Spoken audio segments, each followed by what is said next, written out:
before you joined it for a policy.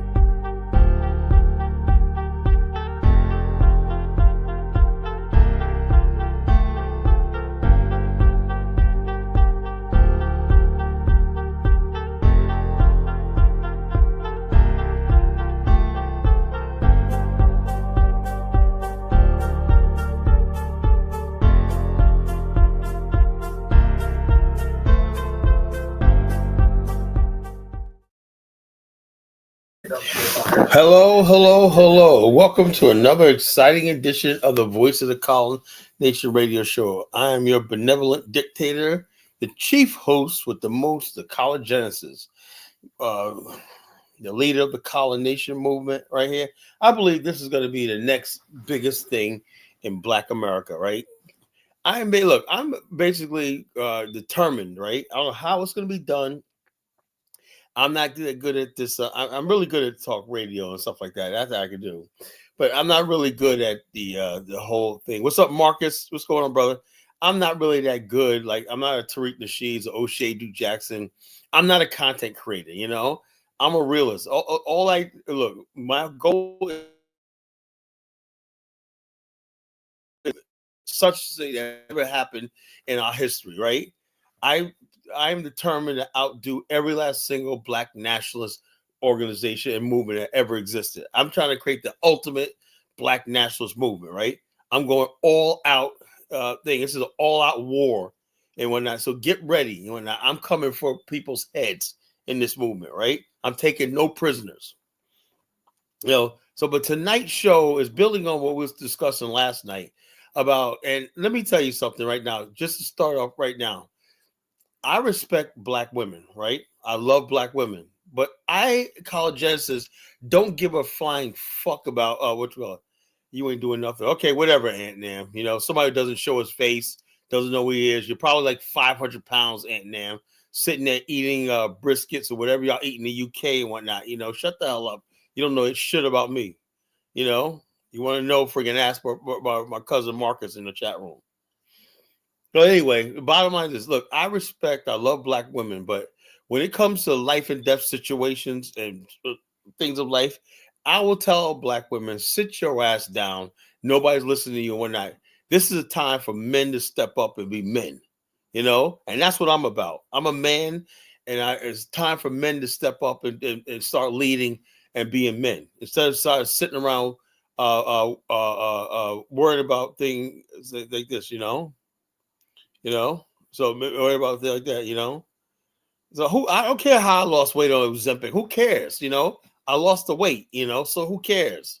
You know, I look fucking really good right now, you know. So however I did it, I lost the weight. So the bottom line is, so stop hating, you know. I know you probably praying, oh, hope Colin can gain weight again. Let me pray, God, and whatnot. And sometimes I start believing that stuff, but when I look in the mirror and I still look good. Yeah, I didn't. It's not Ozempic. I had another that type of medicine, and plus I had a procedure done. You know, I had a procedure done and whatnot. I had a couple of procedures done and whatnot, and I lost like 100 pounds. You know, so the bottom line is I look good, I feel good and whatnot. You know, people see it all the time, and you know I turn heads and everything like that. I'm happy with my life and everything like that. You know, so I wish everybody would lose weight. You know, I would lose weight and be happy and whatnot, because you can't be freaking happy being a fat slob, you know. I mean, you just can't do it, you know. Get out there, whatever you got to do, lose that weight. You know, you feel like whatever it is, you'll feel like you're a better person and whatnot. You know, also, I'm not going to listen to nobody who's friggin' overweight. I'm not going to do it. You know, you're fat, you know, I'm like, yo, hit the gym, bro. You know, hit the gym. Once you start hitting the gym, slimming down and whatnot, then people take you seriously, you know. So anyway, tonight's show is about what I was talking about last night when we talked about spirituals. After all these years, still, even after last night, I asked so many times, what's up, Wise? After last night's show, I asked that Principe and I asked, what's her name? Mystic Dime, right? What the hell is spirituality? You know something? I get the mumbo jumbo, boom shakalaka, the all the nonsense, but I still don't know what the hell spiritualism is. What is it? You know, it's the cultist and grifter. You know, let me tell you something how this usually works, right?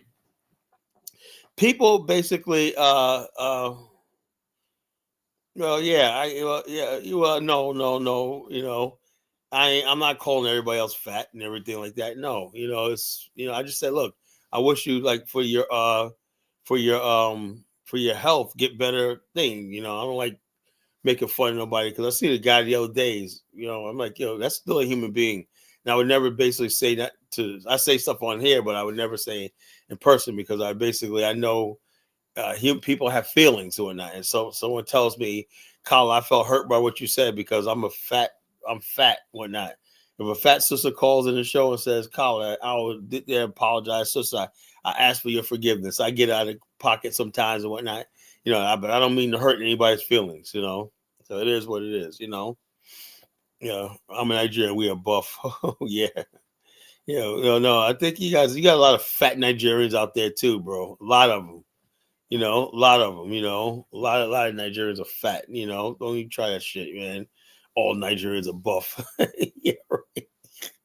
Yeah, just like all Nigerians are rich. Man, you guys got some imagination in them, All Nigerians are rich. They all got dime pieces and they all friggin' a buff, Okay. Okay, man. Tell me some more fantasies, and tell me some more, you know. Many rich and buff. Oh, okay, yeah. The super Negro, Nigerian super Negroes, whatnot. They're all rich and they're all buff and whatnot. Yeah, Nigerians is taking the world by storm and whatnot. Can they fly too? Oh man, the fun never ends. The fun never, but you get people like that. Say, no, I was not jealous, no Nigerian with a dime piece. I'm just saying I was just asking myself, I don't know what the hell she saw in this guy. I don't know what the hell. I was saying I wasn't jealous. You know, so I don't know what the hell she saw in this guy. Like so go figure. You just never go figure women. Sometimes you just really don't understand what attracts them to men and whatnot. I could never figure that out about women. What it actually attracts what they see in these guys when I have no idea. Don't know. No. But to each his own. What could I say? To each his own, man. I give the brother some dap, man. He had a fine ass fucking pistol with him, man. I was like, damn, man, what the hell, man? What the hell's going on? What the hell's going on? There's something not right about all this. Anyway, we're gonna talk about tonight's show. Candace Owens wants to be Nigerian. Why don't Candace Owens trade in her U.S. passport for Nigerian passport? Let her go to Nigeria and live there for like 3 weeks and whatnot, and then tell me she wants to be a Nigerian. Candace Owens is a stupid idiot. She wants to be Nigerian. Okay, why don't she go to Dubai and whatnot with a Nigerian passport? See what they put her ass in the fucking somebody's house as a concubine. Yeah, she wants to be a Nigerian. She freaking stupid or something. Yeah, all I said, anybody wants to be a Nigerian or anything like that, what I would suggest you is turn in your U.S. passport, get it and tear it up, and basically renounce your U.S. citizenship and get a Nigerian citizenship, and then you travel the world with that Nigerian passport, and then tell me about being a Nigerian. No, I would not trade my U.S. passport for no goddamn Nigerian passport. Candace Owens just talking shit like she always does. She has some good stuff, content sometimes, but she's freaking stupid, Yeah, real. Look, okay, if that's about the mentality, then why is Nigerians? And now you don't want me to start playing some videos. I'm not even talk like this. You guys always think this is what I'm saying. People are saying, well, how come you guys always end up with the diaspora with you? Because people talk shit in my chat room all night. Don't let me start with the fact that friggin' every country in the world is deporting Nigerians left and right. Every friggin' day you see Nigerians, plane loads of them going back to Nigeria because they've been deported. And half the people, nah, I'm not gonna do that, man, because the Nigerians get mad, and I don't want to cause divisions between our good Nigerian people and the stupid people like Ant-Man, Michael Olawale, and Chukwu. These aren't real. These guys don't represent Nigeria. I got Nigerian friends, So the bottom line is this: the people, Nigerians are getting deported to Dubai. You know what it is? Nigerians have a good propaganda machine going on. Like with Nigerian, the prostitution of Nigerians in places like Italy, Spain. You got Nigerian women on the roadside, tricking on the roadside in Spain and stuff like that, all throughout Europe and whatnot. It's really a shame, So the bottom line is this, I'm like, look, when I hear white people start talking about Nigerians, basically, I'm like, I'm coming to their defense. I'm like, because I know deep down inside, if they don't like Nigerians, they don't like me either, because I'm black, and so therefore, my natural instinct is to sort of rally behind the Nigerians and try to explain away why some of them do this stuff, but they don't do the same thing to us. When we start doing bad stuff or not, they really throw us.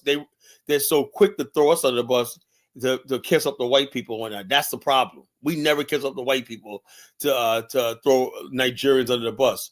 Minister Farrakhan, basically, Mike Walsh asked Mr. Farrakhan, "Why do you defend Nigerians, the most corrupt country in the world?" Mr. Farrakhan said, "Don't you dare talk about our brothers like that." And most black people agree with him. We don't want to hear what a white man has to say about Nigeria, but the bottom line, when Nigerians are asked about us and our problems, right, they throw us under the bus, So what the hell is this, it is what it is, So I don't know. Nigerians love white people, they love kissing that ass, man. I'm like, people like Kidola, man, they love the white man. They love white women. They love, so I don't know. To each his own. They like white people and everything like that. They're always in the UK. They always call themselves Black Brits and whatnot, So I don't know,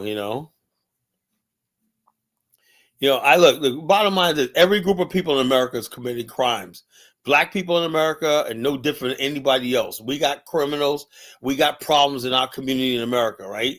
And the bottom line is this, same thing, same way everybody else. Mexicans got gangs. Chinese got gangs. Everybody got problems in America, but because Nigerians think they can get closer to white America, they want to talk about black people in America, right? So they figure they're going to get a pat on the head from the white man by talking about us, make it seem like we're the only ones committing crimes and everything like that. You guys are going to come up and be the good Negroes.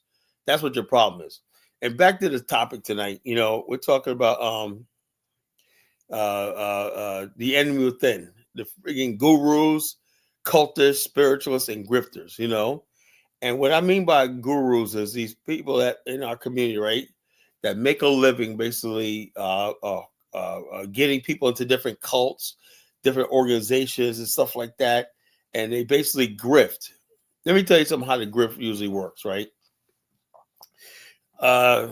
Usually when by the time they get organized, right, they decide to become community activists, and they basically go out there and they start adding politics into there with their grift, what they're talking about after they got control over a good number of people and stuff like that. Now it's time to make the real money, right? So basically, they'll say, something, such and such grocery store don't got enough black people, right? So let's announce to the grocery store, right, that you don't have enough black people. Hire black people, right? Even though probably whatever store it is, right, they probably couldn't find nobody that actually applied. That doesn't matter. So what they do is they say, we're going to boycott your store, put it in our paper that you're being racist, blah, blah, blah, blah, blah, blah, blah. And then the store is panicking, saying, something, I don't want to be called racist because we're going to lose business and blah, blah, blah, boycotts are bad for business. So basically the guru, the grifter will come by and say, somebody that boycott that's about to happen, put you out of business. Hey, I can make you go away if you know what I mean, make your little contribution to our temple over there and our mosque or whatever the hell it is on that. And then next thing you know, all this will disappear. And so what they usually do is they do it. They comply. It's a shakedown, and this is what we have basically in our community, right? We don't have real agency. We don't have real organizations that's actually getting stuff done. We have people that like Al Sharpton, that are two-bit hustlers and grifters who are out for themselves and out for their bank account, their own prestige and everything. What the hell is Al Sharpton, a friggin' street pimp, doing on a major news network like MSNBC? He rose from being a friggin' guru, a friggin' cultist, and a grifter in the streets and whatnot, so now he's in a big time. This is a madness, And then when people look at somebody like me who comes with a pure heart and say that I'm not perfect, folks, but I got a lot of ideas that can help our people out and everything like that. No, you don't want to listen to me because I'm not on MSNBC. Colin's not making the millions of dollars when I saw what he says doesn't matter. I gotta listen to Al Sharpton. I gotta listen to all these other pimps and gurus and everything like that. So sometimes I'd be like there, basically saying to myself, you know something, black folks, you guys get exactly what you deserve. Right now, black people basically allow themselves to be pimped out by the likes of Al Sharpton for the Democratic Party. That now, somebody asked the other night, do you think Donald Trump will revisit the platinum plan? Like, why would he have to? He doesn't have to. He don't have to run again. And the bottom line is, he proved that he really doesn't need the black vote. So the bottom line is this. If he don't need the black vote or not, so what is he? What did he have? Look, you can't bargain with something that he said. Well, I can guarantee it. He's asked all that without you. You didn't make yourself available. You were determined that I want to see Kamala win. I want to see and so about not thinking. You know why? Because you black men in America, right? You let your women lead you. Women childishly want to see some bimbo up there called Kamala, who ain't even black, be in the office or whatnot, because she went to a so-called HBCU and everything like that. And so you as black men was sitting there going along with this stupidity instead of standing like a friggin' man and saying, no, what's more important is to basically who's talking about building something on community? Where's the enterprise zones? Where all this stuff like that? Is Kamala, whatever her name is, talking about that? No. So why do we need what do we need to support her for? Why does she still even get like the majority of black to vote and everything when she basically didn't promise nothing or anything? And so why is it that black people talk about, well, Donald Trump's a look, the bottom line is you got to be at the point where a real man could deal with racists. If let's say I don't believe Donald Trump's a racist, personally, but if he was or not, we could still, as men, sit down from a position of power and strength. I am so sick and tired of hearing weaklings and sissies and punks get up there like acting like they're all scary and whatnot, like cowards. It's the death of the coward. The coward black man is going to die. He's on his way out. Nobody's gonna listen to him. Life is as a cow spitting facts. Like, yeah, I'm spitting facts because you're not gonna hear these facts from anybody else. Nobody else is gonna tell it to you like it is. Carl Jensen is gonna tell it to you like this. I may not say everything you agree with. I may not sound nice all the time on that, but one thing you're gonna freaking get from me is the truth. I tell it like it is because I gives no fucks. I can care less what people think. I piss people off. They say they won't listen to me no more. Hey, goodbye. Have a nice life. I'm going to keep telling like it is, I don't care what the hell the consequences is. My job is why I got breath in my body and why I got anybody listening to me is to tell the truth, tell it like it is. That's what I'm about, So we're talking about these cultists and whatnot. And what I was talking about last night, right? I said there's 3 conflicts of man, right? And spiritualists and everything. You got to understand, it's 3 conflicts of man, if you don't know, this show, the brand of this program is for black, straight, heterosexual men. If you're a black, straight, heterosexual man, this is a place for you. Now, if you're a sissy, you're LGBTQ and all this kind of stuff, you're a simp, you're a punk, whatever like that, this is not the place for you. But if you're a straight, black, heterosexual man, the straight black man that believe in a black man, black woman, black child, and a black family, and whatnot, this is a show for you. That's all I can say, Ultimately, black nation, So that's what this show is about. This is a black nationalist platform, So, so I don't want the LGBTQ donations, I don't want no donation for LGBTQ. I don't want that filthy money, I can't be bought. I don't want no LGBTQ because what they basically, when people give you something, they basically want something in return. And I'm never going to endorse LGBTQ. I'm going to speak out against that evil stuff as long as I got breath in my body. So if somebody did try to give me money, all they're doing is wasting their time because I'm going to denounce them, give them their money back and denounce them, because I don't compromise, I don't care about Trump. I don't care what Trump. Donald Trump is Donald Trump. I can care less with Donald Trump. Donald Trump is not college Genesis. You know, I don't care what people do. Please stop comparing me to other people. I don't care what other people do. You know, I know what's in my heart, what's in my conviction. I know what's right and wrong. You know.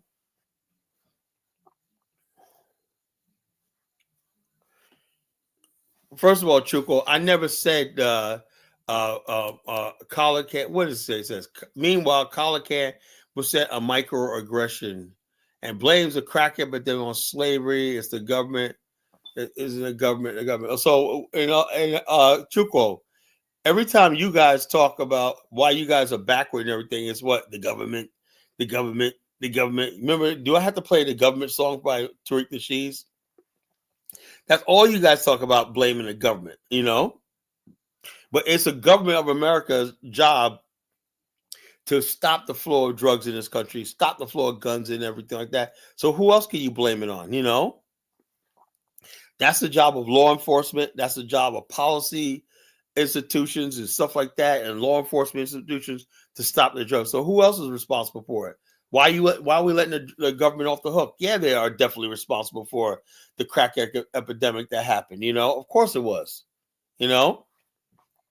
Now, do I say black people should take responsibility? I said that many times.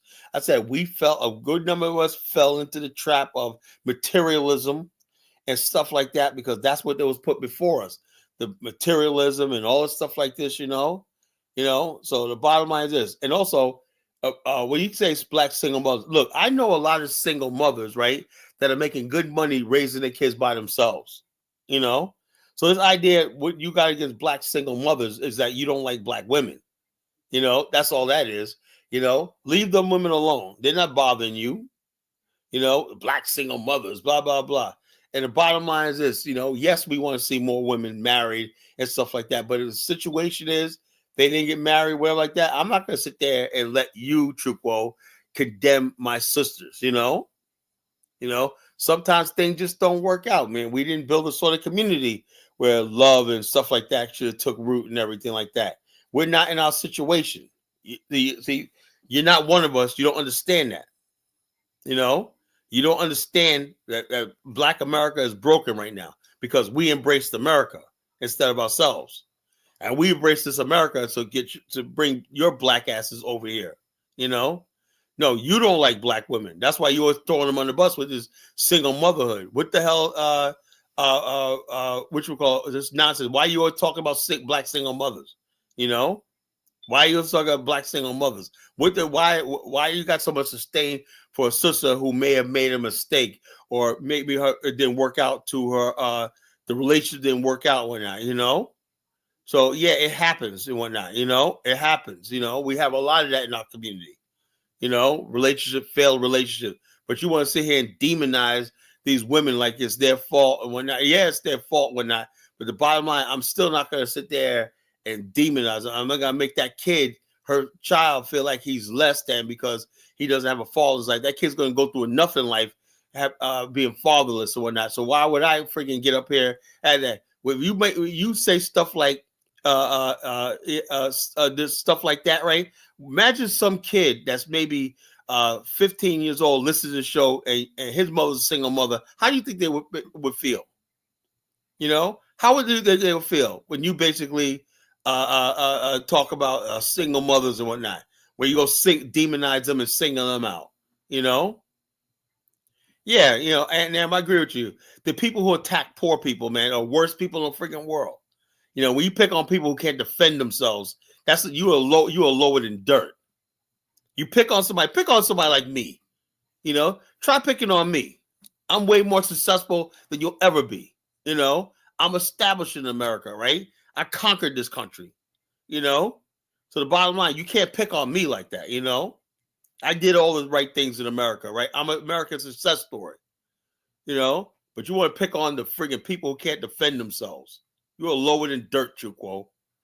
You know, talk about you are king. You are king of nothing.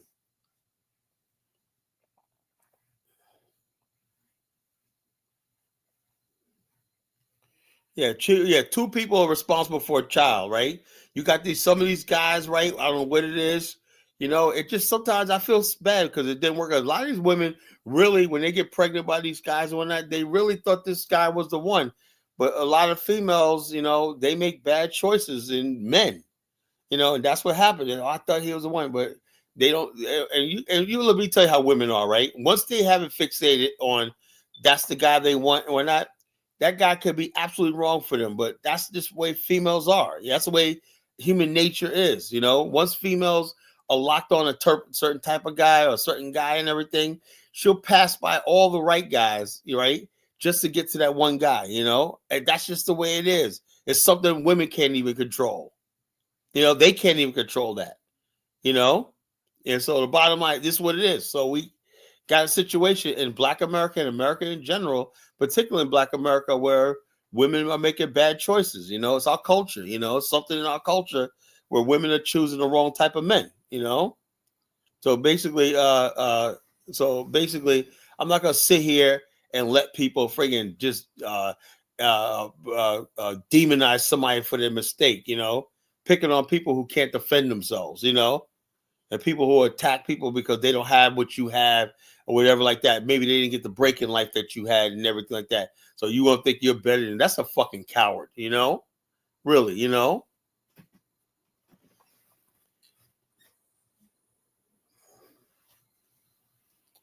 Oh, now you're calling Aunt Nama LGBTQ Yoruba, man. Chuko, you are low. You are low. You are scum. Chuko scum, you know? And so, so I, like I said, you know, I take responsibility for a lot of stuff. I know, look, you don't have to tell me about the problems in Black America. I know the problems in Black America, but I know this when it comes down to it, Black America are really good people, you know? When Black people in America are loud and they seem like they're violent sometimes when you get to know Black people in America, man, they're the people who give you the shirt off their back. They're the easiest going people on the planet, you know, easiest people to get along. We don't hate people just out hating people unless you do something to us, you know? You know? It's just sad, man. It's just freaking sad situation, you know, sad situation, you know, where people basically find one group of people to demonize and basically like to make you seem like it's okay. If you get rid if Chuko, if you get rid of all the single mothers, will you be happy? Will all your problems disappear? You know? Look, bottom line, I don't claim no part of Igbo land or whatever like that. If Chuko's part of it, I am not claiming one fucking bit of it. You know, that's if that's the way they are in that part of Nigeria, I don't want nothing to do with that. You know, that's the way they think and everything like that. They carry themselves and whatnot. I don't want nothing to do with them. You know, I renounce whatever. If the people say I got Igbo blood, I renounce it. You know, it's a sad situation. But the topic of tonight, the what you call the gurus, the spirituals, and also a lot of our single mothers, right? Our single Black women, right? They getting caught up in these cults and stuff like that. Why? Because a lot of them been hurt by men, and they're basically looking for love and acceptance and everything like that. So I'm not gonna sit here and just down people for what they do and stuff like that, you know. Bottom line, I'm just understanding, you know, of things like that. And I want to protect people, women, particularly Black women, against predators right there. And also people like Chupo who always wants to judge them, you know. You know what I'm saying? I don't want to judge people, you know. We all do things, we make mistakes, but everybody has worth, you know. When you get to the point where you think people don't have worth and they're just a problem of society or whatever like that, that's basically the road to like genocide, you know, trying to friggin' justify racism and destruction, like Mike Olawale yesterday. He basically was, first of all, he talked about Black crime in America. And then when he said about slavery, he basically forgave his own people. Oh, we were just getting rid of criminals. Like every last single person taken in a slave trade was a drug dealer, criminal, thug, whatever like that. So men, women, and children heard it in the slave castles were all criminals, Mike Olawale. You know, so that's what it is. Were they all criminals? Were they all thieves and everything? And if they were thieves and whatnot, what happened to the basic human thing of forgiveness? Punish, but let people atone and forgiveness. What? How do you justify putting somebody on a ship and taking them away to the white man and stuff like that overseas? Like I said, bottom line is this: we as a race of people are so friggin' screwed up in our mentality. Yeah, he really said that. Yes, he really said that. Go listen to last night's show. He said that. That's what he said. And what gets me mad was Elvis sitting there trying to defend him and whatnot. And that's why I said I'm looking at Elvis sideways. There's certain things, we roast each other going back and forth, but some things that basically you cannot get away with, and saying.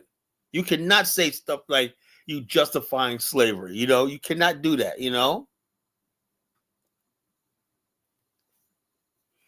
So yes, when Mike Olawale comes on, he's basically trying to excuse slavery and try to basically equate our ancestors would take it in slavery. Look, first of all, prove that friggin' that the black community is is not the. Every day I'm meeting black people that are friggin' in business, that are thriving. We have record numbers of black college graduates. What are you talking about, Chuko? You don't know shit about Black America, Open up Black Enterprise Magazine. You got people doing all kinds of businesses, everything. We have record numbers of particularly black women. Record numbers of black women have businesses and college degrees in this country. So what the hell are you talking about, not everybody's in a freaking gang, and teen pregnancy is actually going down among black children, You don't know what the hell you're talking about. What you do is listen to white supremacist talking points who from the fucking 1980s and shit like that. The Moynihan was 1968, fool. It's back. The things have changed over the last 50, 60 years. The Moynihan report was 60 years ago. Things have changed since then. A lot of black people got education. We built communities. He's still going by the Moynihan report. So I said, man, like I said, it's just freaking annoying. So bottom line is this, Elvis, when you basically say I was agreeing with you can't justify selling crack. No, I'm sorry, brother. Nobody's justifying selling crack. But what he did was try to equate, which is a lie, black people in America. And we know only like 5% of black people involved with crime. It's only 5% of black people that are arrested involved with crime, right? But the bottom line is, so therefore, if 5% of black people involved with 90% of the crime, right? And so it's justified that you say their ancestors were probably criminals too, and that's why they were stuffed on a slave ship. That's unforgivable. I'm sorry, that's unforgivable. You cannot justify that, and that's why what we'll call a dollar bill went off on you, Elvis. Because it sounds like you're trying to justify like this. You try to say, well, black people say there's only a small percent of the people involved with crime in Black America. So the bottom line, also, Chuko, you need to worry about your own government. You should worry about your own damn government. And that's what gets me about friggin' Baruti, right? Baruti, no one's gonna listen to you because you're not a warrior. You are not a warrior, Baruti. No one's gonna follow you. No one's gonna listen to you because you're not real. You sit here and listen to these people denigrate your people and whatnot, and you're saying absolutely nothing. Or you keep pushing this stupid ass, ridiculous, redundant Pan-African nonsense and whatnot. There's no way they're like this, Chuko's not half anything. Chuko's half idiot, So the bottom line is this, So the bottom line, look, the bottom line, crack dealers get harsher prisons than friggin' cocaine dealers. We've been dealing with the crack epidemic. We have leaders in our communities that went toe to toe to fight the crack epidemic in this community. We have black people in law enforcement. We got a lot of African Americans in law enforcement and prosecutors and everything like that that's waging this war against the crack epidemic. So this idea that we need somebody lecturing us about friggin' what you call is Brewery's probably a good brother, but the bottom line, he's no use to us. You know, he doesn't know where he wants to be. You got to start choosing a side. You know, Chuko's a freaking moron. You know, Chuko's a moron. You know, he's like, I'm half. That's a lie. He ain't no half. So called. He goes, I'm a half a Connor. You know, like I said, he's a piece of garbage, man. You know, Chuko is what he despise. What he thinks he despises, right? The people are single mothers and all the problems that's what Chuko is. Chuko's nothing but a fucking glorified pookie. That's all he is. You know, it's just somebody else's problems and whatnot. Oh yeah, single mother. Any guy that basically Chuko don't mean well. Let's stop that nonsense. Chuko don't mean well. If Chuko meant well, he would go back to his own country. Go back to his own country and do something for his people. Charity begins at home. Right? Like me, I can't talk about Africa or any place else unless I'm basically first talking about my own community. That's what I do. You know, I'm concerned mostly about my community because charity begins at home. Chuko, charity begins at home. You should be making sure all those poor Igbo kids, which is 90% of them. Nigeria has the highest concentration of extreme poverty in the world. Extreme poverty in the world, next to India. Extreme poverty. You know. And so the bottom line is that's what you should be focused on. That most Nigerian kids born don't have a freaking chance in life. You know? Don't have a chance in life. Will never be anything, you know? You'll die in poverty and friggin' mediocrity. That's what you need to friggin' worry about, you know? The bottom line is the truth is, you know, Chuko, these girls that that you guys talk about, you know, Chuko is basically those so-called Black American women rejected him, you know. And so I know guys like that. When guys always talk about single mothers and stuff like that, it's because they're angry the women didn't choose them. They're like, well, these women out here having babies. Like, you're just mad because you don't have none of them. You know, you never were given a chance. You know, they didn't want you. Maybe Chuko, they just didn't like you. They weren't attracted to you. That's what it is. Like I said, you got to say what you want about Pookie and Boomquisha. They produce some beautiful kids. You know, that's one thing I do give the single Black mothers. They produce a lot of beautiful babies, and that's very important to me. You know, produce some beautiful babies. You know, so it's like so the bottom line is this. You know, and I think sometimes some of these people that keep talking about them just wish they could have them. You know, wish they could have them. Wish they could produce kids with them and whatnot, because they produce some pretty ass kids, man. You know, so bottom line is this. You know, so I don't think these I don't think these, no, I'm in projected hard. The Black women in America are like the most beautiful Black women in the world. You know, let's be honest with ourselves. You know, let's be honest with ourselves. And a lot of them basically still, even though they're single, poor, whatever like that, they're still picky about who they have kids with. And you're angry because they did not pick you, Chuko. You know, so you had to go back to Nigeria and settle for somebody in Nigeria, which you basically probably didn't even get the pick of the litter in Nigeria. You know, Brewery is like, here, I'm not saying I attack you, but I'm saying you're Brewery. You're friggin' basically, and then because that's why you chase single. No, I don't know. I don't chase single. My wife, a single mother or whatnot, but that's another story and whatnot. But I couldn't. She was just so freaking beautiful. I just couldn't refuse her. No, Chuko is in America, but basically, if he hates America, the culture, and what's going on in Black America so much, he could always get on a plane and go to Nigeria. Yeah, I know. I've seen some of them Nigerian women. They're fine, and they ain't interested in somebody like Chuko. They ain't interested in somebody like Chuko. He's corny. And Ja, you keep hanging around him, and you're going to be considered corny yourself. Dudes like Chuko, man, it's corny.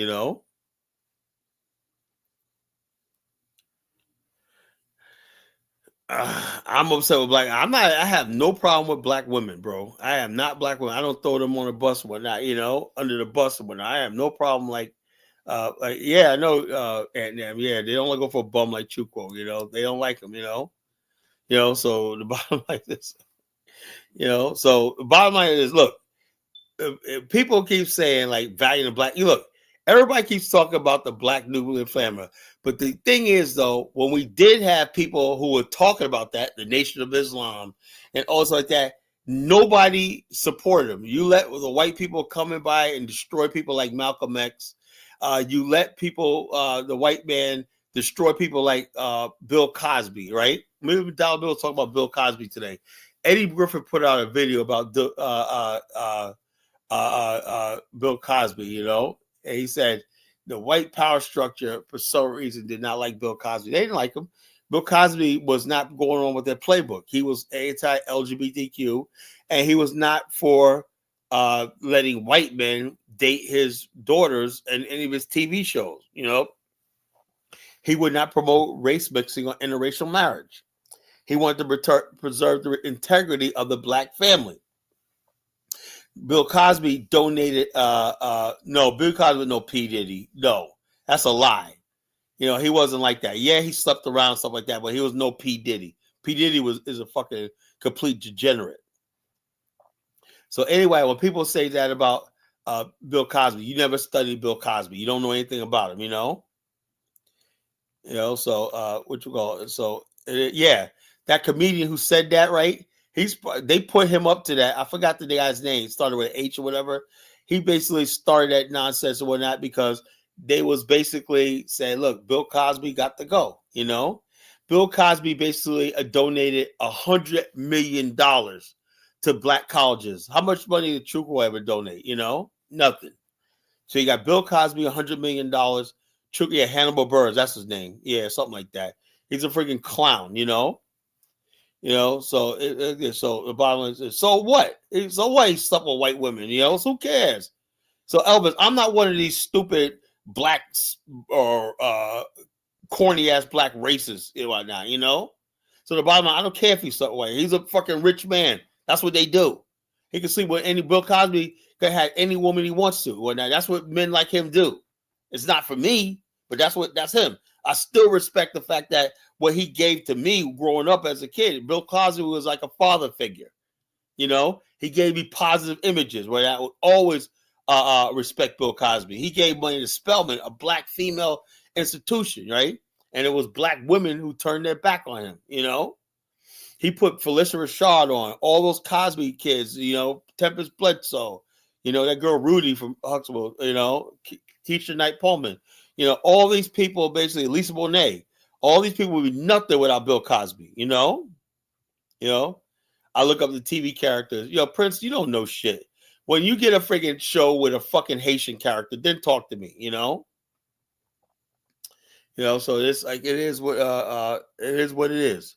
So the bottom line is this, if positive black images, and people don't understand that. Black America was desperate need for images because the images that were put out there, before Cosby was negative. So he came up with images for us. And that really helped. Life imitates art. When you see positive images, you're going to basically do positive things, And so people, do you know, because of the show Different World, record numbers of black people enrolled in HBCUs, Before that, no one was going to HBCUs. When the show Different World came out, right? All the black people, HBCUs was the rave, And then, the most popular jersey in the early 90s was popular wear. It wasn't designer clothes. It was HBCU jerseys, Spelman, Howard, Morehouse, hoodies and jerseys from HBCUs was the most popular clothing item in Black America at the time. He renewed the interest in education and learning, So yes, Bill Cosby had a positive impact on Black America, So the bottom line, people don't know that, but the bottom line, we let people friggin' take our icons. I'm here to defend our icons in Black America,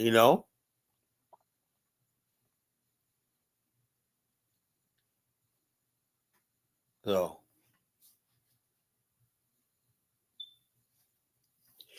actually, to tell you the truth, in Black America in the 80s, there was a black middle class, I was part of it, And the bottom line, but the only thing that might have been going on is the fact that, the struggle wasn't over. People always said, oh, it's a Cosby decade, black people arrived. No, we were still struggling. We were still struggling in the 80s. But the bottom line, we did make a lot of progress in the 80s. My parents voted for Ronald Reagan. We had a nice house. We had 2 cars. My parents were part of a social club one night called the King's Lodge, Black Social Club in the 80s called the King's Lodge. That's where all the black families where I came from, right? The president the owner of King's Lodge was the president of NAACP. It was this old light-skinned guy named Grady. But he loved his people, boy. But it was right in the country. We used to go up there, you go camping, fishing, everything, you get a bungalow, whatever like that. We had in the clubhouse, we had a dance floor where the kids played at, one night, pool room, all stuff like that. And the adults had the bar, whatever. We had so much fun in summertime in King's Lodge, growing up, And the 80s was a beautiful time period, for me, growing up, so it is what it is. But getting back to this topic, the gurus, where does this come from, right? This comes from the fact that some people really have a really disdain for their own community, right? And so the bottom line is, instead of just basically being part of our community, right? They feel like there's something. You listen to most spiritualists and cultists, right? They'll tell you there's something wrong with you. There's something wrong with everything you've been taught your whole life and everything like that. That they got the answer, they got the way, and everything like that. And I was asking a Mystic Dime last night, well, show me the way. Tell me what this spirituality stuff is. I couldn't get an answer. When am I going to say I see the light? Light pierces through the sky and whatnot. Do you feel it, Colin? Feel the vibration? Yeah, I feel like in the Blues Brothers and whatnot. I see the light, and the light pierces down and whatnot.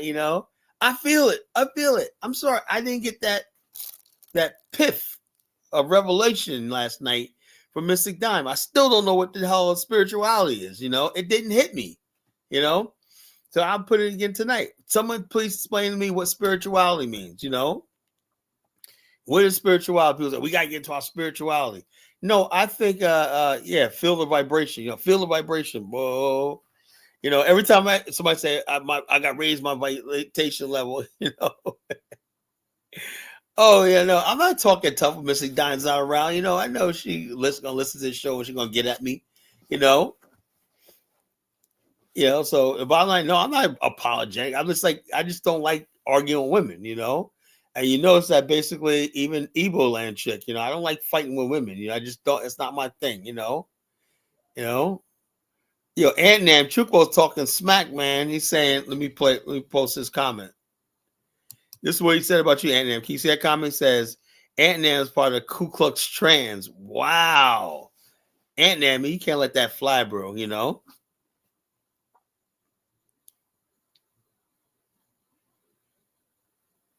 Yeah. Well, I treat Ubuntu Broody. I really appreciate the kind gesture and everything, but I just think, brother, if you want this Ubuntu stuff to work and whatnot, you got to get to choose a side, right? I'm saying that the only basically is way is an Afghanistan. Then we could basically, and I'm like this. I want to see someone come up with a new pantheon, right? We need a new African pantheon, right? I want to know who the god of STEM is, who the god of infrastructure is, who's the god of industry is, We need a whole new fucking thing. We can't be talking about gods from like Olakan, Olakan, the river god. That's God. That's beautiful right now, Who's the bridge god? Who's the tunnel god? Who's the automation god?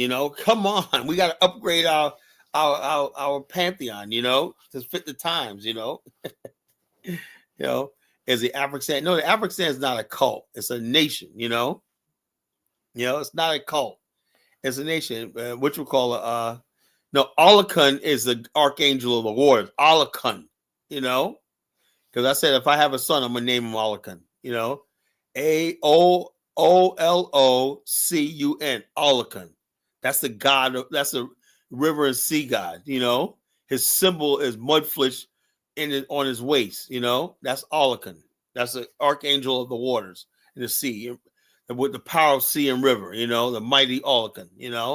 He's like what's the person Poseidon in the Greek, and he's like the let's see who got a Roman. Who's the sea god is Neptune, one of those. Olocun, yes, Olocun, Olokun. That's right, Audrey. You got something right in your life, Audrey. It's Olocun, Olokun, Olocun.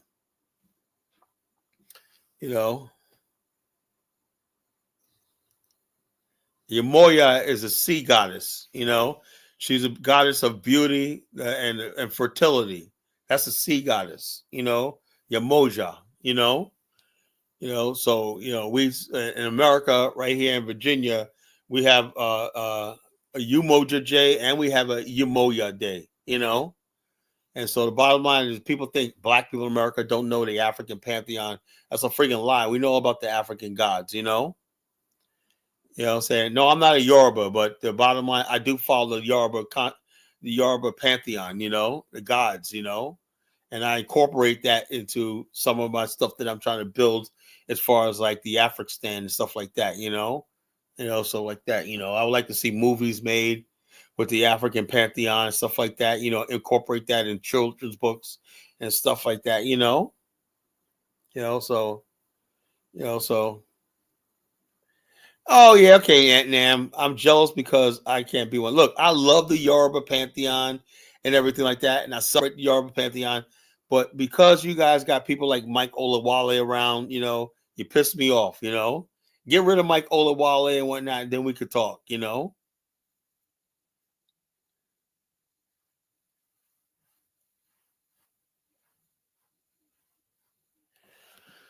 Okay, you got something good. You got the the Yoruba pantheon. I love it. Everything like that, and I admire. Or not. Okay, you got one up on me. So what? Big deal. Say I don't hate Yoruba people. What you call I just hate friggin' Negropeans. I don't hate Yoruba people. I know Yoruba people. They're good people. I hate Negropean Yorubas. I hate Oreos, Oreo cookies, So the bottom line is this: how do we basically create a new movement, based on modernization and the world we live in today? Where are we gonna get rid of these gurus, these cultists, and these grifters and everything? So that's what we're talking about today. So you want to call in tonight? We're talking about the enemy within. Well, yeah. I look, I'm gonna tell you right now, Jay Sanders, right? I know every last single culture in West Africa was involved in this slave trade, and let's be honest with ourselves, right? The slave trade, it was not necessary for the white man, the building of the white man's world. It was going to happen regardless whether the Yorubas participated willingly, unwillingly. It was going to happen. The Europeans needed labor and stuff like that bad. So the bottom line is, either you participate in it or you became a slave. It's the same thing, So in that vein, even though I don't excuse it, and I don't condone it, right? I have a little sympathy for the African side of slave trade, because if you really look at it, man, Africa did not benefit from the slave trade. Slave trade basically left Africa impoverished, right? At the same time, the slave trade made Europe, cities like Amsterdam, Lisbon, Madrid, London, super uber rich, right? And slavery built America, Brazil, all these countries. So the bottom line is, I can't sit back and be like, well, African slave. No, Africa didn't benefit. Africa was really a victim of the slave trade. That's what I try to tell these ignorant Africans, right? You were also a victim of the slave trade. African back in the days, Nigerians used to tell us that, but somehow they convinced Nigerians, oh, you're somehow different. You weren't slaves. And you're like, no, every Nigerian basically depleted manpower and brain power, that Africa never recovered from, you know. So the bottom line is Africa was just as much a victim of the slave trade as the people who were taken in slavery, you know. So like I said, we got to basically move on and stop the hatred and stuff like that. That's one thing I will not do is like sit there and be like, oh yeah, slavery, blah blah blah. But because when you look at it, right, black people in America are really in a good position. We're in a good position, Jay Sanders. If you're a black nationalist, right, what the opportunity that you have that for the last 300, 400 years, we've been building our identity in America, right? That we can actually really come back to Africa and carve out a new state, just easily, just like that, If we stayed in Africa, we wouldn't have this opportunity. We wouldn't have this huge middle class in America and everything. And we wouldn't have the ability to one day say we're going to return to Africa. Liberia would have never been possible had it not been for the transatlantic slave trade. So something always good comes out of in tragedy, So so I don't know what Principe's talking about. He's a goofball. But it is what it is. No, it's not a pipe dream. It's actually gonna happen. It's this and that. Whether it happens in Africa or not. I heard Donald Trump says he wants to make Canada the 51st state. If that happens, we could probably take a chunk of Canada and make the African in Canada. That'd probably be better and whatnot, because we were right here in America on the grid with America and whatnot. It will go so fast because developers will come in and everything like that. So the bottom line, yeah, man, maybe we can make the African in Canada. If Donald Trump is serious about taking Canada and making the 51st state, what use has Canada got? We already have taken Canada over years ago and made it a state. Canada is absolutely freaking useless. Yeah, so bottom line is, well, look, we're used to the cold. Look, I grew up in upstate New York. It was just as cold as Canada, and you got a lot of black people for generations lived in places like Pittsburgh, Detroit, Boston and whatnot. We're used to the cold weather by now. We've been on this continent for 4 centuries, so so we could probably do it, Yeah, I gotta say like this: if an opportunity comes for an African in Canada, we're gonna do it. It's probably easier than trying to cross the Atlantic going to Africa. Probably easier. So. Of course, slavery was a net positive. That's an unfortunate thing, Some people don't want to admit that, but I used to think we lost so much in Africa, right? But then when I look at idiots like Chuko and everything like that, I said, something, we didn't lose all that much, Because I always thought my whole thing was when I was a Pan Africanist, I always thought, man, we lost our culture, we lost our way of life, blah blah blah blah blah. Blah, blah, blah, blah, blah. But then after the last few years of being around Africans, going to Africa and, just meeting Africans and everything, listen to them talk on the friggin' their chat rooms and groups and everything, I said, I'm glad we got away from these idiots, Yeah, slavery was a good fucking thing, in a way, I'm glad my ass has caught that boat, to be perfectly honest with you,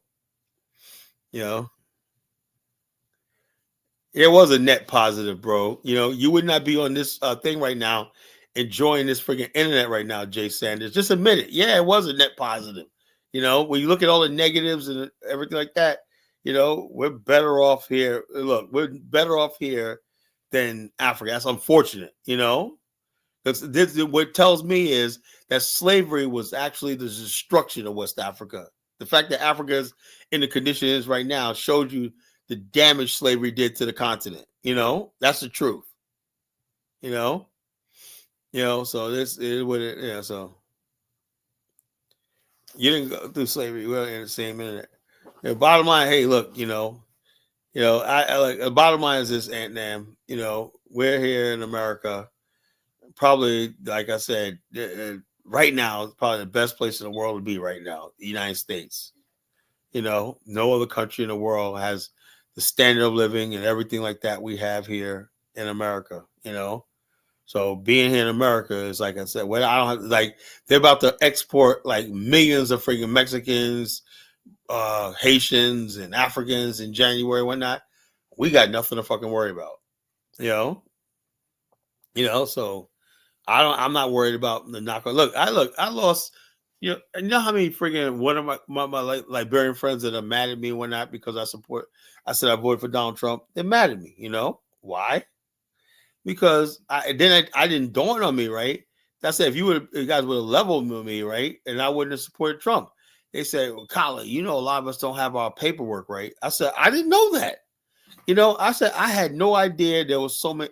When I think of people who are here illegally or without papers and stuff like that, I always think of friggin' Mexicans, and Hispanics. I had no idea there was Africans here that without papers and stuff like that.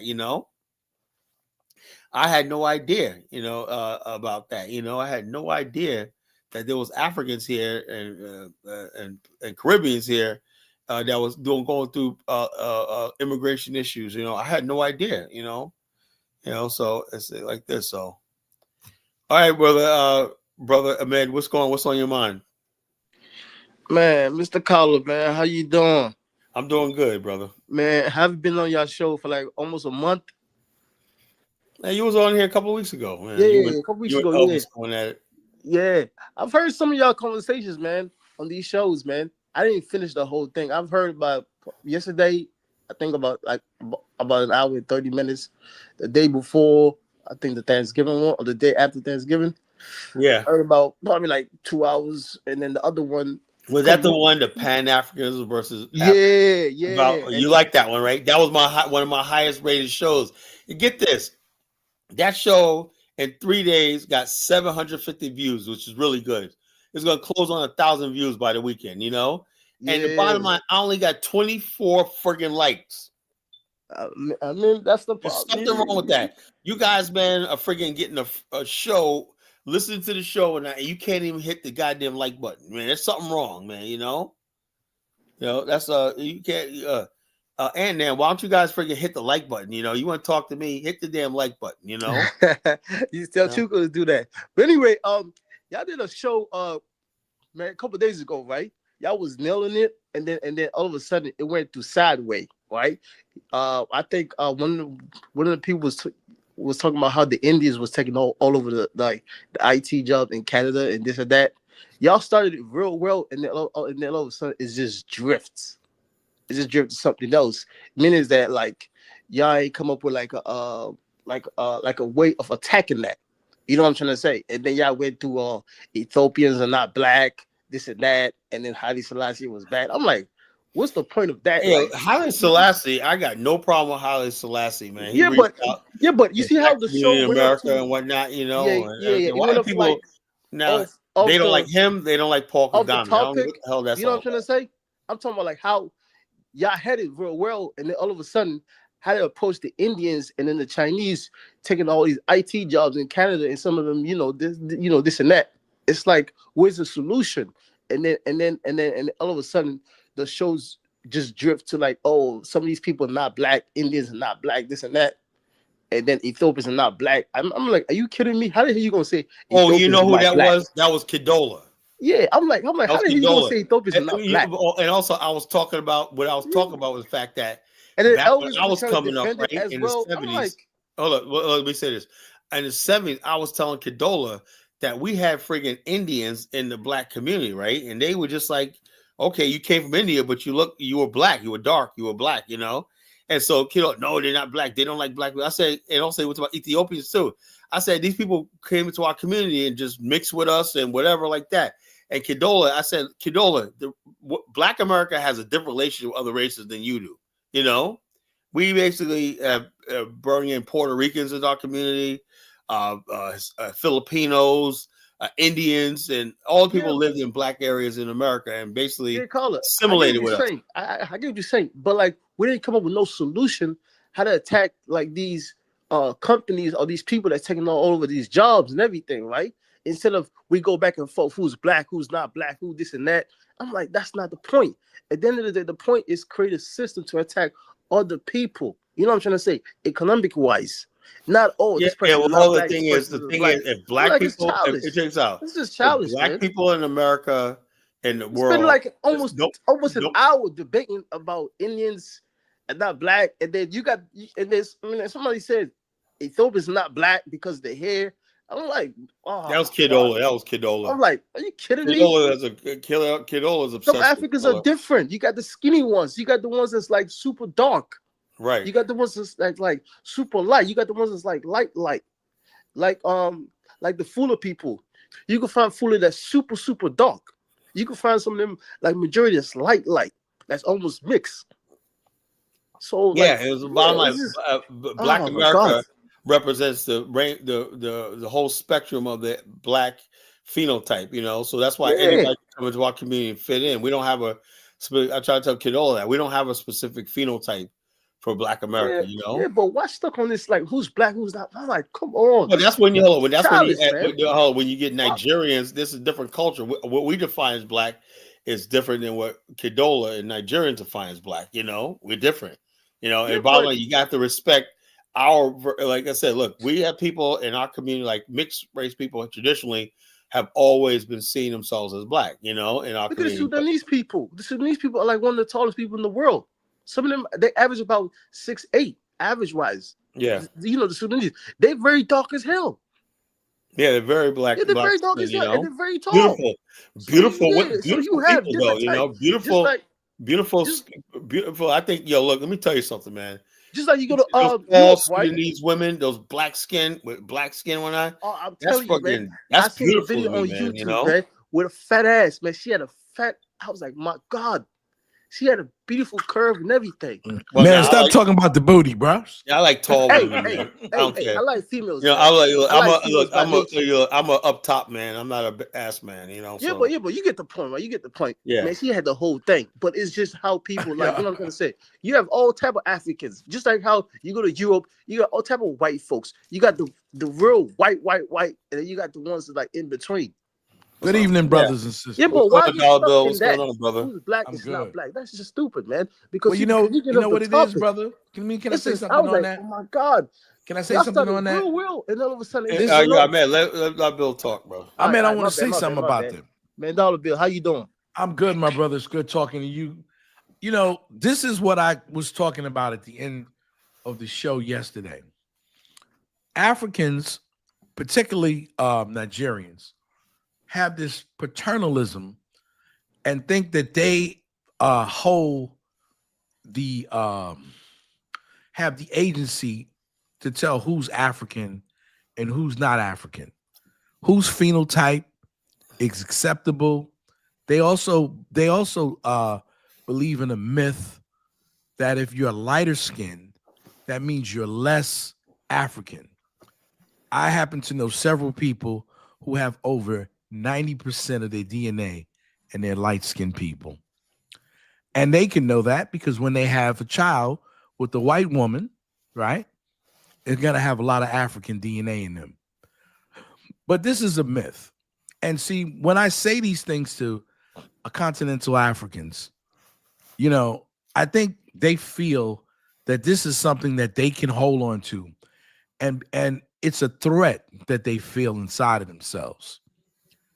They don't want to recognize not just African American, but people in Brazil, people in Haiti, people in Jamaica, people throughout the Caribbean are also African people, right? They don't want to deal with that. They think they have, you know, they hold the carte blanche, and therefore The whole thing is, Dollar Bill, how do we, like I was telling Baruti earlier, I said the whole thing is, you know, is blowing up in their face because there's basically when they say African, okay, you're African now, but the bottom line is this: what benefit do we get out of identifying with Africa? You know, that's what I'm saying. we It don't. used to But be the a whole time- go ahead. we used to have a time where we really thought, like I used to thought that, you know, we're gonna have this Pan African thing, Africa's gonna rise, and we're gonna have all these, and that didn't turn out. And all of a sudden, I'm seeing Africa. Who was telling me today? You was telling me that Right. Africa, about the people, all the businesses that are connected globally.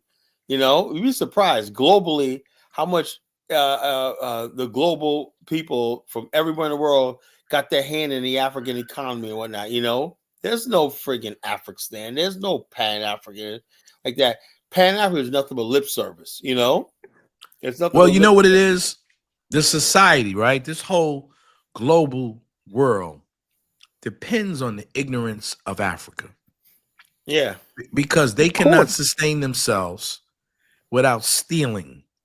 And they don't want to, and Africans don't understand Dollar that bill. when you Thank when you. you Thank when you. you I gave heard y'all away show. your people, when you gave away your people, I don't care how you look down on them and what class or whatever you did. Africa. Also, Mike Olawale. This is what I was trying to tell Elvis I yesterday, was gonna right? say. I heard. Man. I heard. What he was saying about an hour and a half through the show. But check this He out. was Hold on. saying, Check this out. This is what he was basically saying. First, he was talking about how black people in America are criminals, blah blah blah. yeah, he came up with that I'm crack trying to thing. tell him, right? Yeah, there's some black people that go, He but talking we about don't food condone that, stamps, right? government, this and Yeah, that. so if he believes that, right? Then he pivoted to the point where, okay, now he could justify slavery by saying, these people were criminals anyway. So he was talking about a mother, a 13-year-old girl being put on a slave ship, being raped by a white man. She was a criminal. It was young boys. The average age of a slave on a ship was like between the ages like 12 and like 19. They were all criminals. This And is so just subterfuge. That's all it so is. I'm saying to myself, Okay, so his guy let me tell y'all something. basically, what he said yesterday was an abomination, It and Let me tell y'all was. something, right, nobody Carlos. basically that should have been like stop the music right there. And then what I'm saying, Elvis, like, well, you said, but look, dude, man, there's certain lines you don't cross. Of course, 100%. You don't cross certain those Yeah, those but lines. when you That's deal not with roasting, and Nigerians, that's it's not a different. discussion anymore. When you deal with Nigerians, is different thing. You know what I'm trying to say? I keep telling y'all about certain Nigerians. That's a whole different level of them. Their egos is something else. They think they are like this God in Africa. They just as poor as all the West African There's countries. no difference between Nigerians and everybody else. The average This Nigerian is is poor. every country in West Africa is just as poor as Nigeria. Every country in Africa is just as rich as Nigeria. It's just Nigeria is just bigger, size wise, land wise. So that means And now, hold on, they get more 90% of opportunity of Nigeria, resource. 90% But of it's just Nigeria as is off poor the as grid. in Sierra Leone, in Ghana, in Liberia, Guinea, Togo, Senegal, all these countries. But for some reason, they got this thing in their head. These fake belief as if they're better than everybody else when they are just as poor. You know what I as- call the just- Nigerians? Just as They're the Jamaicans undeveloped. of the Caribbean. Thank right? you. Yep. Thank you. Nigerians Look at the think they're the Chinese. best. The Chinese came to They the, think they're the best Africans that God made. the And Chinese came Jamaicans to the think Caribbean. they're the best Caribbeans The Chinese that came God to ever made. the Chinese came to the down in Jamaica, right? In less than a couple of years, they stopped owning everything. Oh yeah. How the fuck that happened? When you and then also you under the British Empire for over 300 years, and then you still telling me you guys are better under the British Empire? Then how the hell the Chinese could just come in less than 5 years and start owning everything? You know what That it means you is? guys don't We own suffer shit. here Just in like America. how Colin says, Africa don't own nothing. That We is 100% suffer here facts. in, I said that in yesterday. America. From the oil, Africa don't I own said nothing. black. Okay. Look, From the yesterday's diamonds, show was there's no white African. owned, black managed. That's Thank all you. it is. 100%. There's no African with common sense. We come to the show and tell you guys, oh, we own our oil, we own this. No, that's bullshit. Nigeria has oil since the 50s. What the fuck Nigeria has ever done with it? Because it's not being managed by Nigeria. It's been managed by the outsiders. That is 100% facts. It just started changing this year a little bit, but they have a long way. But right now, they're slightly getting better. But And you know what the thing now, is? it's been what? Almost what? 60 to 70 years now? You know what the problem is with us black people? We're still trying to get one up on each other. That's what it is. Right. That's all it is. That's all it is. Thank Right? you. One-upism, Thank you know? I'm a better slave than you. No, you a field nigga. No, I'm the house. I'm a house Yeah, nigga. check us out. Exactly. Yeah, this is what it is, Yo, right? tell him, yo. You got said it. slaves envying each other's chains and whatnot. My chain's more. My chain is shinier than your chain. You know, both got That's chains exactly in it it. is. Who could please the master? That's all it is. Candyland. They are they are just Remember better at Candyland? pleasing the master. Yeah, That's all it is. Candyland. Yep. Like typical Nigerians are just better at pleasing the master. That's all it is. They It's are just as showboating. poor as It's all the other showboating. countries. It's showboating. No difference. Man, difference, look, man. y'all got to look into the East African Federation though. I think Kenya is gonna be like the top dog of like Africa though. I don't think Nigeria. Nah. Kenya's a mess. Trust me. But check Kenya's this a out. mess, man. Kenya's a mess. Trust me. It's just a front. That's just sure? a front. Trust me. They That's said just a the new front. Kenya Philippines. basically has too many It's a Europeans mess. and It's a Indians, mess. you know, and Now you- Arabs, you know, now They said it- Chinese, you They know. said they said the Chinese is building up East Africa. They said It's a mess, man. Yeah, It's a but mess. hold on, It's they're a building mess. up East Africa for themselves. They're not building it for Africa, you know. Yes. You got to build your whole shit by yourself. You got to build your own roads, your own this and that. By Chinese yourself. have every intention of settling there.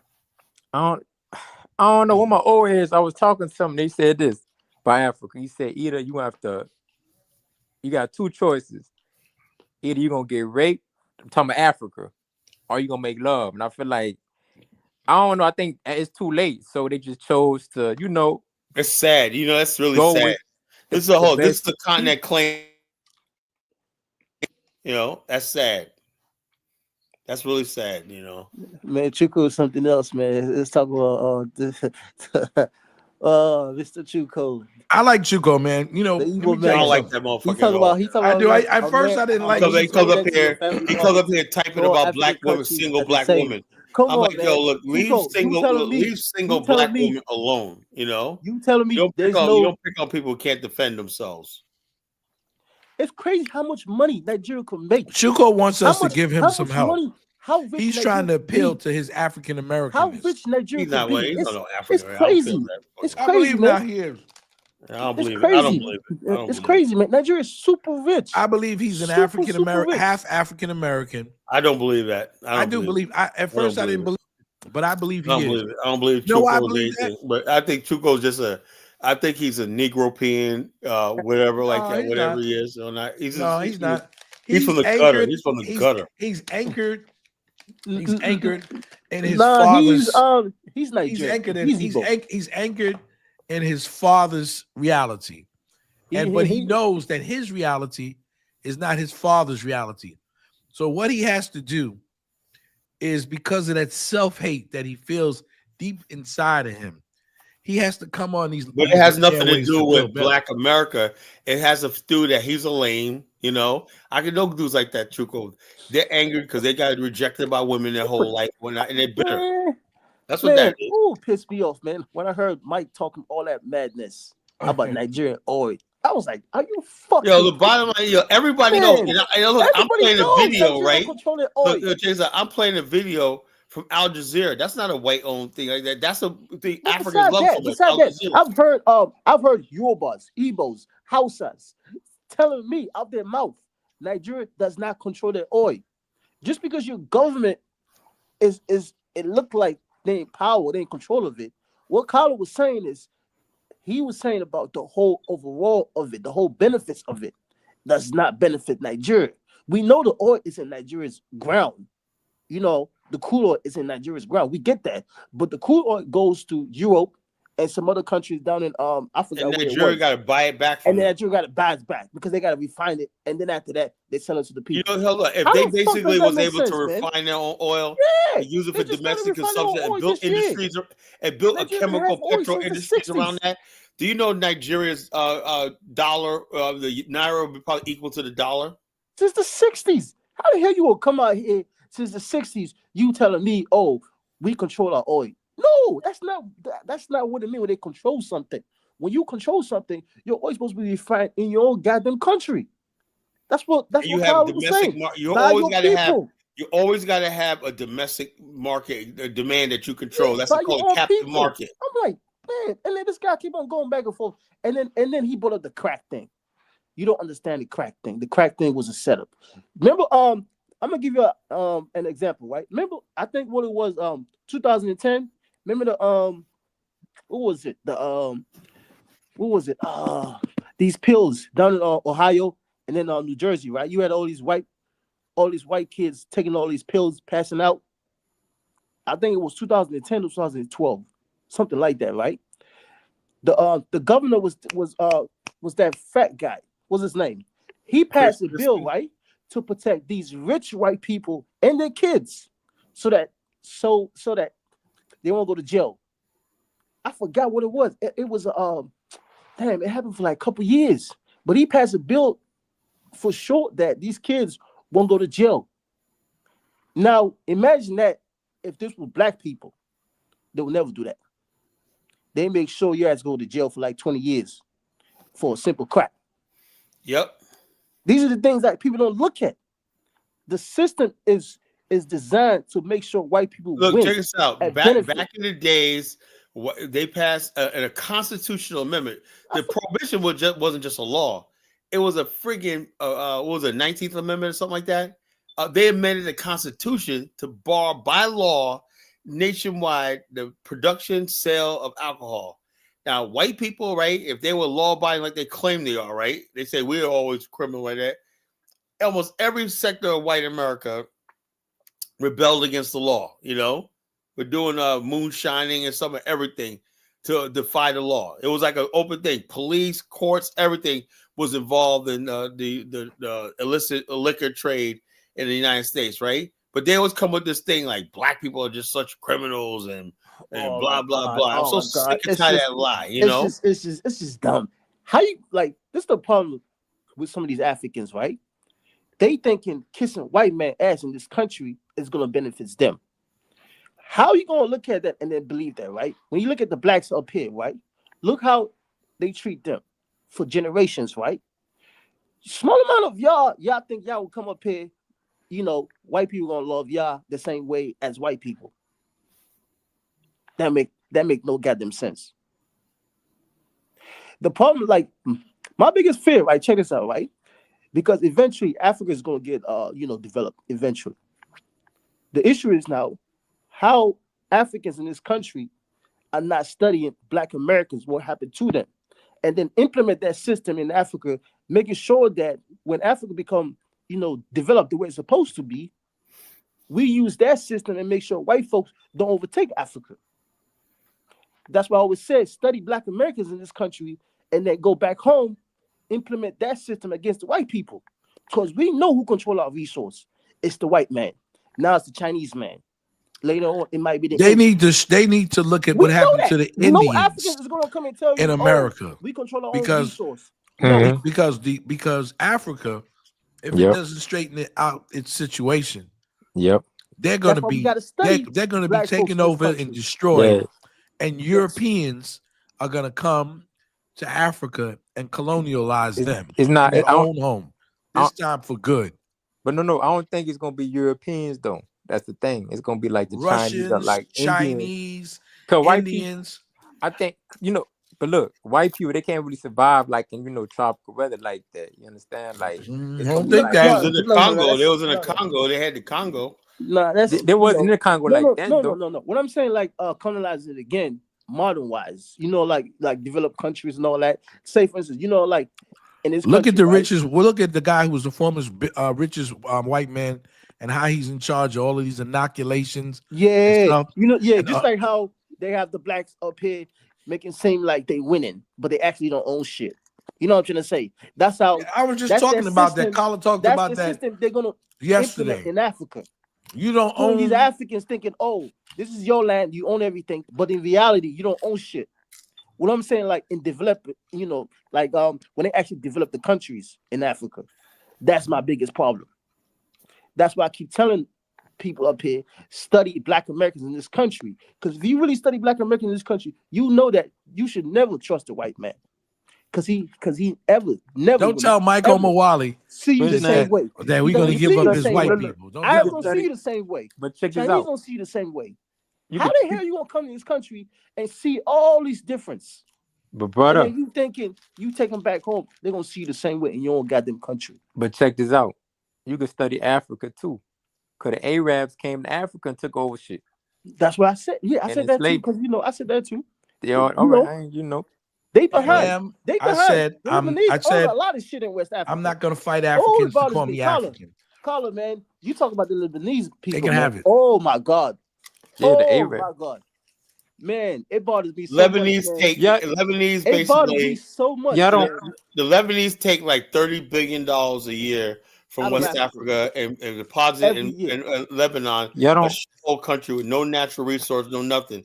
They get all that money from freaking From West Africa. setting up businesses in Yep. Africa that From Africans be doing Cameroon, themselves. Y'all don't Ivory make them Coast, pay draft Sierra though. Leone, Y'all don't make them. Senegal, Y'all don't make them Togo. pay draft. No, Y'all don't No, export the them. thing Africa is, don't own shit. every Africa has this thing where they basically want to do private enterprise. They're trying to be good. Okay, What? that's the way it's done in the West and everything. And so there's no stipulation on ownership or anything like that. Huh? Your investor is free to take their money out of the country anytime they want to. And what they For do in real? Liberia is they ship buckets of money that is circulating and they whether it be Liberian dollars or U.S. dollars to put it in crates Mm-mm. and airlift it right out of the country, man. Money just literally like Mm-mm. Liberia, it generates a lot of money, right? But a Yes. lot of money that the economy generates, right, is owned by the Lebanese, right? So all that money goes outside the country, put in their banks, so it don't circulate back in the country, you know? That's Yo, crazy. that same thing. It's That like, same thing happens in Sierra Leone. Happens in the Ivory for real? Coast. Yup. Yeah. Like And you know we're what else actually- my friend told me? Yeah. When these Chinese come and these other people come, they leave so many big holes. When you are when some of these things that they take from Africa, the land is Bill, no longer good I got a anymore. story about that. I'll tell y'all a story about that too. Sure, go ahead, bro. I said, man, it was what's this place called? Kono. Is it Kono? Yeah. The Kono over there in Sierra Leone, where you had the diamonds, right? Mm-hmm. Where the Civil War started. So they doing mining as well. In mining, the hole is so like goddamn big, right? You could put like probably like 20 stories in it. So they go around and dig holes all around. It's going on right now as we speak. The British government is doing it. British government is doing it. Just like you said, the Chinese is doing it, and I think somewhere in Ghana they doing this and that. We don't own shit in Africa. Everybody knows that. That's fucking facts. What I don't get is, like Any I said, African that my comes whole here thing and is tell you that we own our fucking resource is fucking lying to you. no, that's not His true. parents, his people, it's the ones that's selling the raw material for free. That's why he over here living a good life. I had a Yep. friend. When they won the election, right? This dude fly. Now he's living a big life. Africans are Making- playing stealing checkers. big They're money. not playing chess. Stealing big money, man. Any African that comes in and tell you, oh, we don't like we own our own raw material, this and that. It's a fucking lie. The white people owns it. That's the Chinese. That's a Yeah, they're fucking lie. facilitating. Hold on, they're facilitating But why the don't y'all extort exploitation. them? No. My beautiful sister Audrey Kimmy. I wouldn't care if everybody was black, okay, as tar. I still would love people because I don't hate my people because of their color or skin type. I hate people who are ignorant and refuse to change.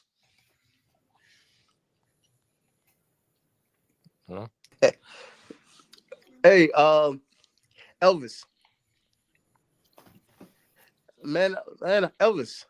When the last time you went to done in Liberia? Elvis. Elvis is mad at you. He ain't talking. I know, because I'm trying to ask him when the last time he went to Liberia. That's the reason why. You know what I think about You Elvis? never answered that question.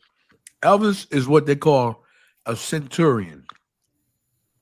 He's here to monitor us, to make sure we don't say anything that is detrimental to the to Africans, and he feels that he is the lord or the purveyor, okay, over what is should be said, like sort of like a censor. Remember back in the days, Collar, they used to have the census, and if you would say something wrong, or you know, they had you on time delay, or they would beat. Cut the break. Yeah, that's who Elvis is. No, he's a little sneaky. He got some white in him. He definitely does. He's I don't Chuku know. in a different way. Trust me. Well, He's Chuku in a different way. I Because don't- he's like, okay, my father, right? right. Let me tell you a story, right? my father was here for like years, right? So then he retired. He was like, man, I'm going back home. I have a house over there. I have this and that over there. I'm just living a simple life, right? And then his biggest issue, right, was like, I don't understand how come our people come to this country, right? And then they don't ever want to go back home and develop their country. He said, why come in this country and die in this country when your people need you back home? And I kept on wondering. I said, what the hell this man means? So then, I finally, getting older, I started putting two and two together, right? I'm like, this man is right, because a lot of Africans, when they get here, they don't ever want to go back home. I guarantee you, 80% of them, they would die here. Well, you know what it is? Let me tell you something else. And then it's not just them. Let me finish, right? He said, man, look at the black folks in this country, right? They've been here for so long, and then look how much difficulty, how much stress they go through because of the system. It's against them. Why Africans come here now, and then they just get stuck here, and they thinking life's gonna get better for them eventually, when they could just develop where they come from and live a much peaceful life. I don't think you get it. And I'm going to tell you what I feel. And I could be wrong, so anyone can come up and direct me, because I'm not God. I kind of figured it out. You see, when Africans come to America, it gives them the opportunity to make money. And when they come here to make this kind of money, cold hard cash that they've never seen before, right? This is life-changing money for them. And, they will work, 50, 60, 70, 80, 90 hours if they could, if there's 90 hours, to get that money. And so once they're here, they say, you know what, man, I'm making this money and I'm finally realizing my dreams. And I'm American now. So you see them, right? I think a lot. One second. I want to say something. Let me just listen 1 second. They finally get an opportunity to be an African American. They get a chance not to be an African American, like they would say, who's low class or whatever. If they get an education, they get to live the African American dream or American dream. Do you see them when they're on sports and television? They're the happiest people in the world. Why? Because they're making this money and they're living this lifestyle. They're living in Houston. They're living in different places. And I mean, it's like nothing and so inside of them, they will never go back home except to visit. If they could, all of this stuff that Chuku and some of these guys hold on to, they're not interested in any of that shit. All of that is ceremonial. They don't care about Africans. They don't care about no African culture and all that bullshit. You know why? That is true. And then I add some other stuff. They want to be you, Kala. They want to be you, Kala. Hold on. Let me say, Ahmed, give me a second. Let me say something to that. See, personally, right, and the people always ask me, why do I take so much shit from Africa? Because I know that, I know that. I'm like, when I meet people and whatnot, this and the other, I know, okay, I'm from Black Middle America. This is the pinnacle of what you could be, successful Black person in America, right? So when people say certain things, even Mike Olawale, I tend to give them a pass because, they've been through a lot, and I have a lot of empathy for a lot of people, and so therefore, I know for a fact of the matter, much as Mike talks about Nigeria, he ain't trying to move back there. I know that, but I'll let people have their pride, their dignity. I'm not going to call them out, say your country's shit, whatever. Like, you won't go back. Sometimes I will. I'll get mad at Chuko and say shit like that, but I don't really mean it because I know for a fact of the matter is, if I was Nigerian, right? If I was Nigerian or Liberian, whatever like that, and I got a chance to come to America, I am not. Look, you only get one chance to make money and do stuff like that. Let me tell you something. When I go to Liberia, right? Do you know how many Liberians I meet when I go to Liberia that are completely African Americanized? Because you can't tell who's African American and who's Liberian because they all got they sound. There's so many dudes from Philly, right? The way they're tatted up and shit, and You know, you could tell. You could tell they got deported back to Liberia. So how did that happen, right? Like when it just dawned on me, right? And when you think about people getting deported, you think of somebody from the from Central America, right?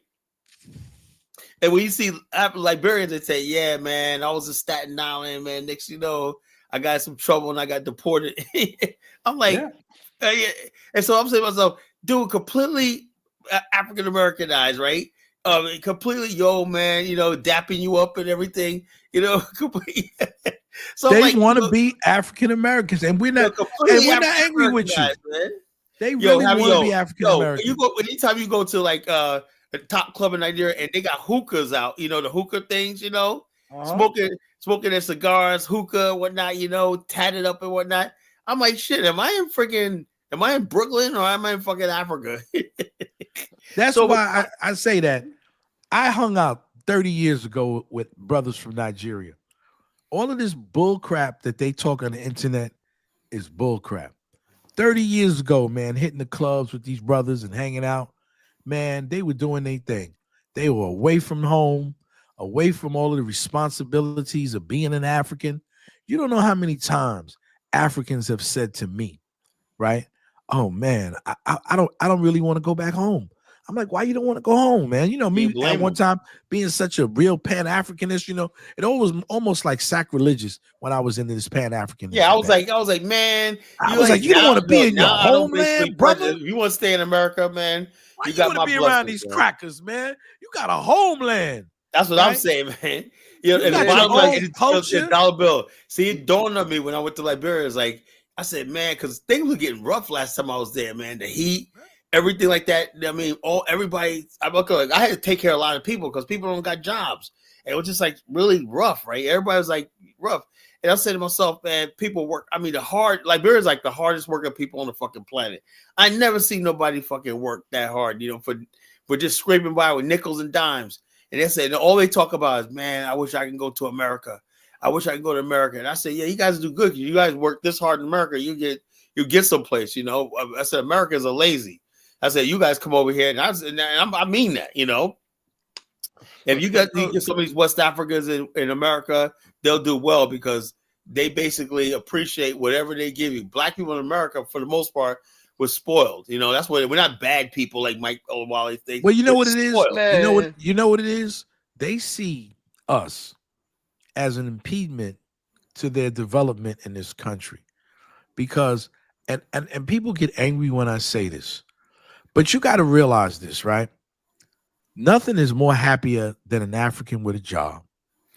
Oh yeah, he sent money back to his family, everything, man. You an African with a job. I work with a lot of Africans, man, over the years, and I'm telling you, man, they're some of the happiest people, man. When all they want is that job. But think about they got a job, and don't let them get a house and a damn. Oh man, you can't tell them nothing, man. You can't tell them nothing, man. Get them a damn BMW, get that house, that car, or Mercedes, and everything like that. You know, they be smiling and shit, man. They're always happy, man. Like I said, man, in Virginia, right? They're like the model citizens, man. You know that Africans are better individuals, right? They can't come together and create something. They don't want to, man. They don't. Africans. They're not interested in that shit. Because the reason why it's ego, man. It's just ego, man. Africans are individualistic. It's just ego. It's just ego. It's just ego. All of that shit, you could tell it's ego. that Chukwu is a person.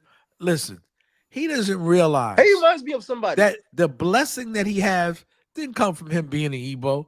The blessing he has, okay, is from his African American mother, because he can talk all that Igwe bullshit. He know that shit don't mean nothing in America.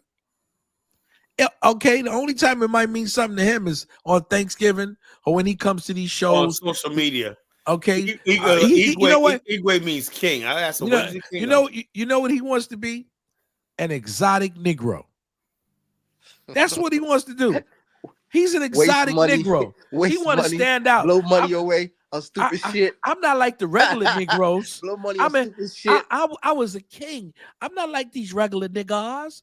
I'm not like these ninjas. Yeah, that Prince Akeem shit. Blow money on stupid shit. Yo, check this out, man. I used to buy into the Prince Akeem theory from Coming to America, like right? He used to he was a scammer. He says, "Cam motherfuckers, man, them motherfuckers used to go down on the Chuku, club. Chuku throwing money." said something about Sexy Red. Be honest with yourself, man. You probably want. Let me just You say wish this. he can get with Sexy Red. That's Let, all. let me just say this. I used to work. One of my first job, I worked with the Department of Homelessness. Well, actually, it wasn't homelessness then, but it became later the Department of Homelessness, right? And I never forget this guy. I'm not going to say his name. This Nigerian dude. He was married, right? He had a kid, and at home a nice, Nigerian wife. And we used to work in the shelter system. That used to be our home base in the shelters because we would go and do outreach all around. One day, this Negro man met this fine, woman in a shelter, with a baby, and she was light skinned with green eyes. This Negro lost his mind. He left his wife, all his shit. He was tricking. Yep. He started tricking all his money out on her. I think the Negro even moved in the shelter to be with her because he finally found his American dream. You see, he thought, right? This is what a lot of Nigerians think. They think that when they, a lot of them who come here, they can't get the wives that they want to get because they're not either from the social class, they don't have the money. So when they come here and they start making money, right, their idea is to go back home. They call them home girls. They go back home. I'm going to get me a home girl.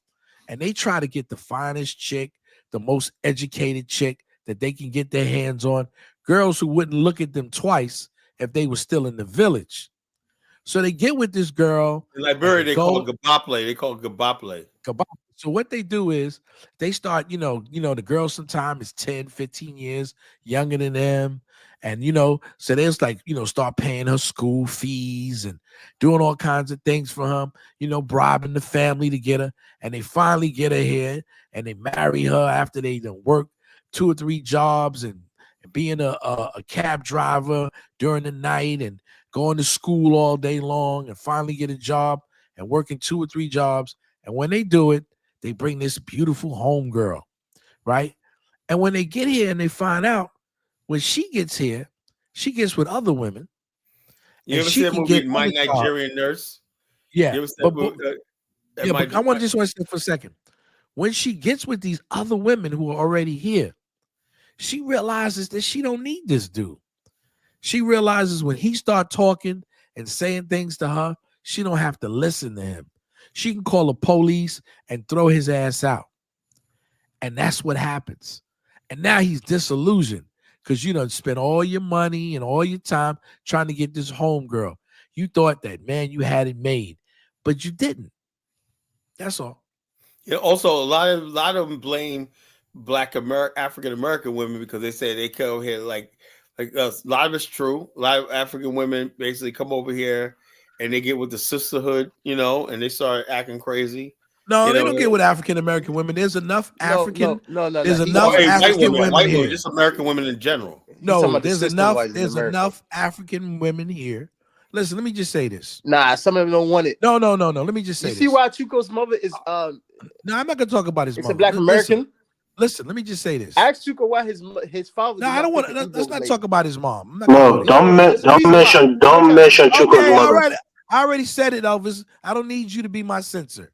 I already told the brother we're not. Dollar bill, don't go there. I already said it, man. Don't go there. You're not my father. Don't mention Chuko's mother. I'm your elder. I told the guy not to say nothing about his mom. No, don't mention his mom. He's not on the platform. Don't mention his mom. Elvis, did I already say that, brother? I'm talking bad about his mother. Dollar bill, I'm trying to show you some respect. Don't go there with me, bro. No, don't try. Show me some respect. It's going left. It's going left and whatnot. Show me respect. Everybody made their point. I didn't say nothing about his mom. Who is speaking? Have your conversation. We're listening. Don't mention nobody's mother. We already point taken. Well, we take it. We all. No, this is college show, not yours. We try to refer to how people choose their wife. No, let me just say this. Let me just say this. African women in New York, I don't know about the rest of, because I talk to a lot of African women who are nurses, because like I said, my father's in a facility and I meet women, from Nigeria, from Ghana, and all these various areas, and we talk, we kick it. They're real nice women, sweet ladies, and they're hardworking. They're about that paper. Some of them come from England. I met a few that come from England, come straight here, okay, and work in nursing. A lot of them, some of them have husbands, some of them don't have husbands. Some of them don't have time to have husbands because you can work in a nursing home facility or a hospital. Remember, a hospital is a 24-hour job, right? And so you can work single shifts, double shifts. You can go to another hospital and work. And I kick it with these women, man. We talk. They're not like a lot of the African men, and they will talk to you. And I'm telling you, these women have their own little network, so they don't have to get with American women. They can get with these African women and talk to them. That's what they do. And you they ever see that my Nigerian nurse, whatever like that, where a guy, that story, he brought one from Nigeria, and she got with these older Nigerian women, said, "You don't have to do this," but and it was like, just because your life was bitter and whatnot, why you trying to ruin it? It was really funny though. But that was like that was a Nollywood film, but that shit was like. Carla, you want to get back to the topic tonight? I think it's an interesting topic. I think you're doing a disservice by not delving deeper into it. I was talking about last night. We was talking about spiritualists, and grifters, and cults, and everything like that. We'll talk about that today with Dollar Bill. I said, look, the bottom line is, in the future, we got to start calling out these cults, right? Because I think a lot of our women are getting caught up in these things and everything like that. It's not okay. List some of the cults that your women are getting caught up in right now. Not the ones from the past, but right now. Let's say Nature Boy. Or Ric Flair? Is that a cult? The Nature Boy cult. Is that a thing that's happening right now? Who is it led by? Well, it happened. It happened. It doesn't happen right now. It happened. No, I'm saying right now. Chief Montana from Ghana is one of the things that Art Cathy and a few women have been going to Northern Africa. Okay, so Chief Montana, I think the Negropean, he did a good job. If we can find his video, he did a good job when he was talking about ES and a lot of these African American women who go to Ghana and some that go to Nigeria in search of this spirituality. So what I'll do is I'll try to pull some up. And Elvis, I've been asking for a day now. Somebody explain to me what is spirituality, because what got me upset was what's her name? What's her name yesterday? Mystic Dime was saying, Colin, you're not in tune with your spirituality. I said, well, I got a religion. I think I'm all right. I'm doing good for myself in life or not. What do I need? A spiritual? I said, okay, I'm convinced. I need spirituality. Tell me what I need to do. And all I got from her and that principle is mumbo jumbo. No, what she told you was not everybody is called to African spirituality. If you're not called to it and you're not influenced listen, Carla, give me 30 seconds to make a statement, bro. Give me 30 seconds to make a statement. I'm a Christian. I come from Liberia. My people are very heavily deep into African traditional religion. I know it. But I'm a Christian. I never had a desire to dabble into it. But some people do. Some people do. So if somebody has that desire to dabble into it, respect their choice. That's all it is. You see what I'm saying? Let's see. What does that have to do with Dollar Bill? Why do I have to go? Hold up. There's like are you telling me all these spiritual things from each culture are the same? That's why I keep trying to tell you. When you say spirituality, it's a broad term. If somebody wants to know the Orisha, right, and wants to practice Ifa, that's one system. If somebody wants to practice another system in Ghana, or they want to go to Congo and practice the system there, or go to South Africa, those are different systems of African traditional religion. So when you say spirituality, as a Christian, I'm a spiritual person. I'm in tune. I worship God in spirit and in truth. Hold up, Rudy says that, Colin, please read the definition not offered on African spirituality. Where's the definition, Rudy? Where's the definition? See, like I said, people hold you to something that don't really exist. You know. If you Kyle, want me to say it, I so you know the understand. things, I know the pitfalls and the dangers of certain African, Okay, okay. Well, traditional let me African read. religion. Hold up. Let me read what Baruti said. In all fairness, right? He says African spirituality is equals internal ethics with management itself with love of people. Didn't I say there's three conflicts of man? Man versus nature, man versus man versus himself. I've been battling that my whole entire life. So what do I need this for? You know?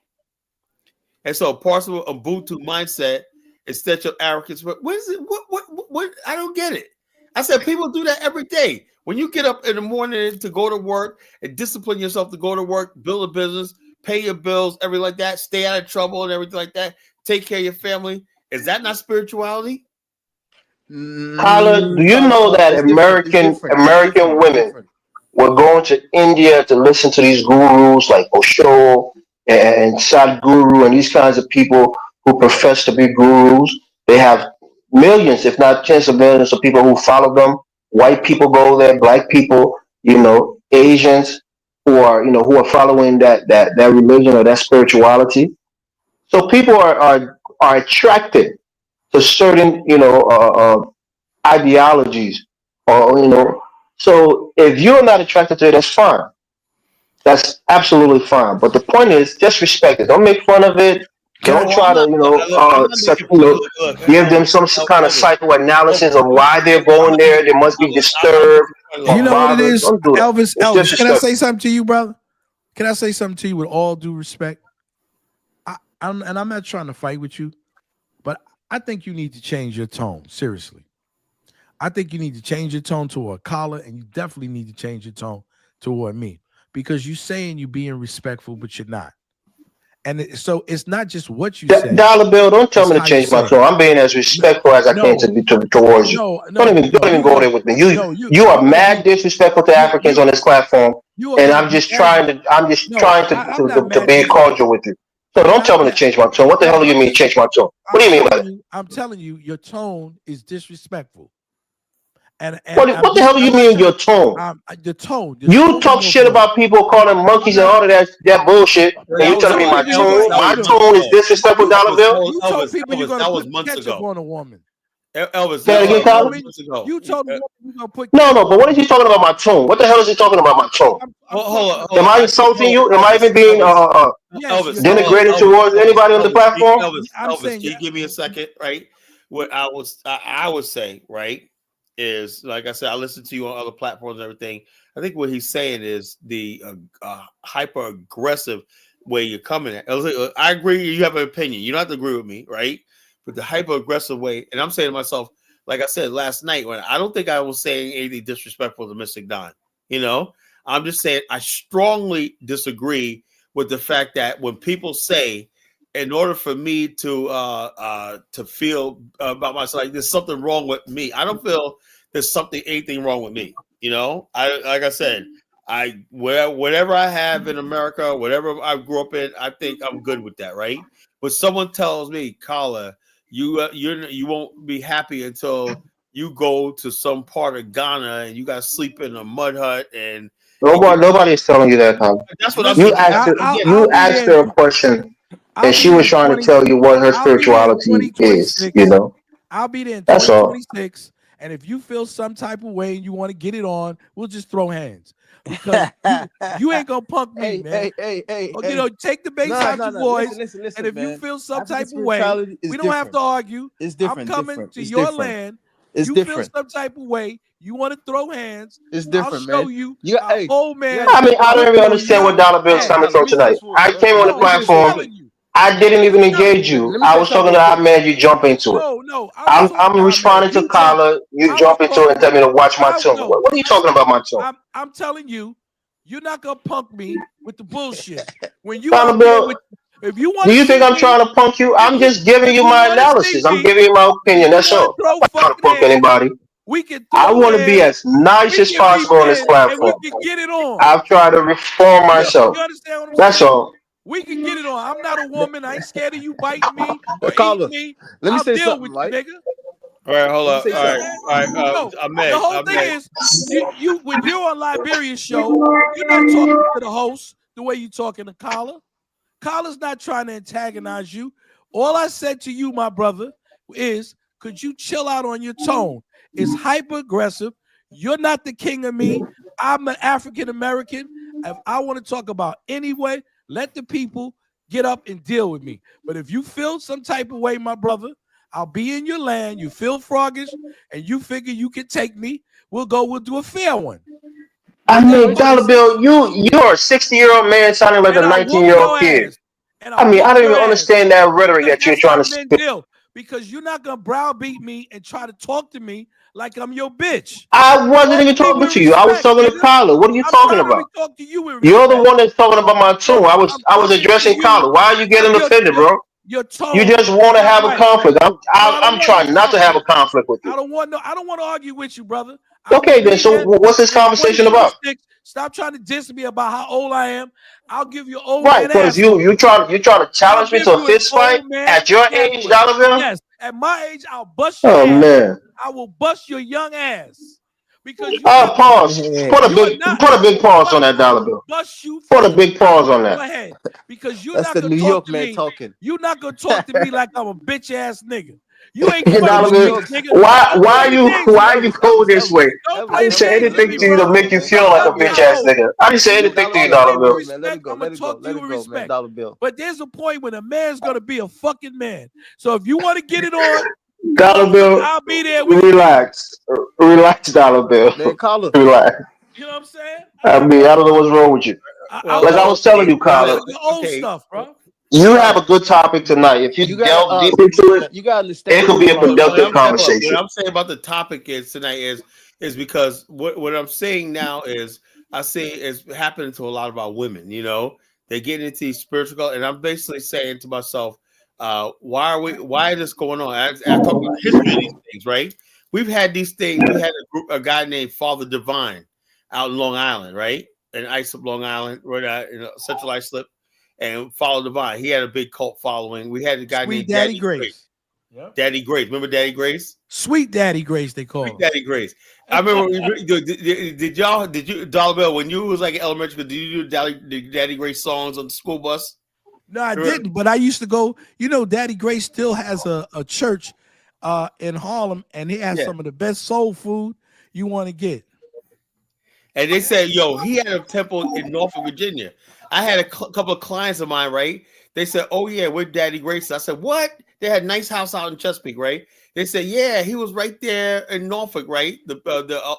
At his theater. He said he used to go there where he used to have the biggest parades. I said, he had parades down here too? They said, my mother said, and back in the day, Daddy Grace had the biggest parades in Harlem, you know?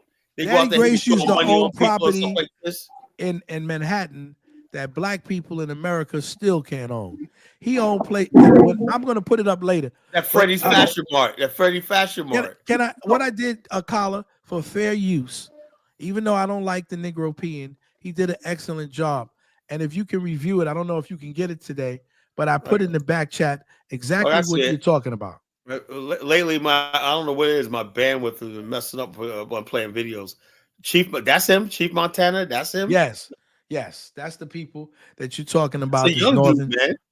Well, this is a couple of years ago, so But if you play it, the Negro Peon did an excellent job of reporting that. Even though I don't like him, I got to check this out. Yo, but Negro Peon was all right till he came after me and Bomani. You know, that's when he fucked up. You know. Well, that was the end of him. After that, that was the end of him when he came after me and Bomani. Man, we ended that motherfucker. You know, he ran that nigga off YouTube. All right, let's see. Like I said, this stuff right here, I want people to be really clear. I stand on this unapologetic Negro right? I am today against I want to speak to black you. people from America getting involved in cults and stuff like that on the African continent. Yeah, but Carla, that's just females, man. And females always get into stuff like that. Yeah, I know. This is for fair use. This is for fair use. Then what happens is this: when females get into that, the whole idea is to draw men in too. Yeah, of course. Just like they draw the women in. Just like the zodiac signs, all that stupid crap. about someone who's been in the shadows whilst this Gambian saga has been going on. I think you said it was I Gambia. want to speak to you about him, but first I'm going to ask you to please like, subscribe, share, Yeah, he and is in click the Ghana. bell notification. So, who am I talking about? Well, I have a question first to many of you guys. How many of you guys know what a malediction is?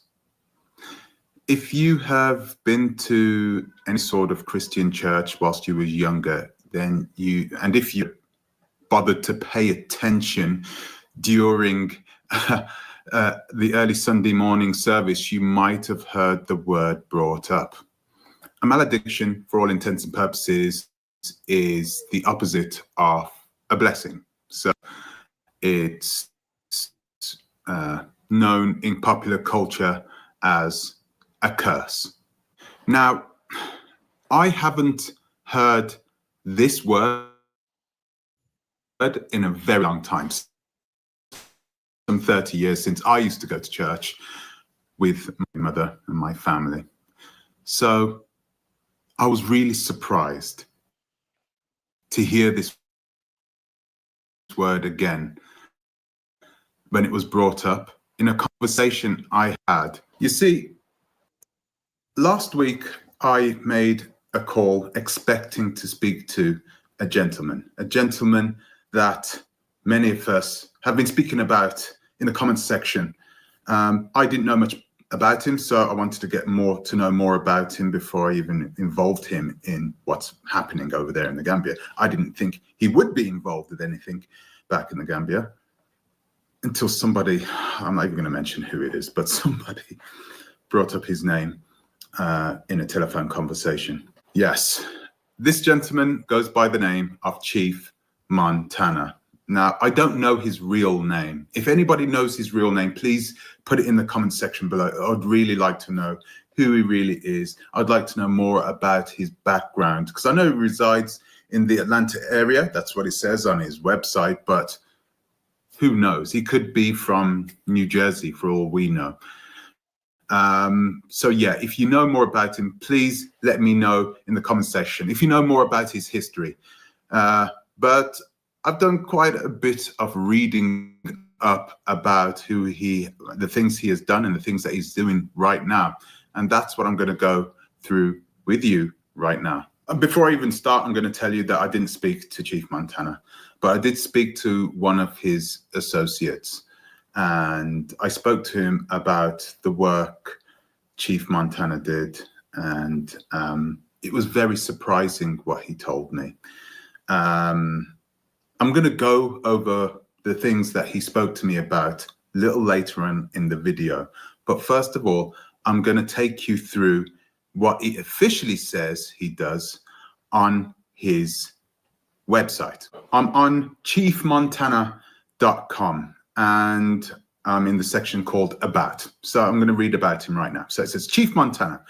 Chief Montana is a skinned or initiated as a warrior chief in the Dagomba tradition, okay, the Dagomba tradition, located in northern Tamale, Ghana. He has also studied the indigenous Dagara cosmology based out of Burkina Faso, under the guidance of Dr. Malidoma Some. Through his trainings and natural talents, Chief Montana is a gifted diviner and healer whom is committed to returning the African to his and her indigenous self so that they may fulfill upon what they came into this world to do and be. So essentially, he is there to reconnect people with their ancestral spiritual powers so they can be further enlightened about themselves, where they came from, and also what they're supposed to do in their future. So it's pretty simple. It goes into the ARC, which is a type of ritual that he performs. ARC stands for Ancestral Renewal and Communication. Utilizing traditional group rituals and online courses Online. That's very convenient. Chief Montana successfully guides individuals to restore the ancestral circle of life that places their ancestors in the proper place in their families. This allows each family to function at a higher spiritual level through calling upon their ancestors for help, which allows our ancestors to fulfill their purpose. It goes on to say that Chief Montana resides in the Atlanta, Georgia area and provides spiritual services to his community and beyond to address various issues and concerns. He continues to be guided by the ancestors and elders back in Tamale and has been charged with the sharing the ancient wisdom of our ancestors to the world. I say, that's really nice. I know what you're thinking. What the hell has got to do with anything to do with the Gambia? Okay, we've got Atlanta, Georgia, we've got Ghana.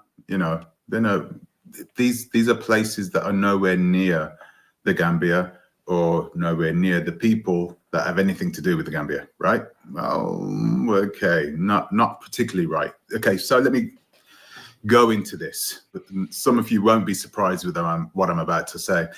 Chief Montana has a very close bond and relationship with Art Kathy. He gave her a divination many years ago. No, say any years ago. I think it was about 5 years ago. This is an estimation. Okay, he gave her a divination, cleansed her spiritually, did a great job. Did a great job. I shouldn't say that. Oh, God, I'll go through that again. So they got to know one another and their relationship grew. They even wrote a book with one another. I should say wrote a book with one another. The book was called Breaking the Soul Ties and Cleansing of the Womb, which is still available on Amazon. It's not doing too bad either. Wow, I'm pretty surprised. Oh, Kathy, she has some sophistication about her. She threw this book together, by the way, guys, and there was precious little that she actually had to do with the content inside it. She didn't actually get down and start pouring out her heart. She just took bits and pieces from different spiritual places and just banged them together in one book with the help of this man, Chief Montana. Now, many believe that this man is the real deal. There are many YouTubers. There are more than one YouTuber, okay? I don't like using the word YouTuber. They don't really have a good name at this present moment, including myself. I understand that. Fair enough. But many YouTubers have gone to see this Chief Montana, and many of them believe in him. So is he the real deal? Maybe, I don't know. I'd have to go and see for myself. But there are others who think that this man is nothing more than another hoax, that he's essentially a person that uses the situation in which ADOS African Americans are in at this present moment, and he's selling these packages, these spiritual packages, simply for money to make a living from. He does this by manipulating people. How surprising is that? He does it by manipulating people in these spiritual courses. And these courses are not actually that expensive. I'm going to go back to the laptop here because it says here divinations, and then it gives us the price list. Okay, so for a 45-minute divination, which can be done by a telephone conversation, once again, how convenient is that?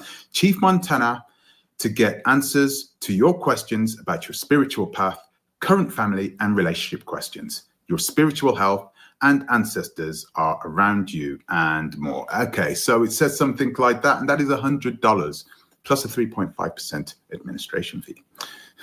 He also does couples divinations, which is more like marriage counseling, I'm guessing. about the energy inside the cup. It's actually very nice. It seems really good because this is a great service for people. So this one's only $160 for 45 minutes. That's great. That's great. Or is that $160 per 45 minutes? Plus 3.5% administration fee. What kind of administration fee is this? What kind of administration do you need to pay 3.5% extra? I guess every little adds up, doesn't it? And he also has the dream interpretation. This one's pretty good value for money. 30 minutes, $80. So essentially he listens to whatever dream you had and then he interprets it for you. It's not bad. It's not bad at all. If he's real. I could see why Art Cathy was drawn to this man. I mean, here's a guy who is seemingly in touch with his spiritual self and who is making a lot of money. He's making a lot of money, right? So he's got to be making a lot of money. He's in the perfect part of the country, the perfect part of the world, because there isn't anybody in Africa who's going to be willing to pay these types of money for a divination. Yeah. Oh, except for, yeah. Do you know what? That's a lie. That is. There are people that are paying that kind of money. How silly is that? Of course there is. There are people that are paying way more in Africa for this type of service. So, yeah. But that's a story for another day. Now I can also see why Art Cathy and Crazy Boyd have not spoken about him yet, because essentially his business is all to do with credibility, right? You'd have to believe this guy a lot, you know, in order to take your money and give it to him. But to say that he is just a fraud is not enough, really. We can't just say that. There needs to be proof, and I don't think there is much we can do to find proof. You either believe him or you don't, one or the other. What has this got to do with the Gambia? Well, okay, with what's happening in the Gambia, I should say. Well, this brings us back to the conversation that I had with the gentleman on the phone, the associate of Chief Montana. Okay, so I had a good talk with him about divinations and all these types of other things and services that Chief Montana enacts. So I asked him about the divination, and he said, yeah, you can do that. You can heal you, you can clean you, you can do all these things for you. I asked him about will it help you to consistently succeed in life? You know, will it give you the added edge? Right. And he said that there are other rituals that you can do which will give you the edge over your competitors and your opponents. Okay. And he didn't go too deep into it with me. He said I'd have to have one, essentially. He said I'd have to pay for a consultation. But he did say that you can only use the spiritual cleansing and the spiritual enlightenment for good. Okay? I asked him why. He said, if you use it for good, then you can have consistency in your life. You can sustain it. You don't have to keep coming back and seeing them. You can essentially use this energy and then share it. But if you use it for bad, if you use it to do something bad, especially against your ancestors, this is what he said, against your ancestors. I was like, what? He said, then you will get a malediction. He said the word malediction, and I knew what it was straight away. I said, what, you get cursed? You get cursed if you do something, if you use the energy for bad? He said, yeah. That was simply stunning for me to hear this. And then I figured, wow, is there some people that we know who are in this situation currently right now? We have the red pill and we have the blue pill. on the red pill. The red pill essentially is Chief Montana is the real deal. He does everything he says on the box. He's 100% to his word. What he says, he does. And Art Cathy has done all these divinations with him and has sought help. And she has done something bad, right? And has taken money from people and not provided those services back to those people, and knowingly, okay, fraudulently, right? And these divinations have essentially come back on her, and she's now getting all these maledictions because she's in a bad way at this present moment. You can even see her in her videos that she's not 100%. Her health is declining. I saw her in I think it was the second from last video. She actually looked okay. She looked pretty good. Nice clothes and everything, but you could tell that she was wearing lots of makeup, and you could just tell that there was something inside her eyes where she was hiding something. It's sad. I hate seeing Black women in that situation. Don't get me wrong to my white viewers out there, but it really hits home to see a Black woman hurt. It does. Now, if he isn't the real deal, then he is nothing less than another con man using our brothers and sisters, our ADOS brothers and sisters over there in the States, using their situation to manipulate them into giving him more of their hard-earned cash. In this situation, I'm seeing a pattern. I'm seeing a pattern of people giving up sometimes their life savings to people who don't give up. Really, they don't. And it's a shame to see Black men act in this way. But let me bring something to you at another angle. We have Quasi Boyd over there. And I don't know if you've been watching his videos, but you can see that he's been trying to keep things together, whilst Art Cathy and everybody else has been sort of almost ignoring the situation and just carrying on as normal. It seems as though everybody is after Quasi Boyd. Over the last week, I've seen a shift from Art Cathy to Quasi Boyd. I can see that he is trying to almost single-handedly take on this responsibility for all the things that have happened, which is remarkable, right? So I'm asking myself, well, why is he doing this for? Is he doing it because he's genuine in what he was saying? I think we got the a essence good of this, businessman Colin. who essentially has been put into a bad situation. I think we got the essence, and Spearman said that that what we're saying or what we're doing is despicable, and he's going to screenshot this. Yeah, he's gonna send to. He's gonna report me for Mr. Mystic Dime and whatnot. You know, the fun never ends, man. I'm getting reported to Mystic Dime by this snitch. You know what the thing is? What you saying basically is, we're not making a judgment whether it's right or whether it's wrong, but we're saying, is that a form of manipulation? We see this happen. Elvis said with Black women going to India. This happened in I think it was the 70s or early 80s with Guyana and Jim Jones, when Black the women cult of the damned. You know, were drinking the Kool-Aid and died. And so now I think that this is my opinion, that a lot of Black women, and which is something not just my opinion, it's your opinion.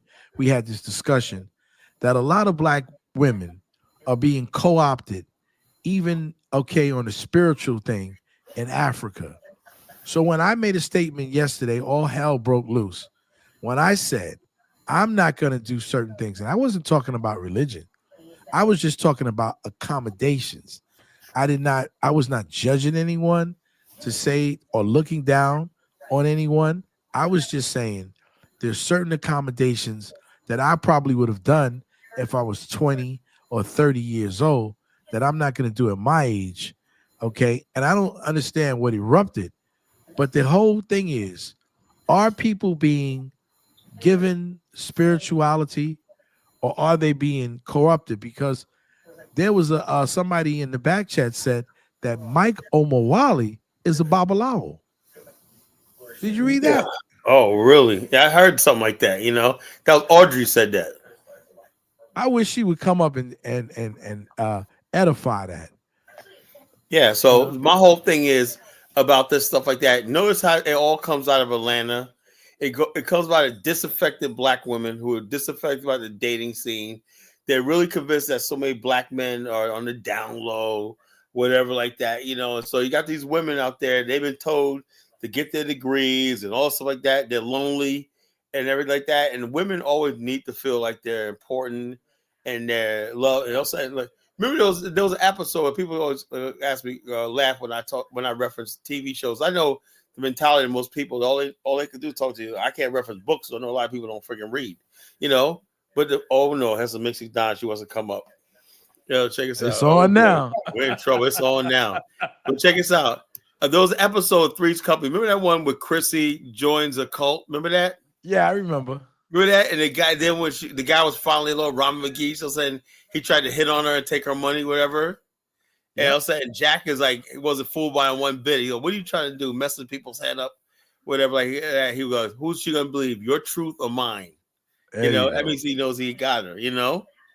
And so bottom line, this is what it is, you know, when people basically join these cults and everything like that. And I still to this day, like somebody said, this guy does, you got to pay him to find your spirit. And he interprets dreams for another $50, you know? So I can get like a divination, whatever like that. And I can get my dream interpreted for like about $120, man, you know? Yeah, but Carlos, you could talk about like other religions too. They do it too. Christianity do it. Islam do it as well. Catholic does it as well. Who was that guy back in the days? With the real curly hair. He lived up in Rye, New York. And he used to sell these little holy water and stuff like that. You know what I'm talking about, Colin? It sounds familiar. Yeah. He had. Oh my God, I got to remember his name, and I'll come up with it. But he had a place. From? He actually had a place in Rye, New York. You know where Rye Playland is in New York? What part? No, I don't know where that is. That way upstate? Rye's not too way upstate. It's like in Westchester County. It's like between Yonkers and White Plains. It's up in that area. I used to be at White Plains all the time. And so I'm trying to remember Reverend Ike. Yeah, Reverend Ike. Oh yeah, Reverend Ike. Yeah. Reverend Ike. Reverend Ike. I saw a picture of Reverend Ike. He had a friggin' a green Rolls Royce with a green outfit and everything like that. Then he had a purple Rolls Royce with a purple outfit. That mom.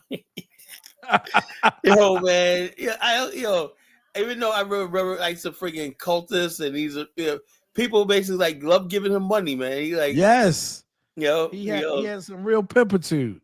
Yeah, he's like, how you getting people like that? Like, I'm trying to do the right thing, and I can't get 50 cents out of people. Yeah, people just throwing money at Some people just have it like that, man. $1 too, you know. They got that skill. Listen, I told you Chukwu would be the perfect exotic Negro, right? You know, he would just say, I'm going to make you all Igbos. You know, he'll just tell a story. If Chukwu was smart, right? And he would change his tune and basically start doing his Igbo thing and become a cultist over there. When he could probably get a lot of people and make some money, you know. Hey, he probably does it in his real life. He could be Chief Chukwu of the Igbo nation. No, Igwe means king. Yeah, the king of the Igbo nation, and then he can do divinations and stuff. Because probably his father was a chief. Yeah, that's why. They're all chiefs and princes and kings and all that. I know. Yeah. So his people had to be a chief.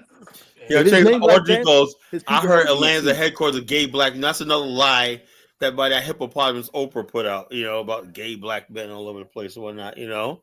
sure it's gay black men, but that's what women. When women can't get their way, oh, they're gay. You know, nah, dudes got standards and whatnot. You know, like that. So all right, Mystic Dime, you're on. Man, you gonna give it to us?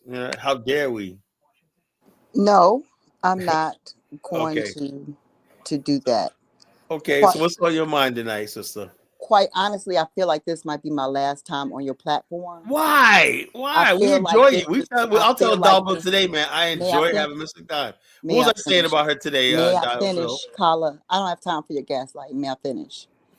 The bottom line is, I feel like this isn't really a safe space because when I offer my thoughts, the only thing, and even if you felt offended or felt I pushed too hard, or maybe offended you I as a woman, wasn't offended. may I finish? All right. Even if you may have felt diminished in what I said or uncomfortable in what I said, instead of just addressing that, you thought it best to make a whole new live stream where I guess the intention was to roast me in some way. And No, I no. I'm not roasting you. I'm roasting.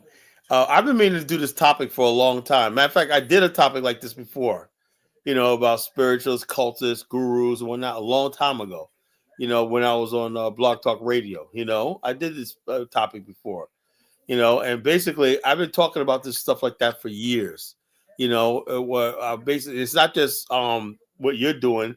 I talk about people like I examine what the power of people like Daddy Grace, all these people, Malachi Z. York, and stuff like that. And I'm saying to myself, you know, well, my a lot of intention. times what I'm saying is a lot of people that join the so-called Pan-African movement, I don't think they make a distinction. People think just because of, this is where we may disagree.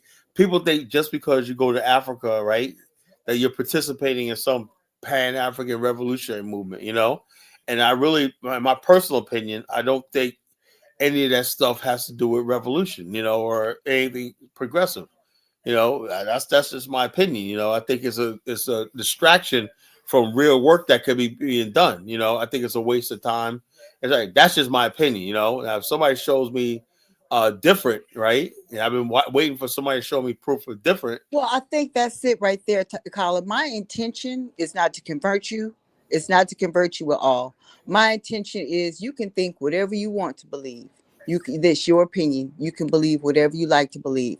Unapologetic Negropean, and despite Art Kathy's foolishness, which she is, all of that was crazy, and I'm not affiliated with that or anything, but nonetheless, you know, if that's his opinion, he can believe what he would like to believe. Dollar Bill here, he can believe what he would like to believe because this is America and everyone has the right to their opinion. Okay, but what you don't get to do is judge me. You don't get to judge other sisters from Atlanta or anywhere in the United States who go to Nigeria and go to Ghana and go to Cameroon and go wherever they go to connect to their spiritual points Well, that I'm assist saying, them. hold on, sister. I'm If it saying makes a difference in nation building, it depends on the your person. spirituality should be with us. That's what I believe. Okay, so that brings us back to the point that I made yesterday. Again, the Papist Bull and the Doctrine of Discovery says that Christianity is not something inherent to you. There was something that was innate to you and part of your people before Christianity came by the sword and the gun. So it's up to you, Kala. You can either go back and see No, what that okay. was about Let's say or forget not. Christianity for a But it's minute. your right as Hold a on, let's black say Christianity. person. Look, let's say I believe race is my religion. That's what I believe. You know, even though I practice a Christian faith, I really believe when we're going to talk about this on a human level on this earth right here. You know, I have nothing in common with white Christian, right? I have in common with my black people. I mean, you know, my religion really is being a black man. So let me break it down to you like this: my religion is being a black man in this country and trying to survive. You know, knowing that anytime my life can be taken, I could be accused of something, whatever like that, and I'm judged all the time, even by my own race and everything. Trying to keep my sanity in the freaking hostile world in America is my religion. You know, I don't know anything. Everything else is an added bonus. Christianity, Islam, all that stuff means nothing. You know, only thing that my religion is survival, paying my bills, right? Trying to stay out of trouble and basically trying to survive in a mad, unforgiving world as a black man. That's my religion. Now, can we talk and get together with women that basically see our plight and say, we put all that spirituality, religion, all that outside of something, and let's try to survive together? Can we do that? Carla, that's the thing that I think is so. This is really interesting. It's like I don't. What do you? It's Africans and many African Americans don't know what you mean. Do life without spirituality. Do life without spiritual connection. You're atheist, No, basically, and that's no. fine. I'm not There are- saying that I'm atheist, whatever like that. I'm saying I'm a secularist. You know, that means I believe I believe here and now what matters in this world. You know, that's what I believe in.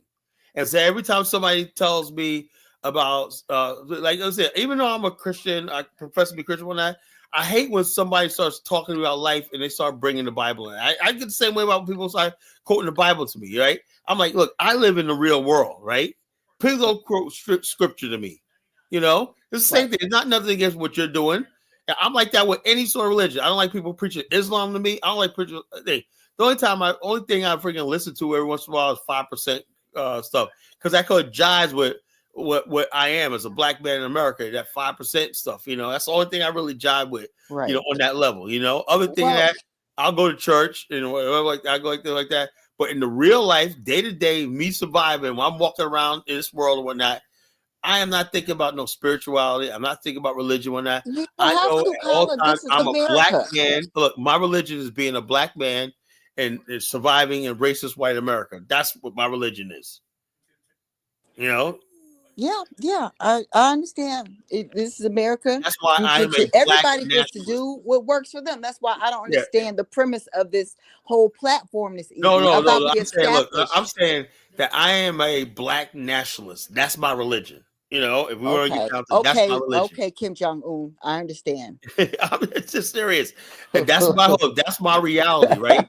Well, look, my end game is having a nation of my own, you know, my people together, our women start fighting with us and whatnot, and join by our side and whatnot, and being together so we can be happy as a race of people. That's my religion, you know? Right. I understand. All I'll say is it depends on every person, but spirituality, regardless of a person's religion or practice, usually assists the individual. And as individuals are assisted with their psychoses and how they see themselves and the world around them, that makes for better families and makes for better nations. So spirituality is inherently an individualistic thing. That's all I can really say. My That's point good. is not to evangelize or convert anybody. Everyone has their own opinion, as spicy and peppery as some of these opinions might be. It is your opinion. And join you the get to have it. colonization. You know, you want to be spiritual, join the colonization. You know, let's do this thing. All right, Miss Ebo Landlady, what say you? She always gets on here, just sits there and says nothing. Let her on the panel. You know what All you right. got to do? Let's take all of the brothers, including me, Oh yeah, yes. and you'll be the only chief host. I'm gonna take all and the let brothers down, sisters- all the men let down, the and, sisters talk. and I'll even go down myself. I'll even remove myself. You know, Carla, you are an atheist. I And am not. Mm-hmm. He's an atheist. You were correct, Mystic Time. He's an atheist. Yeah. You're not a secularist.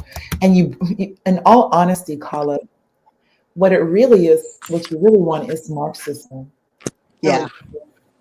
You want Marxism, which is not going to work. Which is not going to I wanted what?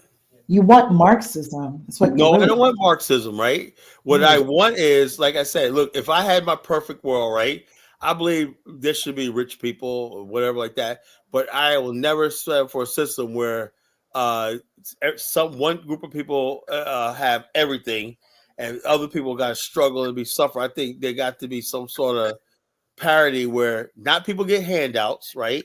But people should have access to where, let me tell you something, right? What I believe, right? I believe basically that kids, by the time they're like 13 years old in school, should know how to put together a stock portfolio. Every kid, by the time he graduates, should have a start off in life with a stock portfolio that he's working a part-time job. He's adding money to it. He knows how to invest in different things like insurance products and everything like that as a security mechanism. I believe I believe people by the time they're 18 should know how to fill out a job application. I believe people by the time they're 18 should know how to fill out a resume. I do, but it'd be people that if a society should make all attempts to integrate people into the best at society and whatnot, and don't leave anybody behind. Let people be part of the society. Then we got too many people disenfranchised from the society, and they feel alienated. I don't believe in that. So, and then like I said, I believe that also whatever we do, people have to have opportunity. Now, what I'm seeing now is no offense to anybody like that, right? I have not seen the part where anybody who does spirituality and all that ever built any factories, ever built any investment clubs, whatever like that. I don't see anybody. I believe everything should be about prospering and doing better in life. That's what I believe. They call me a secularist. Go ahead, but I'm not a secularist. I just believe in, we have a world out here, and I think we should be able to enjoy it and better ourselves, have a good quality of life. I think if something can't give you a good quality of life, it's not worth any good. Well, how do you feel spirituality infringes on that? No, I'm saying when I see people talk about spirituality, and I just see what it's like. I'm a spirituality, and they're living in abstract poverty. I feel a certain way about that. I understand. Okay. So I'm like this. I think anything we do should be about building, and creating, using God gave us human mind to build and make things better, I will confess there is a population within the spiritual community that tend to be escape artists. So right. You're a smart woman. You know what I'm talking about. yeah. I'm one of the people that uses spirituality to assist me in my daily life, which makes it consistent and stable. I could do that too, If I'm already productive in my daily life, so I could probably use some spiritual. Like I said, the three composites of man versus nature, man versus man versus us. I'm constantly battling with my inner demons, And so, like I said, that's my spirituality. How's a good look? Bottom line is, Are you ready, Paula? There's okay. So there's a philosopher named Nietzsche. I'm sure you're familiar with him. I heard of him. Yes. Okay. So he has a book called Zarathustra. It's one of his last books before he became indigent. He actually coins a term called the Übermensch. It's a noun. It's the ideal superior man of the future who could rise above conventional Christian morality to create and impose his own values, originally described by Nietzsche. And that's kind of what you and many men have really been discussing, really for the past century, where these men feel so compelled that we've transcended or moved past Christianity. We are now at this heightened place. It's very postmodern, very postmodern. And God is dead. Exactly, Mystic Time. And so glad you said that. I'm so glad you said that, because many people misunderstand what Nietzsche says when he says God is dead. What he's correctly referencing is like the end of Christian Europe, the end of the divine right kings, and moving into total secularism, which is really what Europe is now, which is Marxism. These people are Marxist. Their background, their history is Christianity. Like just recently, Mystic Time, they completed the renovation for the Notre Dame. Yes. It's beautiful, more beautiful ever. And France has such a very, very, very rich, long Catholic history. But France was the first to let go of their monarchy. Yes. Move towards secularism, as we know, the French Revolution. And what happened, Mystic Time? I mean, you know this history. What happened? just total chaos. Yeah, the peasants revolted. They absolutely did. Yeah. Insanity. You take just, and now look at what you've been saying, Mr. Dime, regarding spirituality, how it connects us. It brings us, there's this connection that it's so hard to explain. It's like, it's secularism will never be able to explain the sacred and the profane. The spirituality is there and does so. But Yeah. secularism Look, cannot. I have no problem with that, but like I said, still have to live in, like, as far as like there's got to be a balance there. As we still live in a secular world, a No, secular we do world. live, yeah, we do live in a secular world, but think about the secular world we live in. I'm not saying Oh, it's I'm terrible. It's terrible. Look, I very much admit that. so capitalist. So I believe all of us, we can accept premise number one, we're all capitalists, period. We all love money. But capitalism does not necessitate the reduction or the bifurcation of spirituality or even religion. Right. Because at the end of the day, it's religion that first and foremost even allows capitalism, because religion is that covenant and contract, which is us here on earth. This is tort, this is going to court, this is how we make our money, this is money, is contract. That the beginnings, the foundation lies in covenant. And covenant again returns to spirituality. So what we have here, with material, with earthly flesh, begins with spirituality. The concern is with secularism trying to bifurcate itself from spirituality, because it leads to that slippery slope, Kala. It's never just secularism. It's never just humanism. It always descends into chaos each and every time.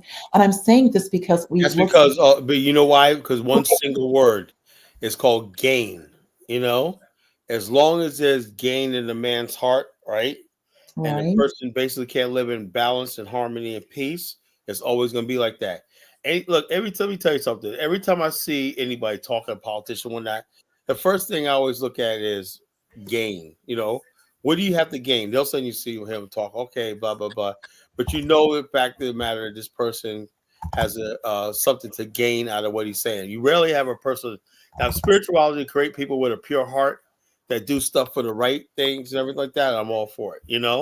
But I see too many people do stuff, and I'm not judging anybody what people doing, but this idea of gain, and that's what I think Dollar Bill and myself were talking about, as far as like these, and like Mr. Dine just said, there's a lot of escapism. People want to escape responsibility, escape all this stuff like that, and find a way to justify Let me share something responsibility. with you. Remember, Kala, we live in a democracy. The demos. Mhm. And remember, democracy by definition is the mob. Yes. Democracy is the mob. And the mob is fickle. The mob is fickle. We know how the mob reacts. We saw it on January 6th. Yes. Yes. And that's the thing though, Mr. Giant. People are very upset about January 6th.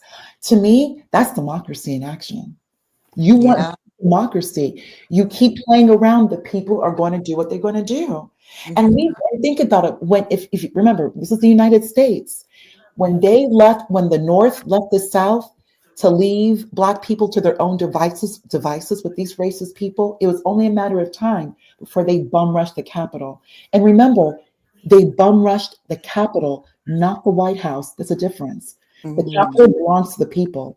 The Capitol is the people. Democracy has every right to go to its home, which is the Capitol. That's headquarters for democracy. Yeah. United States. So you really can't really get mad. I mean, I know it's kind of crazy, Mm. and rest in peace the people who died. But white people will fight, and they are willing to die, and Yeah. that is democracy in action. That was So January. all I know is people would be glad they actually won this election, because had they this election, if there was any improprieties this last election and Trump lost, this country would be plunged into civil war right now, anarchy. We see all the anger you see right now coming from the Yeah. people who lost.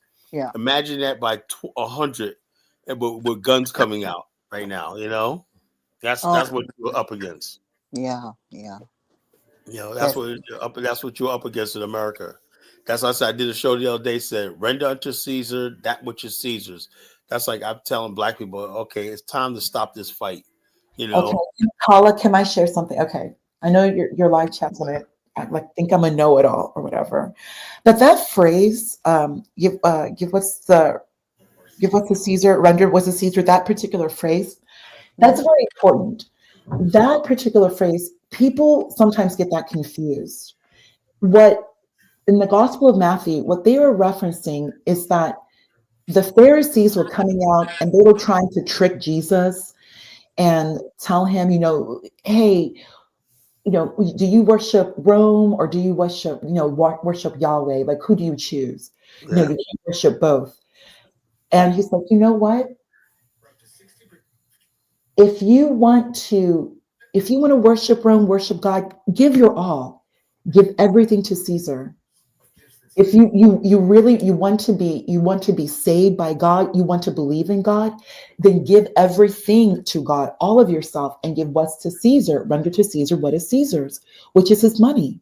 So give to Caesar all of his money. And the law. No, which is the law. Yes, Caesar is the law. So, well, but yes, you're right. Caesar is the law. But you have to give them their money. You can't have it both ways. You can't come and want God to save you and God to release you from bondage, release Israel from being a vassal state. You can't have it both ways and still use Rome's money. And that's what Black America is right now. We want to curse America, right? But yet we hold on to, like the black people. Oh, we hate Donald Trump, right? But this has how come we don't know black people in his cabinet? Well, you spent the last year damning him and whatever like that. Was talking about this. He tried to reach out to you. You slapped his hand away, and now basically since he won, now you're like, well, can we get some cabinet positions and whatnot? No, And it's like you can't have it both ways. You can't have it both black ways. people, and that's the problem with black people. Black Either people, you believe in what you believe and you move forward with full purpose, or you just stay with Rome and enjoy the fruits of I'm Rome. like this. Black people got to make a choice. Money, it includes Rome's money. If you want to be American, just go ahead and be American. I tell like that all the time. If you want to be American, just basically say, "Look, I'm an American. Let me forget this. Let me stop this fight." But like you said, the Pharisees, whatever. The Pharisees are like the white liberals right now. And like, come on, black people, we can basically do this. We don't have to be. Look, man, it is what it is. These people won. It's up to us to be like, yeah, look, they won, and whatever's going to happen in this country, like I said, render unto Caesar. Trump is Caesar. The Trump MAGA is, party is Caesar. yes, he is. Caesar. Trump is Caesar. Yes, he is. Trump is Caesar. MAGA, and I said render to Caesar. Now we understand. So what is ours, right? What is ours? And that's why I said black people just work on building our own community, building our families, building ourselves up and whatnot. But But then if we buy that, if we're if going we to buy that totally, we're building families. Okay, let's then think we have about to buy how into reparations too, right? well, not even just the corporations. Just think tactically, right? What's happening right now? What is occurring is that Trump is going to create baseline.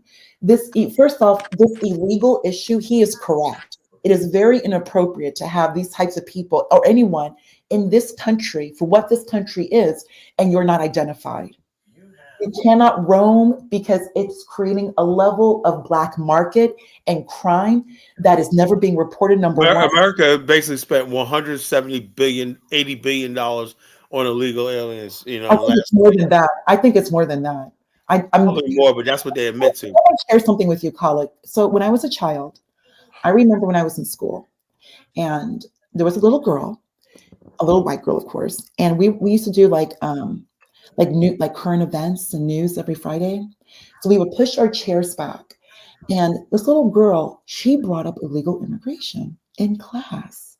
Khalid, this is the 90s. She brought it up, and she was screaming. They come over here and they have their babies. She was screaming at the top of her lungs in class, 4th grade. And when she said they come over here and they have their babies, where is she getting this from? This is a 4th grader, and we all know who she's talking about. And this is before 9/11. So think like these discussions about illegal immigration has always been salient. Number two, Kala, in like 99, I read in the metropolitan section of the Dallas Morning News that 50% of the students in Dallas Independent School District were illegal. Illegal. And Kala, keep in mind, this is before No Child Left Behind. Yeah. Now, with No Child Left Behind, which was a grand effort by Bush, what's very upsetting is that the United States was never able to fully see the results of this program or this initiative. It was a hustle.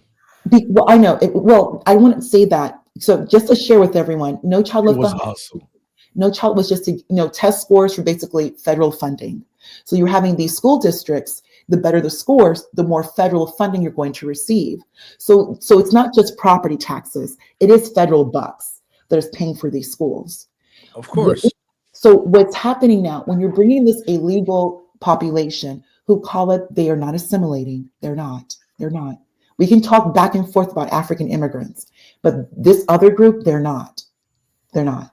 They don't feel they have to because Well, they I don't entirely agree with Remember, that. they are I not don't as entirely agree with if I may just finish and then I'll yield. I promise I'll yield. The fact is, remember, especially when you're with a Black student, regression to the mean is real. Regression to the mean is real. So if a Black student is in a class with another student who is ESL, which is a big problem right there, that's not fair to a Black student, because that means that student has to step behind so the other students can catch up. Number two, all of the funding that would have gone to support learning disabilities and Black youth, or just students in general, are going to others who, number one, are illegal and they are public charge. And I know some people are going to disagree with me, but there's been. Are you in education? No, I did, Kala, I've grown up. I did work in a That's school. dollar bill. That's dollar bill. It's dollar bill. Oh, sorry. I did work in a school when I was in college for group study. And I did, and like, if I may share with you, Dr. Bill, imagine two of the students, and you know who they were, 15 years old and pregnant. Right. Come on. That's a lot of resource. And remember, this school is paying for me. So they're taking resources to pay for me to help support these students. And none of them were Black and none of them were white. This was okay. Can I explain some of what's going on? It needs to be heavily Black, but I'll go ahead and yield to let you speak. I just want to explain certain things, and Mystic Dime can come in and do her thing. Mhm. Children who are in language classes or English language classes are not typically inside of classrooms with students who are native speakers. Now, according to the IDA, okay, every child has to receive a free and appropriate education, and they are entitled to have the education in the native language to which they speak. So what happens? Children, and I don't know what happens around the country, so I'm not going to say, I'm saying I know this is the federal law. So children who cannot speak, but they get a test, or they will get a test in the beginning to test their, what they know about in English. And if they have been decided by the committee that they're supposed to be English language learners, what used to be called ESL, these children are put in special classes with other people who are trying to learn English. And it does take a lot of money. But the thing is that people are being a little disingenuous, not you, America is. The Social Security system that we presently use in America is a Ponzi scheme. What do I mean? It's not like you are correct. Yes, right? yes, correct. And so immigration is needed because people, are aging out in America. We're becoming an older nation. Correct. A lot of people have Social Security, and we need immigration, to come in and give us the money from immigration. We need that to fund the Social Security. Otherwise, Social Security would collapse. And so when people talk about immigration, they're not really talking about white immigration. White immigrants come to the United States, right? And they're almost given preferential status. If they have any skills, they're given almost city jobs right away in New York City, right? They're given access to unions that Black people, whether they're immigrants or not, hardly can get in. So they're automatically given this status. When they talk about immigration, they're talking about black people and they're talking about Latinos. Respectfully, Dollar Bill, they're not talking about black immigrants. No, they're not. No, No, when I'm talking about that they don't want people who they do not desire. I'm sure they don't want black. I'm sure they don't. They don't like black people, and black immigrants don't care. Yeah, But I they're know, but that's not what I'm saying. They are not. They are not speaking. This concern right now is not. It's not even. It's only one immigrant group. You And think you it's just the Latinos? 100%. They're the only group who has not assimilated at all.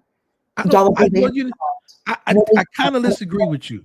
This Dollar is why Bill. I'm saying that. First off, go ahead, well, sis. if I may, please, I can Yes, provide go to ahead. you right now, data from Pew Charitable Trust in regards Pew, I like Pew. to immigration, Mhm. and you will see for yourself. Mhm. They are one, of course, top 10. They are top 10 immigrant group. Mhm. They are since 1980. They have not progressed with college graduation at No, they all. have not. No, they have not. And when I say not at all, their rates are beyond abysmal. How is Absolutely. you go from 1980, it was like 3%, or 1978, like 3%. By 2018, and 2018 is, of course, right before the pandemic, their graduation rate is 6%. Mhm.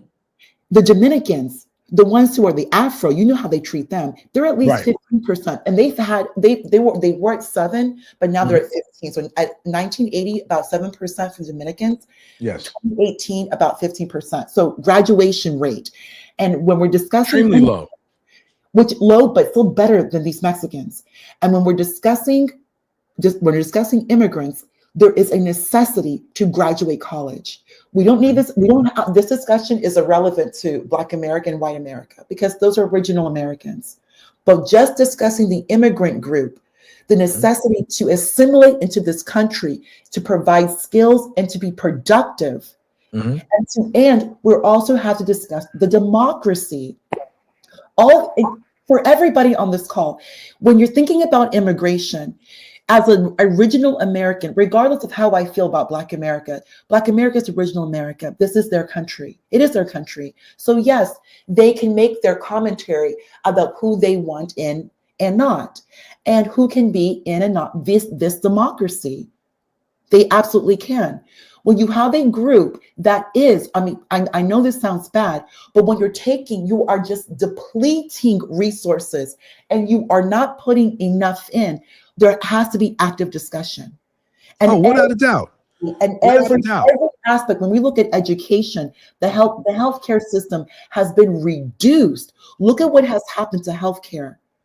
There's so many stories I can. My mother's a registered nurse, Dollar Bill. Well, she's been telling me for 5 years. What she's been telling me, thank you. It's just too much. It's just too much. Also, not just education, crime. They are not assimilating. Not sub-Saharan Africa is at 40%. The Mexicans are at 7%. Sub-Saharan Africa, 40%. The Indians are 51. And they group sub-Saharan Africa as all together. So that's, of course, Nigeria, the Ethiopians, everyone. Yes. And You're of course, absolutely correct. Nigeria as well. I know a few Liberian women. They are fantastic and just beautiful, stylish, and educated. The Black immigrants, whatever people have to say, we see what happens with the Black immigrants. So that's not even a question. When you look at the other groups, even some of these, even the Brazilians, but they have their issues, but nobody else is competing like Black immigrants. And with Europe, number one, they're Marxists. They don't want to come to this country. Even if they did, they do very well. And the European immigrants, they were the largest immigrant group for about 100 years. From 1790 until 1890, they were the largest group, just the Irish and the Germans. And they, of course, assimilated. And Black immigrants have already assimilated. Most of them have assimilated in the Black community. But what I'm talking about is not just, remember, let's be honest, we're talking about within United States society. Black immigrants are 12% and have assimilated. It's just over and done. And on top of that, if they were all to leave, I'll just say this: if all the Black immigrants were to leave, including the doctors, including the doctors, it would be a lot easier for white America to inflict the final solution if they so to dare. Because removing Black immigrants, you're going to remove the Black doctors immediately.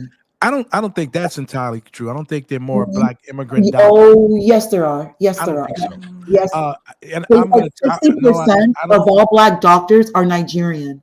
60%. I know. Oh, yes. Okay, just yes. we have to No, just hold get the on. numbers. Hold on one What do second. you think gonna happen if Hold they on one second. release the Can I say doctors? this? What Hold on final one second. solution? Hold on. Can I say something? I shall think- heal. Thank you, I Barbara. think most of the doctors that come are actually Caribbeans, not Nigerians. I think if you talk and in fact, Dr. Pathioni, you ever heard of Dr. Pathioni? Have you ever heard of her, young lady? No, I have not. Okay. Dr. Pathioni used to be my mother's medical doctor, and eventually she lived to be almost 100 years old. And she's from the Caribbean. She was my mom's doctor in Harlem.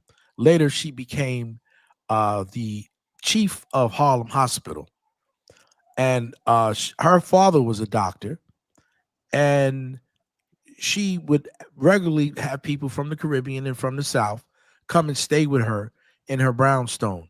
And in fact, my new doctor, who's from the Caribbean, his mentor was mentored by my mother's doctor. I see a lot more. I don't know, in New York, there are a lot more Caribbean doctors, right, than they are Nigerian doctors. I do know there's some Nigerian doctors, but I still believe overall probably more Caribbeans than Nigerians. Now, if you go to California, maybe it's in a different region.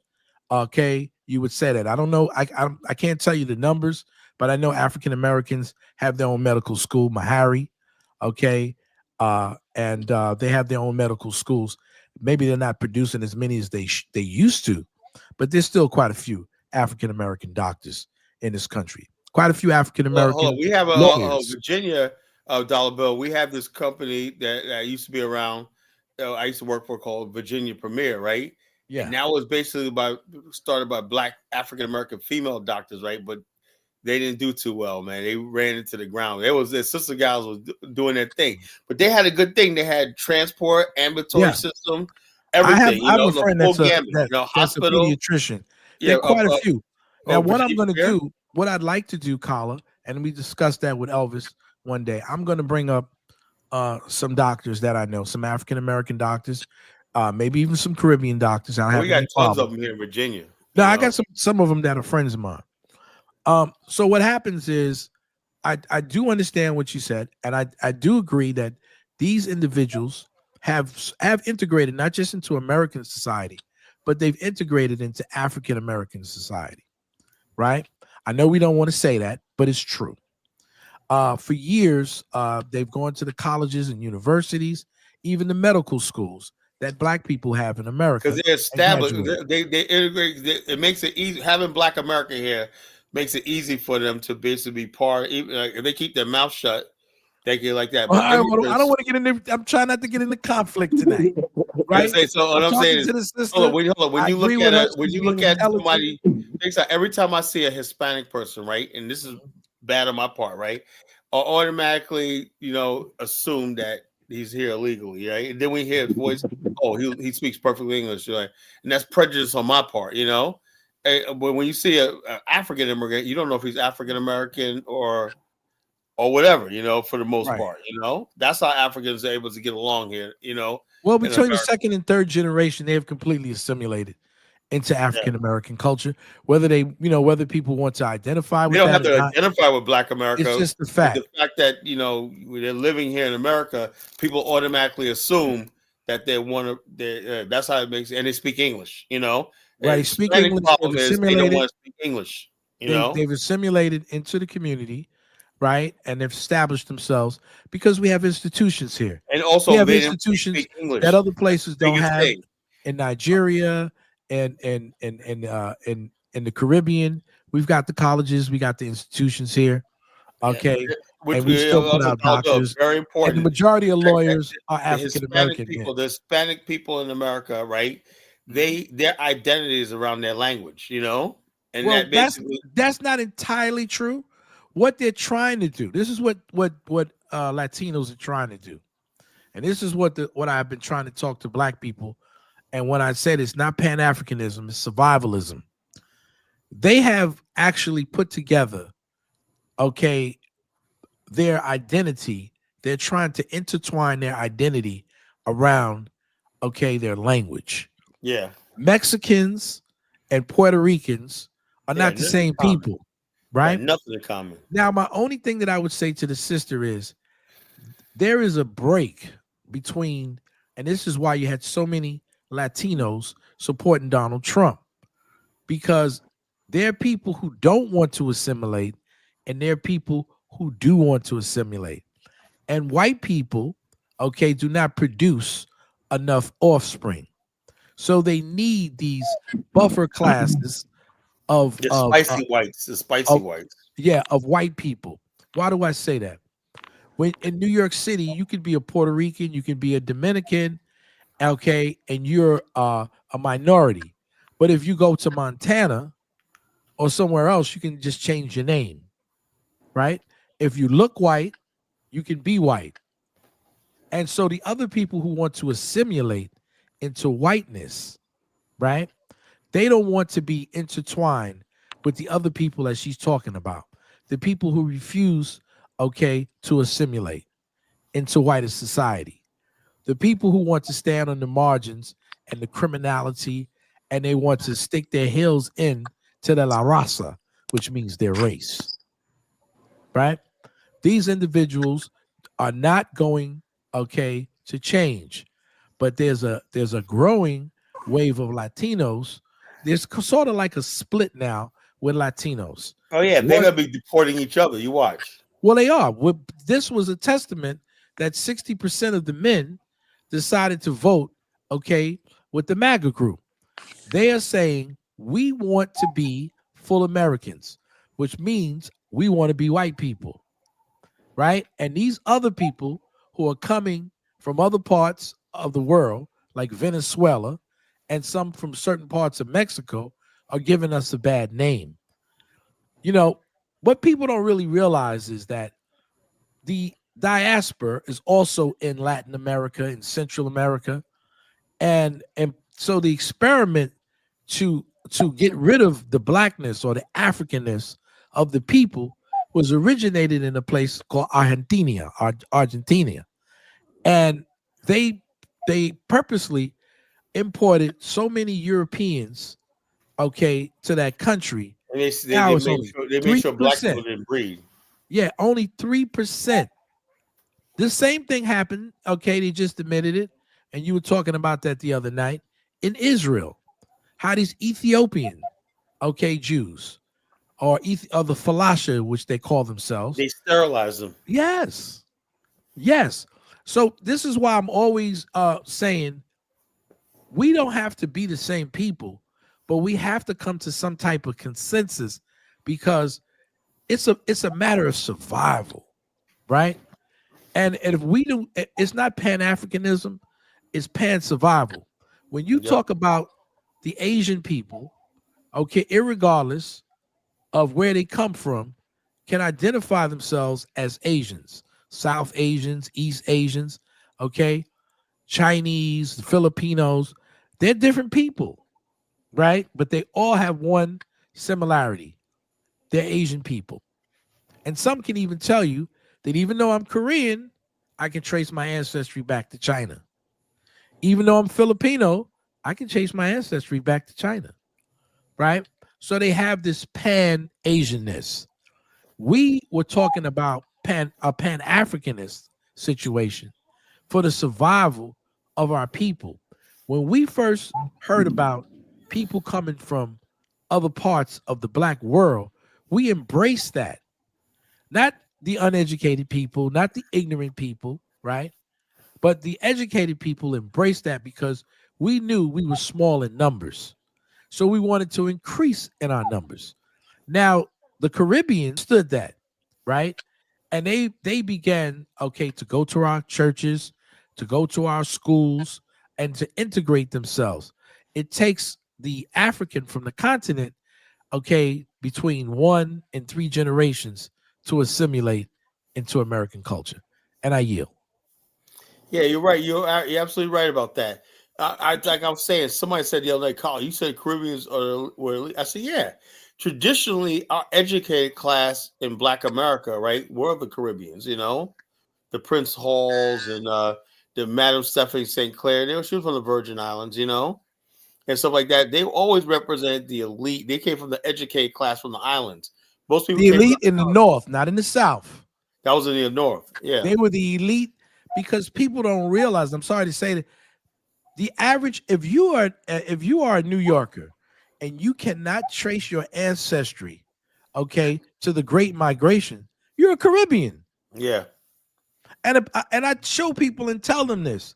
In Harlem, there were so many Caribbeans, and these people, when you talk to them, the original Black New Yorker is a Caribbean. And I'm saying that people are gonna get angry with me. What are you talking about? No, they're not Caribbean. Remember the movie Do the Right Thing, right? Yeah. Sweet Dick Willie and the Caribbean guy said, yes. And I think about that now. No one was thinking about no division between. He said, "Yo, that Korean over there." He said, "Why don't we? Who was we? The Caribbean guy, the African American guy, sitting there talking about why they'll start a business with that." He goes, "You two black asses ain't doing nothing. I'm gonna go over there." Remember that? Now people are gonna call me a Caribbean. They're gonna get on me and they're gonna say, "Oh, you're now I'm a Caribbean." You know, you're not a real African American. You cosplaying and you're talking this and that. I'm just telling you the truth, okay? And I can back it up. Do you remember the guy in the movie, The Mac? The chubby. I seen the movie. You never Mac. seen Years Charles ago. Julian, the Mac? There's a guy Julian, that plays this drug dealer. His name is Freddie. They said Freddie's dead. You know Curtis Mayfield song? Freddie's dead. Well, Freddie actually is an author like Godfrey Cambridge, whose family, okay, I know you remember Godfrey Cambridge, right? The Watermelon Man. Yeah. Well, Godfrey Cambridge is a Jamaican, right? His family had been longtime residents since the 20s, okay, in America. So was Freddie. Freddie wrote a book, okay, about his experiences in Harlem. And his parents were Jamaican. I can go on and on and on and on. Earl Graves. The great Earl Graves, not the great Earl Graves, the honorable Earl Graves was a Jamaican. The J. Bruce Llewellyn, the Godfather, who actually was the mentor of Magic Johnson. Did you know that? I didn't know that.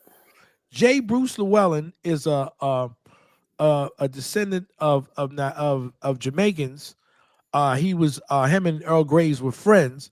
He was actually the guy that pulled Magic Johnson coat because at one time we used to own a lot of the supermarkets, the Seatown supermarkets. Okay, he brought them all up, and then he got into the Coca-Cola business, and he's the one that pulled the coat of Magic Johnson and told him how to become a businessman, and said, "Listen, man, you can't play forever and make money. Why don't you get into the Coca-Cola bottling company?" And the reason that I know it because my uncle, okay, used to work for Magic Johnson, and he lived in Upper Marlboro, Maryland, which is like a black enclave of, well, I don't know if it still is, but at one time in the 90s, it was about a black enclave like Montclair, New Jersey, okay, of high value black people. And my uncle actually It still is. It still is. My uncle actually, he did all the accounting, okay, because he worked for the Pepsi-Cola company in Winston-Salem, and he was a CPA. So they actually paid for him to leave to go to Upper Marlboro. They brought him a house, and he was working directly. But the architect, if you turn around and you look in terms of business for athletes, is a Jamaican brother by the name of J. Bruce Llewellyn. If you look him up, he's a lawyer, a philanthropist, okay, and I believe he was, you can look him up, I believe he was born in America, but his parents are Jamaican immigrants. Yeah, be careful, Dollar Bill. Chantel's trying to say you was the first generation, and you're from the. Okay, I'm going to say this again, and for the last time, I'm not going to keep on saying it. because black people sometimes they get a little illiterate in their thinking. You've got 4 sets of grandparents. 4, right? 2 from your mother, 2 from your father. My mother's grandparents who raised her, okay, 4 from the Bahamas. My mother's father can trace his ancestry all the way back to 1865. My father on both sides, my pops, can trace his ancestry back to 1865. The people in the Bahamas, okay, were the people who founded, okay, Overhill, okay, which is part of Miami, today's Miami Beach. They call it Overhill, Overtown, correct? Overtown, and they built Miami Beach. Okay. Dollar Bill, can I ask you a question? I'm so sorry. Yes, ma'am. I'm so sorry, Dollar Bill. If I may ask a question, Sure. I've actually heard something multiple times from like FBA ADOS people. There's some there. I think what does that mean? Like contribute? That Black immigrants are supposed to contribute? What does that mean? I don't know. I'm not an FBA person, so I don't really know. I'm an African American. I really don't know. I don't know. FBA I don't know thinks what it's that stupid. is. But it's like okay, it doesn't matter unless you contribute. I was just looking at the chat. What is it that needs to be? What needs to be contributed?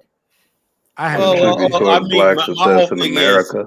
My whole thing is, like sorry, I said, I look up until like about 3 years ago, right? Black was black, you know. Like I said, It was we flat had back to us growing up. that's what I said, you know. So the bottom line, we had people from when I was growing up, we had people from all over the islands, everything like that. We were just all one big black community. That's why we were so strong, you know. But over the last couple of years, ever since the Africans got here, you know, things have changed, you know. Well, the recent African immigrants is always the recent Africans got here. They're the ones who started and new all this. recent Caribbeans and some recent of these Caribbeans other people. too. You know, they don't know nothing about the history of the Caribbean, Africa. That's why Africa and Caribbean is like the 2 worst regions in the world. They have no consciousness about how it happened. Right? They really think a lot of people in Haiti and Jamaica they really think they're really from those islands. You know, they understand they came over on a boat. You know, Look at and that Chantel really saying matters. ignorant. She's saying ignorant things. I'm telling her that my mother's grandparents on one side, she's got 2 grandparents. She's got her mother's side and she's got her father's side, right? We have mothers and fathers. If I was Caribbean, I would just admit it. I'm Caribbean. I'm not Caribbean. I'm not No, I'm Caribbean. saying But I'm just Chantel's saying, like saying with cosplay. We look, but don't think so highly of yourself. What do you think you're is some big? I mean, I'm proud to be African American. my family comes from the Gullah Geechee region. My mother's father is a Gullah Geechee person. We can trace our ancestry all the way back to Africa. We have our foods. My people are Maroons, Creole Okay. Maroons, and from Gullah the Geechee, Carolinas. right? And so we can trace our ancestry all the way on my mother's side of her father and my father on both sides, all the way back to our ancestry. As okay, my ancestors came father's from people Angola. originated in Florida, okay, and they went to the Carolinas. My mother was born in Georgetown, South Carolina. And so I don't understand what the nonsense is. You see, people who say dumb things, you know, they perpetuate ignorance, and I can understand how some people don't want to be involved with ignorant people. You need to learn. You need to open up your eyes. Chantel is probably a Caribbean and don't even know it. She's Haitian. She's from Louisiana. She's most likely Haitian.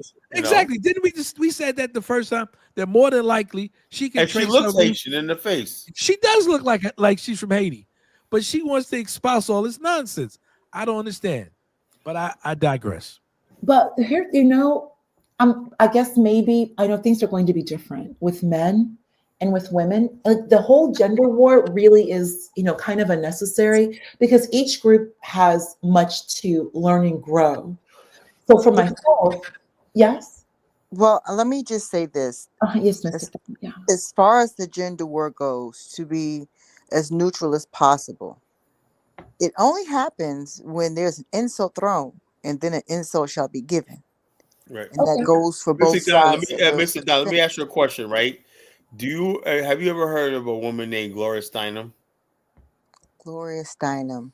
No, She's Juanita very important. Bynum. No. Mr. Doug, you more than likely know who she is. The name may have escaped you, but you're familiar with her.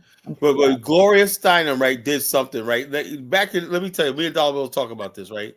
Look, back in the days, right, when we had all these race riots and we had these black mills and whatnot, the white people were like, well, how do we crush these black militants? And the white liberals and the white conservative racists came together and say, yeah, we got to crush these people, right? You know, divide and conquer tactic, right? So what is emboldening these young guys when why do they think they're so bad they could challenge us and say, well, we got Muhammad Ali. That can't be it. Because Muhammad Ali don't get into the militant stuff like that. They said, well, the reason why they found out was the fact that a lot of these young guys that in these black power movements were not, the only reason why they came is because there were females there, you know, and the females were like the cheerleaders, the egging it on or whatever like that. It was the young people, you know. Most of the black power movements, the black power, were usually young people in their early 20s, you know. So to stop all this, whatnot, what they did was they came up with a scheme to pull black women out, and that's why they started this rumor. Gloria Steinem started a rumor about black women being oppressed, the lost oppressed woman. And they got some black girl, I forgot her name, right? Put her on a magazine cover. No one knew who she was, you know, and they basically paraded her around. And Gloria Steinem was writing words for her. You know, I'm oppressed, the man's oppressing me, and blah, blah, the black man's oppressing me. So black women stopped showing up to black rallies and stuff like that, black power rallies and everything. So by the time the 80s roll around, the whole movement for our liberation was gone. You know, black was gone. And then in the 80s, we have somebody that came on TV to really showcase this new independent black woman, which was who? Oprah Winfrey. And then we had a movie called The Color Purple, which made black men look like shit, you know? And black men was like saying to myself back then, I felt bad. I was a young man in the 80s, like, damn, I feel bad being a black man when after watching Color. But then I realized Alice Walker, she was somebody, an unknown actor, and they used her. She had a hatred for men, particularly black. So may I ask a question then? Was it the white man that made black men act like and be pimps in the 70s? Well, hold on. That was only a small. Or did the black man decide to do that on his own back in the 60s and the 50s? Is that Missy Don answering that? Yeah. Missy Don. Can I answer that? Can I answer that, Kala? Yeah, that was on the movies, everything. Real black men weren't doing that. Was real life, No, Kala. can I answer that, Kala? But not to that level. Off of real Kala, life. can So I how answer did that? happen? Can I answer that, Kala? Go ahead. All right. We got to admit something, right? And we have to be really honest with ourselves. Black women in the 70s and the 60s. Simple answer is yes. They absolutely black women didn't go out of their race. They stuck with us. And a lot of these guys, and I want you to understand who these pimps were. They were, and people are going to get angry with me, but I'm just going to tell you the truth, and I can prove it. A lot of these pimps who were flashy, they weren't actually real men. They were homosexuals, right? Yeah, and people they were homosexuals who were. They were homosexuals who listen to what I'm saying to you. They were not heterosexual males. They were homosexual males who did not like women, who did not like their mothers, right? How do I know this? I read the book Pimp: The Story of My Life. Okay, I read the book Whore Son. These individuals were males who hated black women. That's why they pimped. Something that their mother did in their lives, went with some kind of slick guy, okay, and got turned out, and they had a vengeance against women. Remember the movie JoJo Dancer? Yeah, but and I know Paula Kelly, she's a friend of the family. But what I'm trying to say is these were not typical men. Men are not typically putting women out, okay, and doing things. But I will say this. I tell you in my own family, my father was a postal worker. He actually went to war, to the Korean conflict, and he was a before he was a postal worker, I think he worked for General Motors. Or he went, or I think he first was a postal worker and then he worked in General Motors. And so he hurt his hand in General Motors and he got a settlement and he went to school and became an engineer. And I noticed something, and I talked to other black men of this era in 1970s. So here we go from living in the project, right? Buying Kentucky Fried Chicken. All of a sudden, my father graduates, becomes an engineer. Okay, we're dining in different places like the Waldorf Astoria, right? A lot of black men in the 70s who started to get upperly mobile, you can say whatever it was, they got these jobs, and a lot of them started just, dissing black women, started going out with Did the white white man make them women. do that?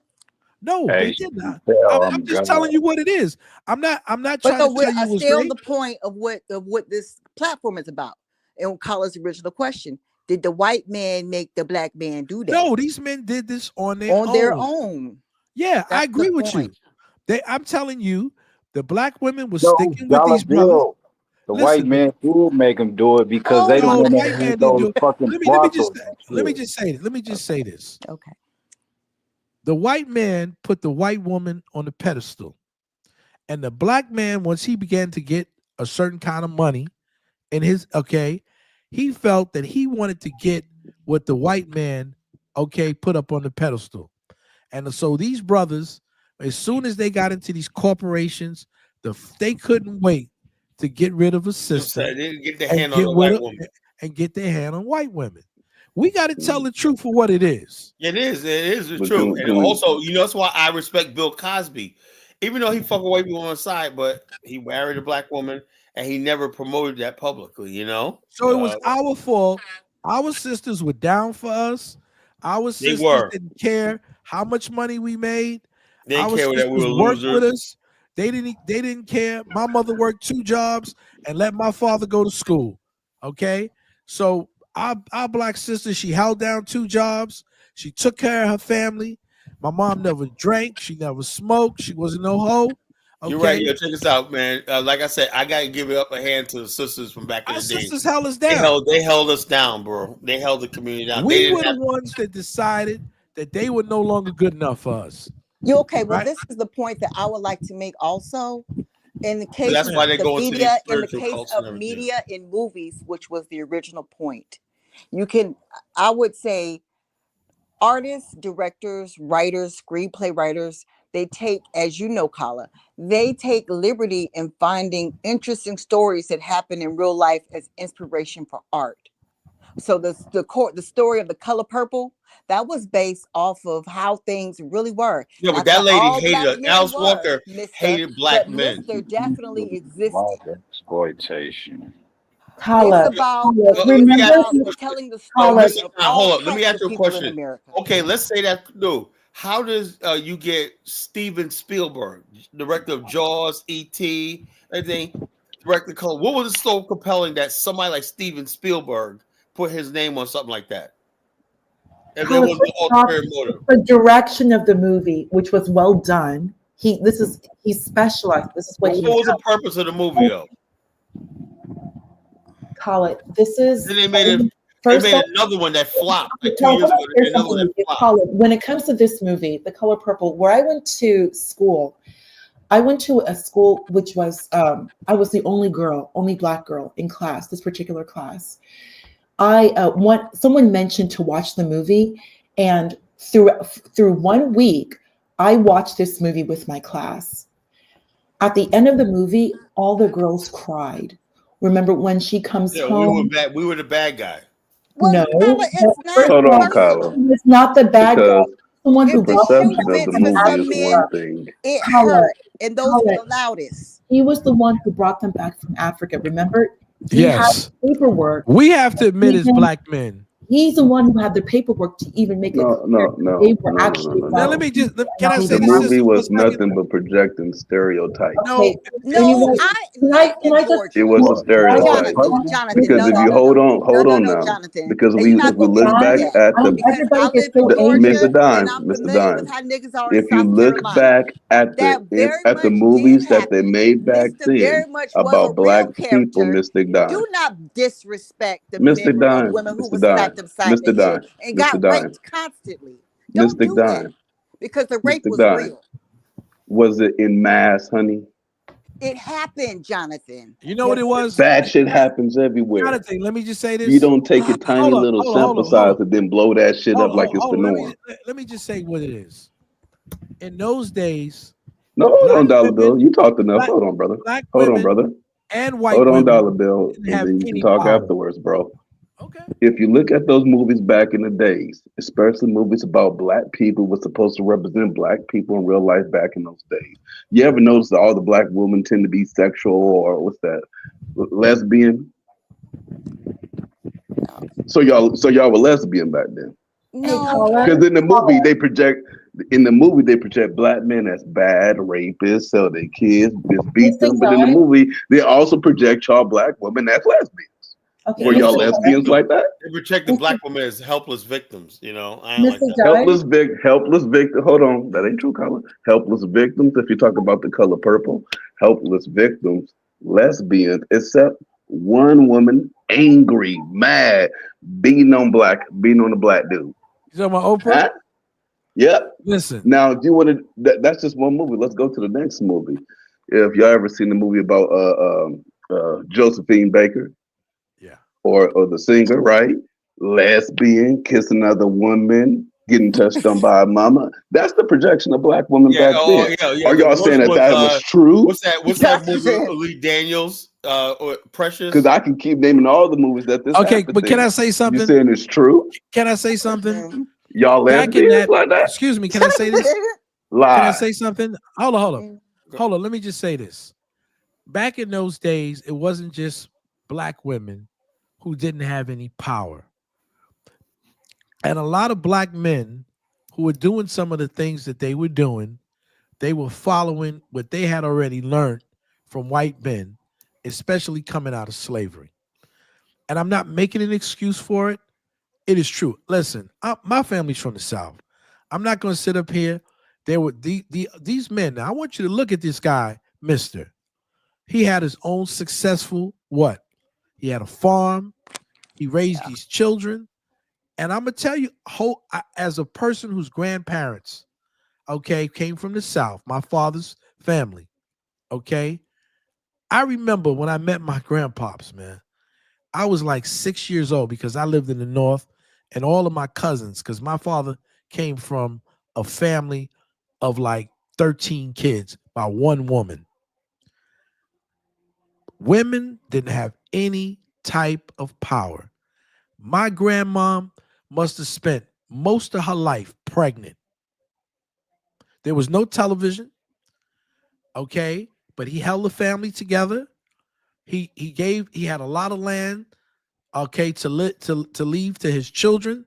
But the fact of the matter is, most women had no power, and black women had even less power. That's just true. We don't want to face the fact. Those are the facts. Women were cattle. Yes. How did they learn that? They learned that from the slave mentality from the slave master. And I know it because my grandpa had land. He had a woman and he practically screwed her to death.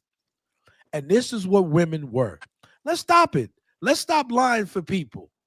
Let's tell the truth about things. Women didn't have any rights. Women didn't have. Don't take your little tiny anecdote example Women and then be like, "This is just how it was back like then." Cattle, man. That's bullshit, Dollar Bill. We have to straighten. No, women. It wasn't until the next generation, to my father, who's 89 years old.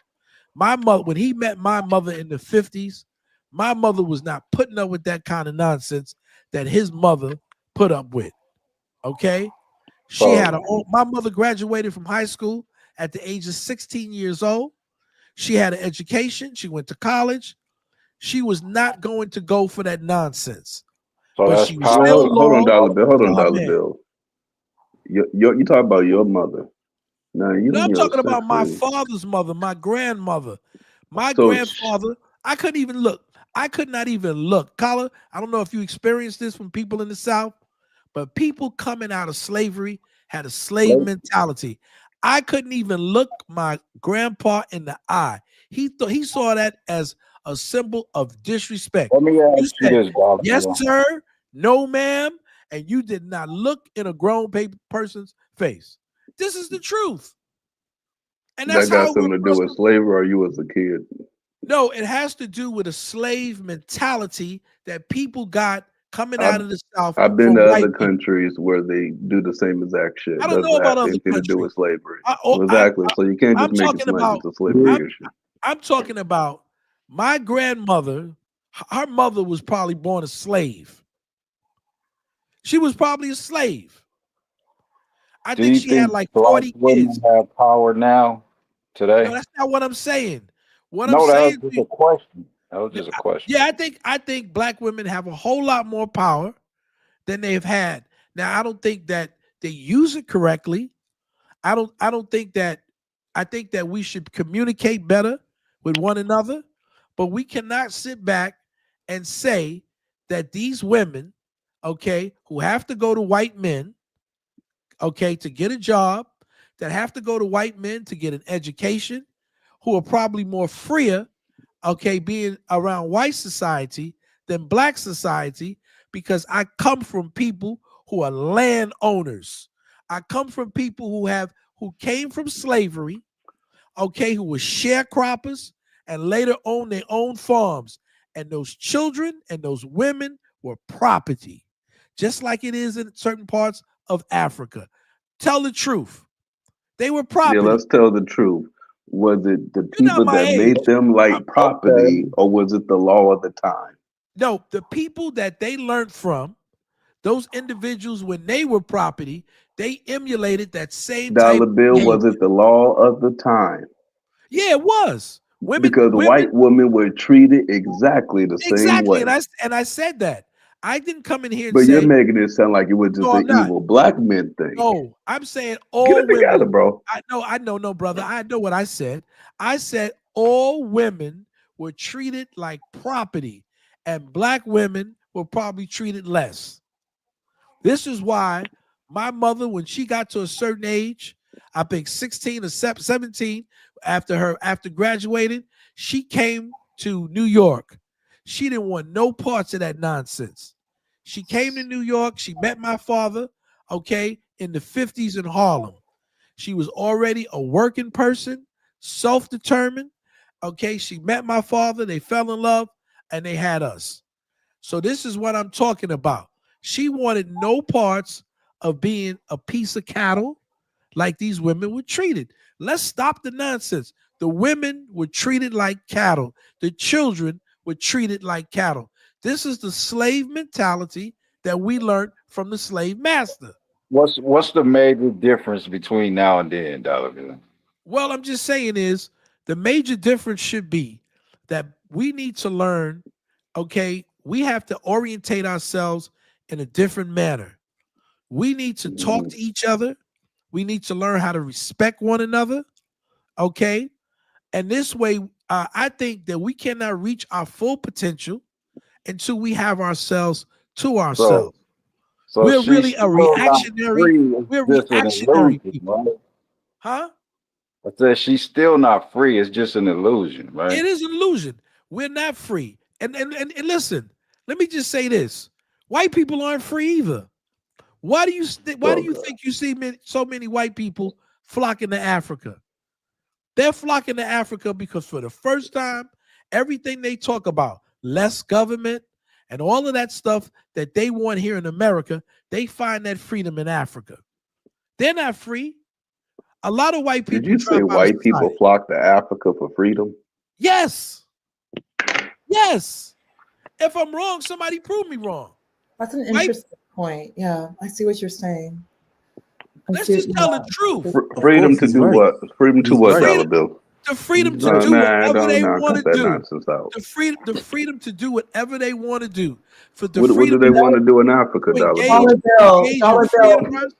Yes, Dollar ma'am. Bill, what you're referencing, I see your point, especially when you think of white people, the connection to land, like white people in land, it's so important to them. I see what you're referencing because there's that connection to land, to simplicity that you do see in Africa, that you do like that which is sacred. Like everything about Africa is so sacred and profane. There's so much. Another damn illusion. Listen, I agree with you, sister. I think Y'all people listen. being I so want to come in here. I want delusional on to this come in. platform Listen, today. I'm It's not 60 making years any old. sense. Listen, I'm 60 years White old. people flocking Hello, to excuse Africa me. White people, listen. I don't have for anything to prove. freedom. I don't They have over there anything to finessing prove. people, nigga. I don't listen. I don't have Y'all nothing. loaded. I First don't of want to all, listen to loaded I don't shit. have nothing to Let, prove. let me say this. Let me say this. Y'all ain't never Let me one. no, Jonathan. A lot of Let this me is coming from offer people who's never been to Africa, let me offer you what it College is been much to that less I Africa. met know white people in Africa to say with that the they flocking there for I their have a damn white freedom. friend that goes to that Africa we see all the displayed with time. white people in He goes Africa there. Why is don't he live there, Mr. Freedom? He let doesn't me live there because, explain excuse me, the one second, sister. lawlessness that we He He's see not doesn't want to living. live in freedom. No, that's not true. I'm gonna tell you why. I'm gonna tell you. You asked me. I'm Let gonna tell you why. I'm let sorry, Miss Mr. Blue Time, go. because I'm gonna tell you why. You want to know the answer to the question, or is it a Yeah, I want to rhetorical listen to this question? craziness that y'all saying. The friend that I know is 70 years old. He's not physically because he has certain ailments, right? He's not Okay, physically well then he able doesn't to qualify. live So in pick another Africa. white person that But says he's that they been in moved to Africa. Africa for He's freedom. been to Africa. Okay, he's been to South Africa. He's been to Kenya. That doesn't He's got matter. a People 28-year-old go to Africa Kenyan. all the time. You know what it is? Well, You You know what it is? said that they moved there, You know, they buy Jonathan, land for freedom, and you they want pointed out a freedom. white dude that didn't move there for freedom. They, make a good point. you know what it is? I think you just like to get into arguments for argument's sake, Nah, you right? just being like Kyler. Because When your point is sounding dumb, and I call it you know what dumb, it is? You because have that's very little. dumb. You have very little experience as an adult. I'm telling you, as a Dollar person Bill, you have who's very in the little top. experience of white people in Africa. No, I know white people who In go to fact, Africa. no I experience of know white white people people in who Africa. speak Kiswahili What the fluently. fuck does that mean? oh God. I can't, bro. You know what it is, man. If this is ignorant time, you know, I got a job that pays me over 6 figures. I don't have to listen to your nonsense. Okay, all you want to do is perpetuate ignorance. Dollar Bill, if you're going to say it, show statistics of white people moving to Africa. White people go to Africa for No, freedom. nigga. You said they go there They for go to freedom. make money. They go to enjoy their lives. Now they go there to make money. Yeah, that's part of freedom. No, can I Cut it out. hello? Can I please offer you what I'm saying with terms of white people and freedom when they go there? Yes, ma'am. It's an ugly truth that has already been exposed. And it's still going on, so I'll bring it up again. A lot of weird white men go to West African countries and the like so they can have little kid sexual fantasy type Do you things. think that I'm the kind of person, Mystic Dime? They go to the Caribbean as well. Mystic Dime, do you honestly think that I'm the kind of person that associates with a pedophile?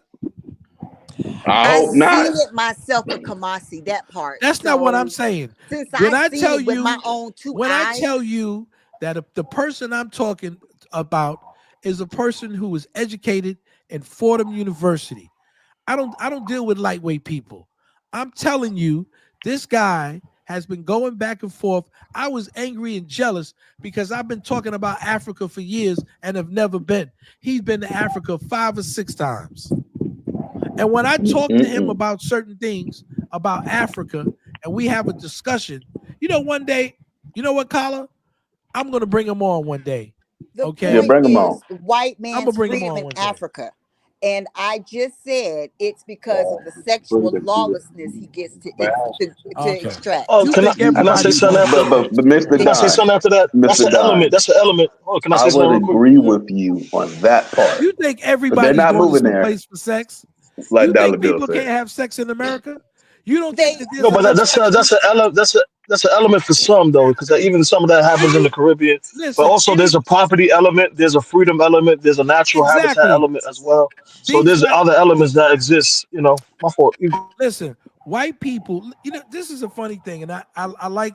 I learn from anybody. I can learn from a child, right? I have about 2 white friends that are really my friends. About 2.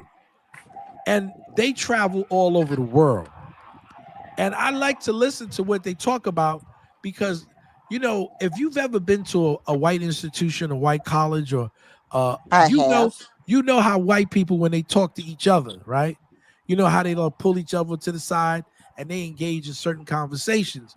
So a lot of times I'm privy to certain communications that are going on because when they go to Africa, they meet up with other white people, right?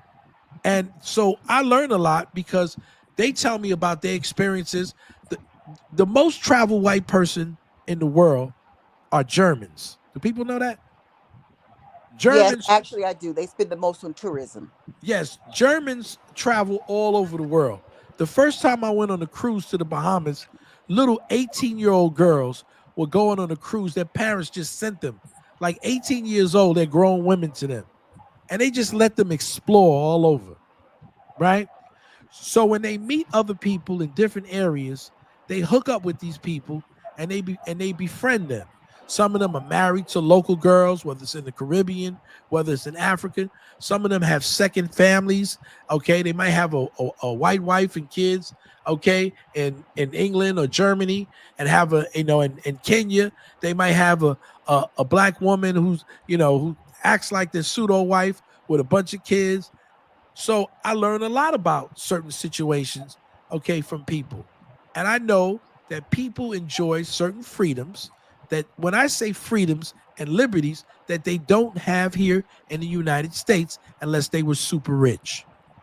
People who are not super rich can take money and go to certain areas and they've been accepted. They can buy land, they can buy, different properties, businesses. Okay. They're not subjected to taxes, okay, the way they are in America. So They you see saying? this. So are you saying what I'm saying isn't true? No, I'm not saying that. I'm just saying I don't know people like that. I don't Okay, well you associate don't with know that you pedophiles. again that we don't live in a dollar No, bill but it's world. not. The It's real not. world She didn't. is She, that she didn't happens, say dollar just. bill. She didn't. I'm not She didn't saying say with just you. pedophilia though. But she said elements of I do not exploitation of associate locals. with You don't. sexual That's deviance. you, dollar bill. I don't The rest of associate. the world I Hold on. still can't. Can I on say its something? Can I own. say something? Can I say something real quick though? But she's right. There's elements of people who exploit I'm locals though, sure and they you are. admitted it. I'm sure they are. That there's people with whole I just second don't family. have There's abandoned You association. children don't. in the Caribbean and in Africa. I don't know people like Those that. I things don't know exist. people. And that's the Of course they definition of exist. freedom. No, I didn't. No, that's not the definition. See, what you're trying to do is corrupt what I said. I said the definition No, of you're trying to freedom. make a group of corruptible people uncorruptible with your Hey, I nonsense thought You are we were statement. talking absolutely. about You are. the You know. black individual. How do You are we get to the absolute. white You are. people? You are absolutely ridiculous. I would never do that. I'm just But telling you. Jonathan is not absolute though. That what he's saying is that those I'm elements not. are not absolute, I'm not but saying those elements do absolute, exist. but let's not make it seem like the But majority of white people that go to did I say Africa that? are Why do you going there for keep? free. Why do So, you? so wait a minute, wait a Why? minute. How would I Based on know the what y'all, majority of white no, hold people? on there, hold on there, hold on there, Dollar Bill. Does that make any sense? The way that y'all been talking on this platform, y'all been talking as if that's just been an absolute. That an absolute black people just dogging the shit out of black women. They were treated like cattle. Y'all Brother, niggas are worse than the Africans that get up here and say I'm crazy just shit. telling the So truth. Jonathan, can I ask you a question, Jonathan, how Jonathan? old are you, Jonathan? I'm 35. You're 35. My daughter's Yes. 33. I could be your daddy. My Yeah, but nigga, you can't.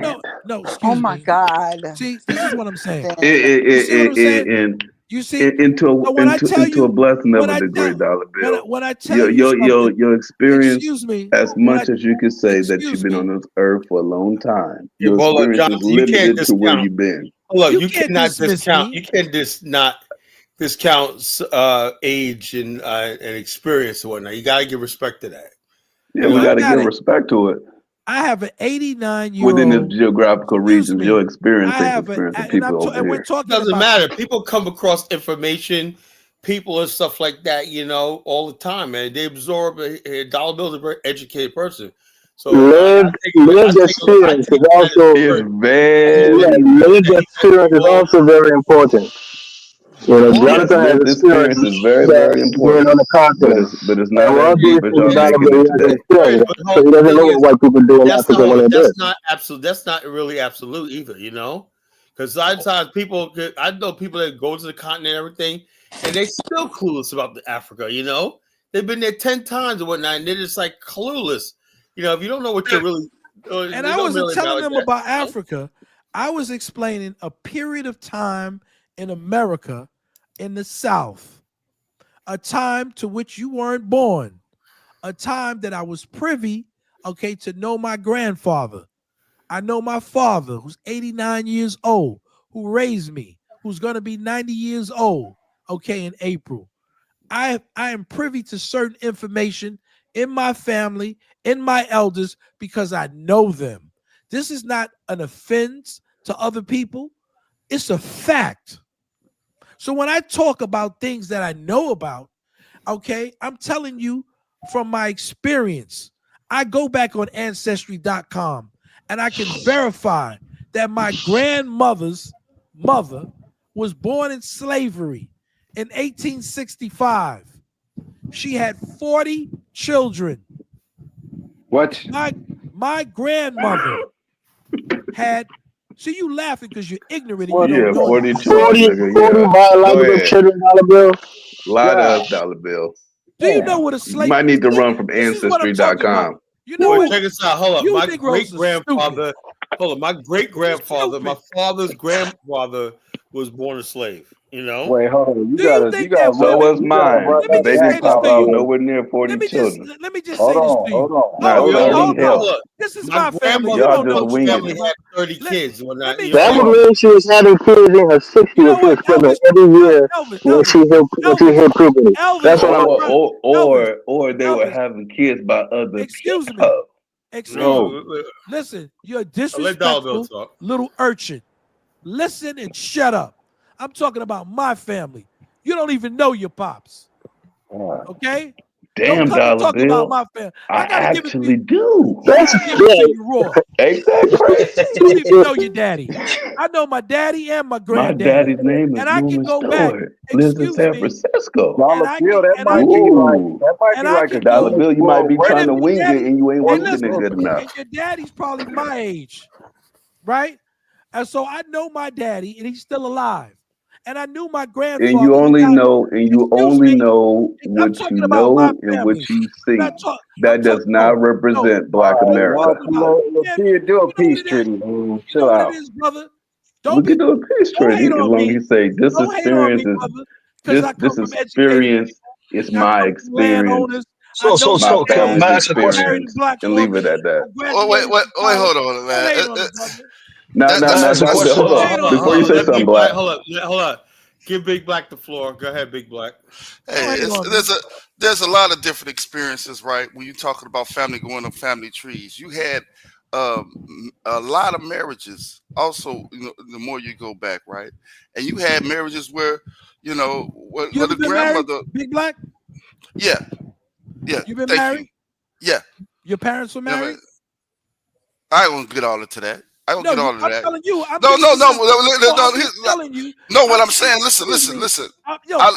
Can I finish? Can I No. finish? Can I say something? You can Can, finish. Don't no, just because can you Big talking. Black Bro, finish? it no. You've been takes talking a for a woman long nine time, Dollar months to Bill. be pregnant. No. You gotta You let know her what it is? heal.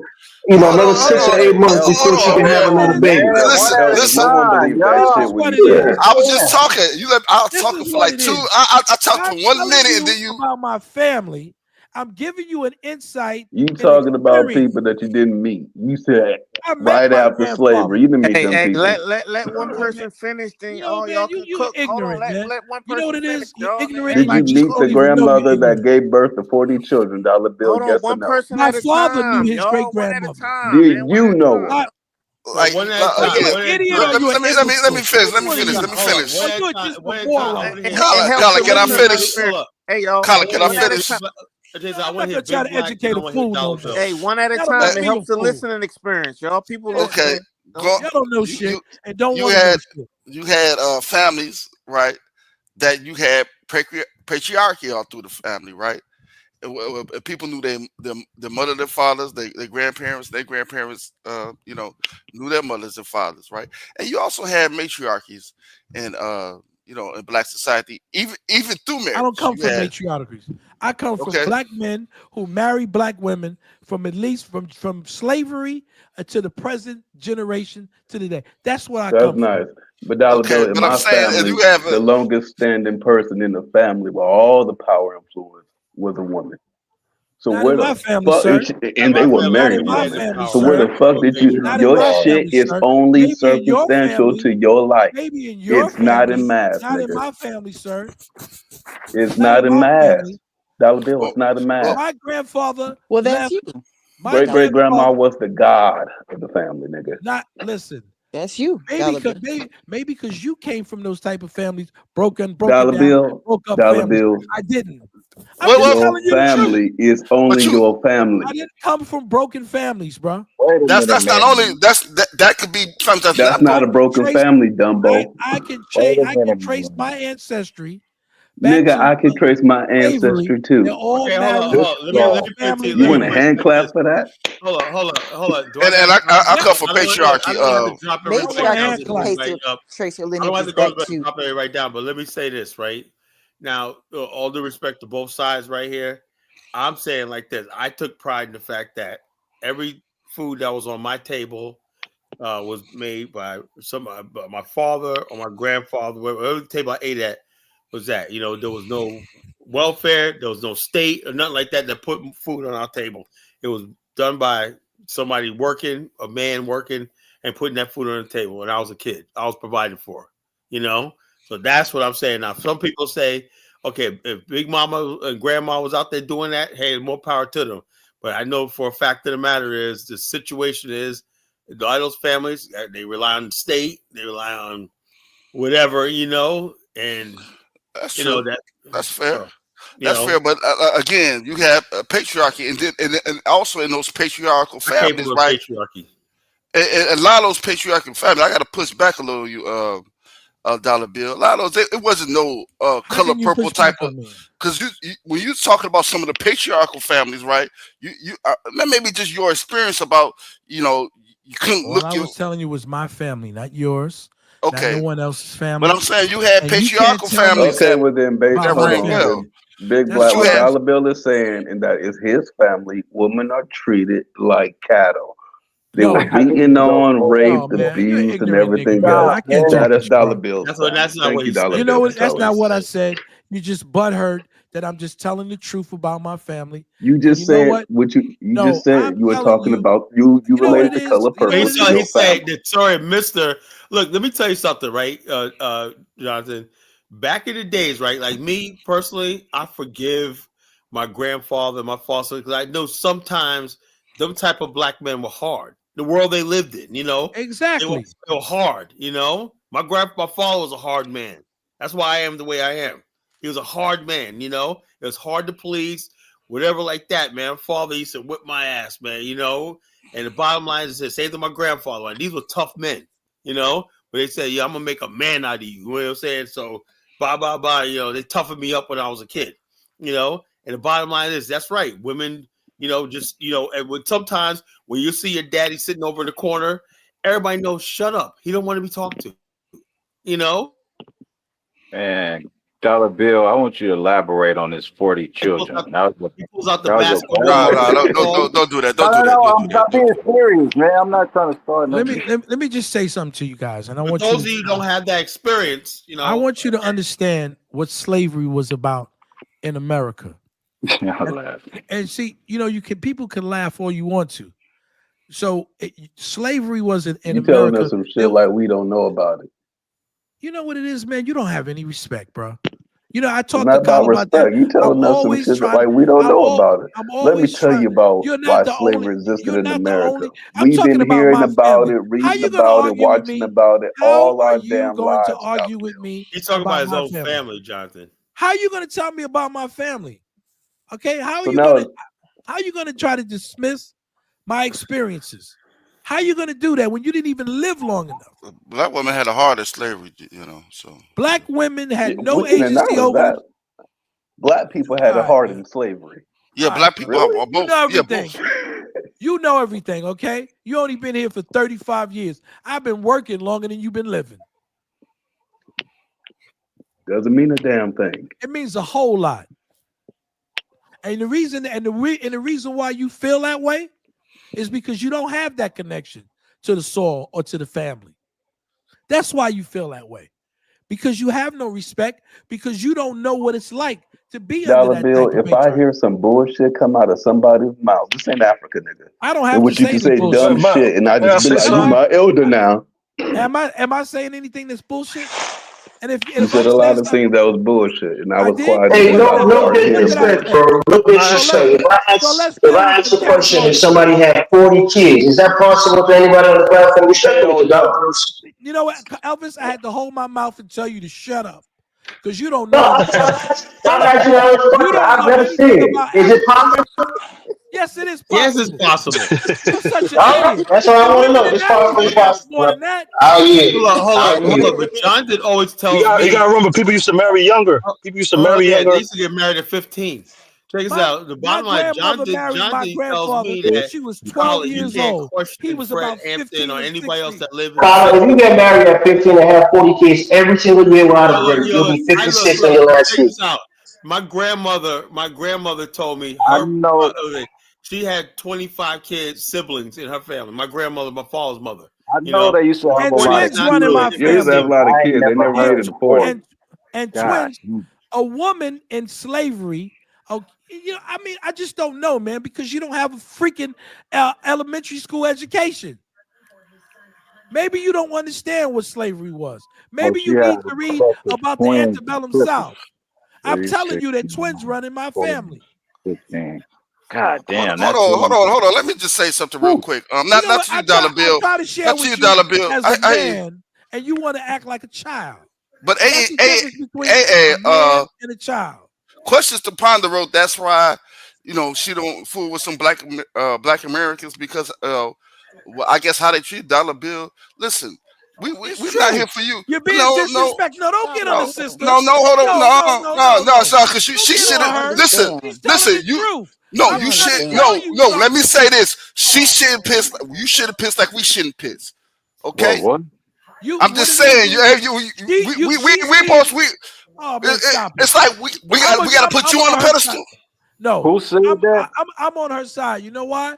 Because I'm trying to give you, okay, the value of explaining certain things to you, not just for you, but for other brothers, okay, who experience it. Women in these areas in this time, nor children, had any rights They were whatsoever. just property, man. They were property. When we were slaves, we were chattel slaves. They would report us just like they had a horse or dog, and they would say, this horse is worth $15. That's who we were. And if people try to act like it's something different, we didn't know anything about courtship. All we knew is that a woman was going to provide us children, and we needed children as To work the field. sharecroppers To and work the farmers field. to work the field.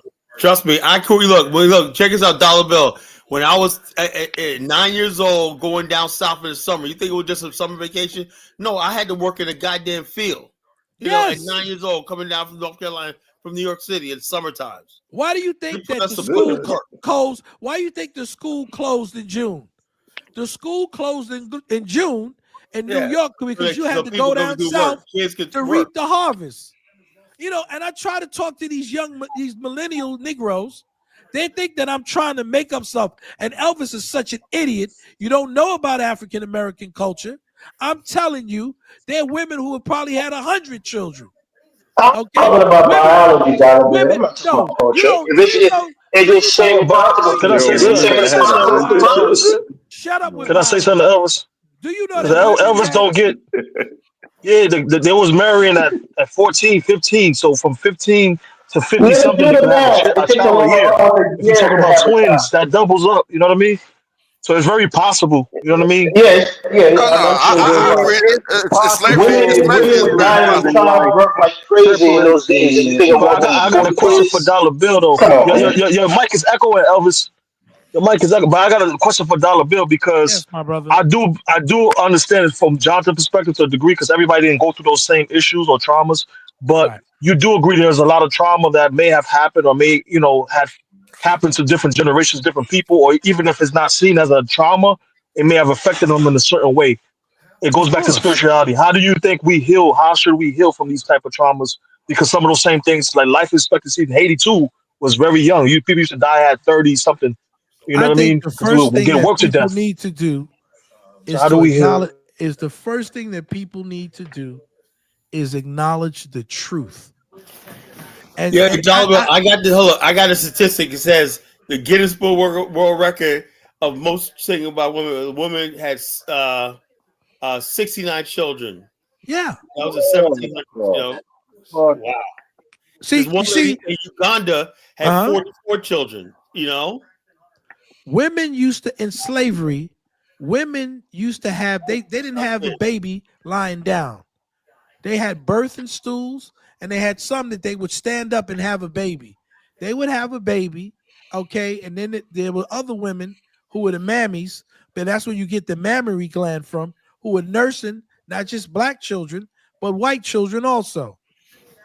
And these women, okay, would get back maybe after an hour or so and get right back in the fields and start working. So you're trying to apply stuff that happened over 150 years ago to today. And when I say to you that this is the way that women were treated, this is the way that children were treated, I'm not proud of it. I'm just telling you what it is. And so those traumas that people have that they're dealing with and the way that women feel, we don't want to accept it. But even these men, I'm trying to say to you, like Mr. and the color purple, were successful men. His father was a successful businessman. Yeah, but that's Man, not everybody. That's not just because. I'm not talking about everybody.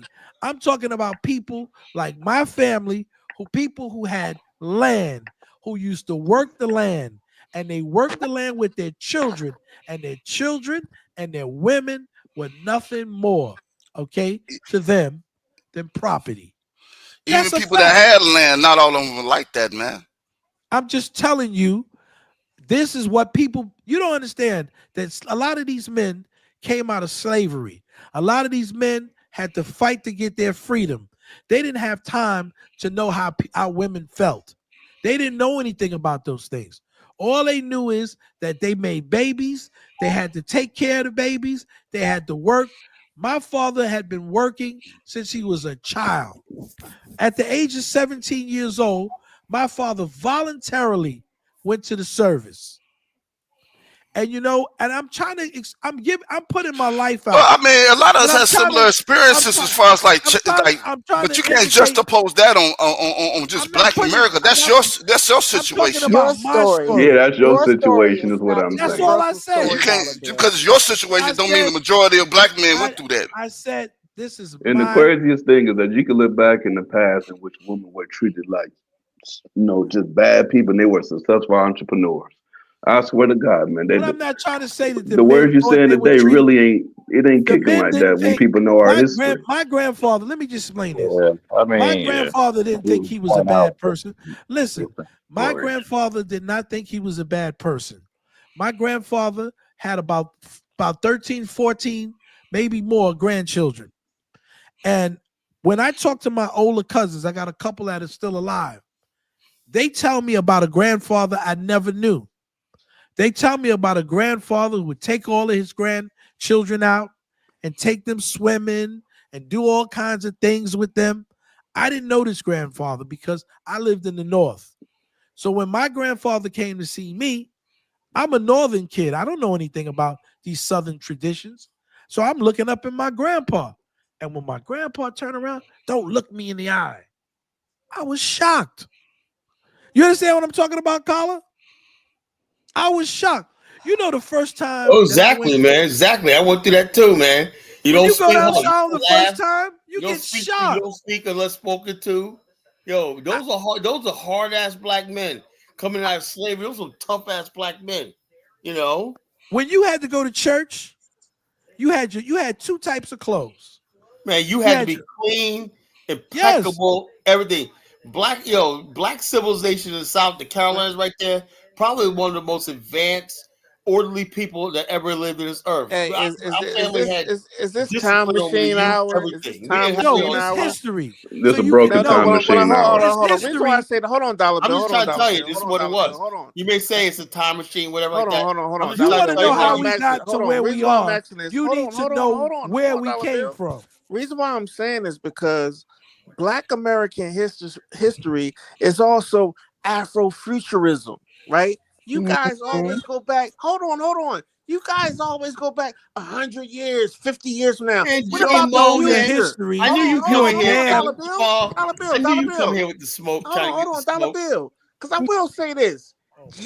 Those Gen Zers, those young millennials, oh man, not stop trying it, to hear J these Mall. old stories. That's why you from don't these have old nothing. fools, man. Oh, That's why you don't have on, nothing. Gen Zs. That's why you don't have Thank you, nothing. brother. Gen We Zs. want to hear this Gen shit. Zs love They hearing don't about want to hear this how stuff. you The think. glory days all You the think Kala. time, how you think the man. Gen Zs think Kala. from Donald Come on, Trump? Dollar Kala. Bill. Can I say Kala. something? 1 second. Dollar I find Bill. it. I This is find why it you very young people don't interesting have Hey, no that I'm gonna land here. during the period that Fellas. black I'm gonna land women were here, the fellas. number one Dollar Bill. I'm gonna land here. successful people in Dollar Bill. America, You guys, hey, John, they were treated like chattel. hey, The brother first John. the first female millionaires in America were black, but they were And treated they were like treated chattel. like The shit. first That's female why they left. scientists and doctors, the ones that That's why they created left. and had Another thing too, inventions y'all and know shit, we're closer. they were Hold treated on. like chattel. Y'all know we're You make it closer. sound crazy. Hold on, Yes. Dollar Bill. You know Y'all we're have some closer very to the year. interesting problems back in y'all families, man. Dollar Y'all got to Bill, deal with that you shit. know we're closer to the year 2050 than 1995, bro. You Do you gotta know about start the? talking to these Do you know millennials about the and great? Gen Zs Can I down tell to you something? their level, You know bro. what? I know you. It's not I know you. 1995 I or know you. Can I? 1975 no more, bro. Can I say something to Y'all you? gotta stop this stuff, man. Because all time is relative, right? Brother, during the period of black Can female I'm gonna let you success, talk. he's talking about they were treated like chattel. Y'all going to damn near ancient times. Man. Those times ain't coming back, man. We gotta go Afrofuturism. Talk You about the Negroes are some future cartoon sometimes. You are But some Dollar Bill, would you admit that during this I very can see time why period foreigners that you're don't F with you. saying What? that black women were very If successful I was a foreigner, during that time period? I wouldn't F with you niggas. They pulled that off being treated like cattle. Y'all always want to go back Dollar to Bill, what was I 60 telling you the years other day, ago, right? 100 years I ago. said, Come on, I used to think the white man was the devil, but I'm starting to change my opinion. The Yeah, black man is if I was a woman from a different country, I would walk by you Negroes too. Hey, I don't blame Dollar Bill. At least you got more than 3 stories, man. A lot of Sister These Ebro, crazy ass stories he has. I want Dollar Bill want the officially. woman in the kitchen. I He want want the to woman in the officially. That's kitchen, what. That's I can't want all. to read, Dollar Bill, officially just say covered that. up. That's what Dollar apologize. Just Bill say want. that. Come on, I man. want to Stop it, y'all. officially I look at back in the days, apologize to Dollar you Bill, out of for my slavery, behavior toward Reconstruction, you black women because weren't I treated like no damn understand cattle, nigga. why you don't like these weird Negroes either. Yo, Dollar What Bill is you want women talking covered about? up, can't read, can't You drive. That's Negroes are what Dollar weird. Bill want. got us going through this because you can't look that man in his eyes. that was reality, man. Sister, That was reality, I man. apologize. I apologize right today on the College Innocent Hey, show. yo, hey, And I Dollar don't Bill. blame Hey, you if Dollar you don't Bill. want to be with these weird Negroes. It takes out Dollar Bill. I Remember Michael T. White's Smith's character, Chalky White in Boardwalk Empire? Yes. When that dude came in and it didn't want to eat his food. Remember that? I remember. Everybody said, "What's wrong with my damn food?" That was the real black man back then. He played that role, bro. That was a good actor. They have, we lost him. you know what We it lost is? him too soon. They don't understand, right? See this. No, I this is understand. what. Can I say something? Maybe that was his way of showing you how to, treat people with Listen, respect. I love being a black American, but there's one thing about being a black American that I don't love. We have no respect, a lot of us, for our elders. And I think that's repugnant.